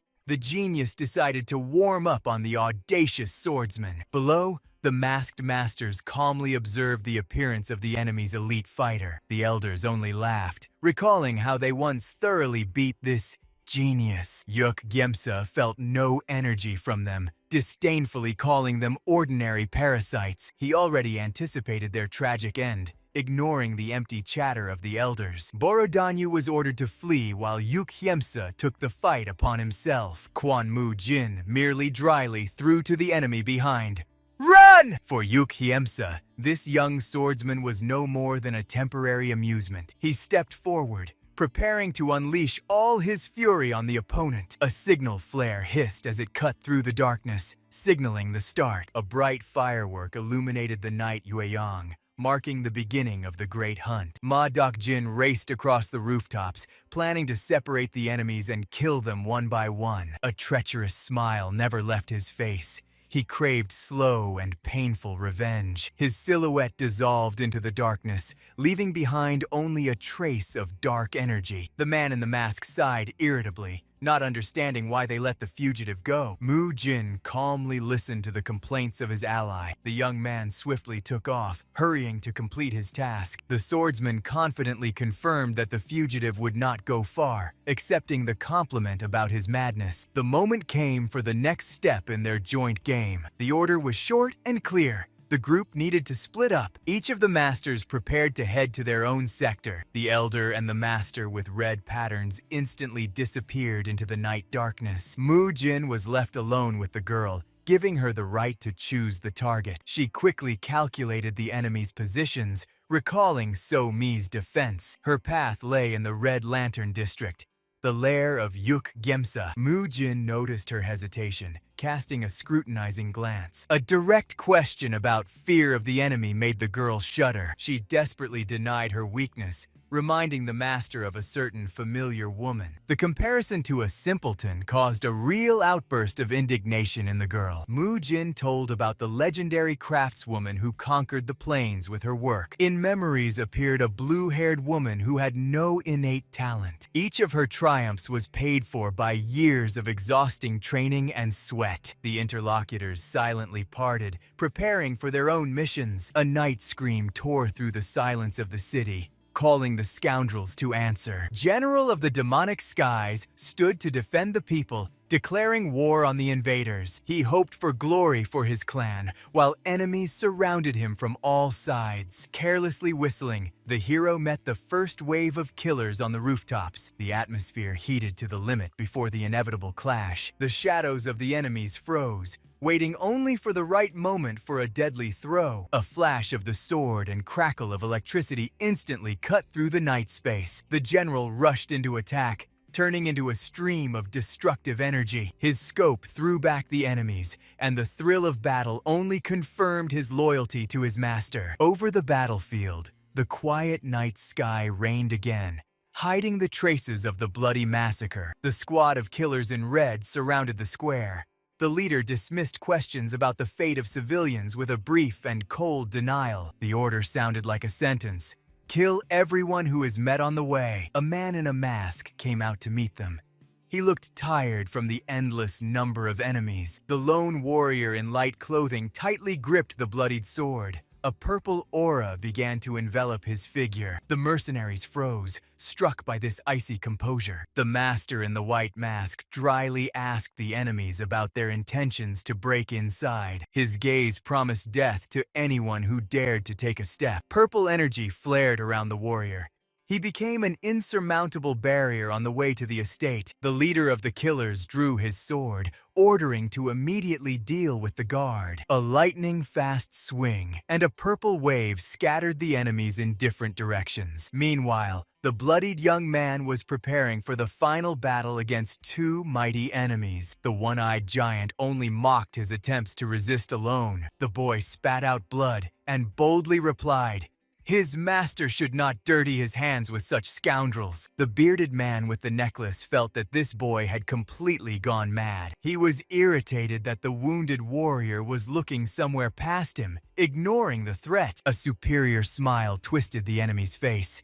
He could not tolerate such contempt. In a furious leap, the bearded man brought his sword down on the motionless youth. The blade cut through flesh, raising a fountain of dark blood. The boy fell to his knees, and the enemy was already preparing to cut off his head. The exhausted warrior spat out black blood and called the giant a weakling, incapable of independent action. The enraged enemy promised to gouge out his eyes before a painful death. Yuk Yamsu supported his partner, anticipating a bloody reprisal. Suddenly, a dazzling white flash knocked Yuk Yomsu to the ground at the very moment of the attack. A colossal aura rose above the battlefield, tearing through the night silence. A powerful shockwave threw the master in the necklace far backward. Everyone froze in mute stupor at the appearance of an unknown force. The stunned enemy spat blood, not understanding who had attacked him. A majestic man with long hair stood over the fallen warrior. Yuk Yamsu writhed helplessly at the feet of the master, whose advantage was absolute. Meanwhile, the girl, Sohai, hopelessly lagged behind, cursing the speed of her companions. The long-haired master disgustedly called the enemy an idiot, whom he had not noticed right under his nose. The wounded boy froze in shock, and the giant choked with rage. The lord pressed the back of the fallen man to the ground, forcing the enemy to tremble with panic. His formidable gaze reminded the one-eyed man of a recent warning. The enemy's last trump card was a threat to his daughter, who was supposedly already slaughtered by his men. But confident steps behind made the giant fall silent. Blood-splattered allies emerged from the shadows, cheerfully announcing the end of the game. The one-eyed man stammered in horror, seeing the killers of his best men. His hopes for the army and Yukyamsu crumbled to dust. The predatory squint of the man in the mask foretold terrible news. All 50 elite fighters were dead. The giant could not believe that his war veterans were defeated so quickly. Time stopped for him in the realization of complete defeat. Sweat froze in his eyes, and his mind refused to accept reality. In hysteria, he shouted about the invincibility of his army, clutching at the remnants of pride. 5 mighty warriors surrounded him, leaving no chance to escape. Rage mixed with despair in his mad frenzy. The calm gaze of the wounded boy became his final verdict. The long-haired master ordered the subordinate to finish this matter independently. The call to decide his fate gave the young man new strength. With a decisive movement, he wiped the blood and firmly grasped the swords. The one-eyed man rushed into the last suicidal attack, crying out in agony. The elder warriors easily dodged his clumsy swings. The giant cursed the elders who had all this time concealed their true power. The blue energy strike completely shattered his last hope for victory. He bitterly recalled the day he brought this boy into his home. In memories, the dirty child trembled before the cruel master. The boy replied, "He found the one truly worth following." The young man's eyes flared with the desire to kill.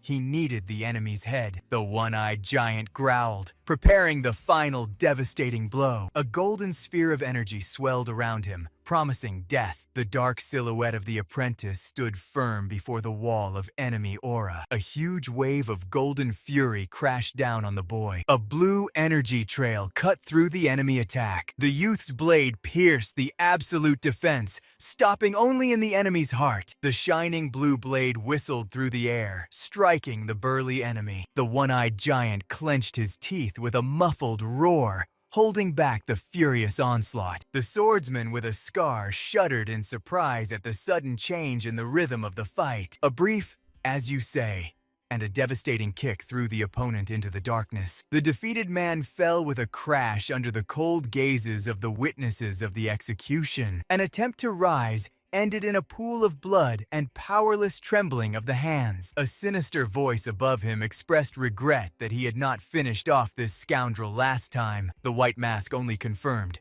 this sentence was final. The eyes of the killers in the darkness stated he had gotten involved in a game where he did not belong. The man on the ground felt a familiar, devastating aura that paralyzed his will. In horror, he recognized the legendary monsters, the Demon King and the Sword King. Memory transported him to the past, where the young Ma Dok Jin thirsted for blood. He mocked the beaten boy in rags, pressing him into the mud with his boot. The giant walked away, considering the victim already dead. But the bloodied hand of the child suddenly gripped the sword hilt with a death grip. A servant's warning made Dok Jin sharply tense from the threat behind him. The beaten youth stood up, surrounded by a dark aura and the demonic yellow glow of his eyes. Cold sweat froze the tyrant's face.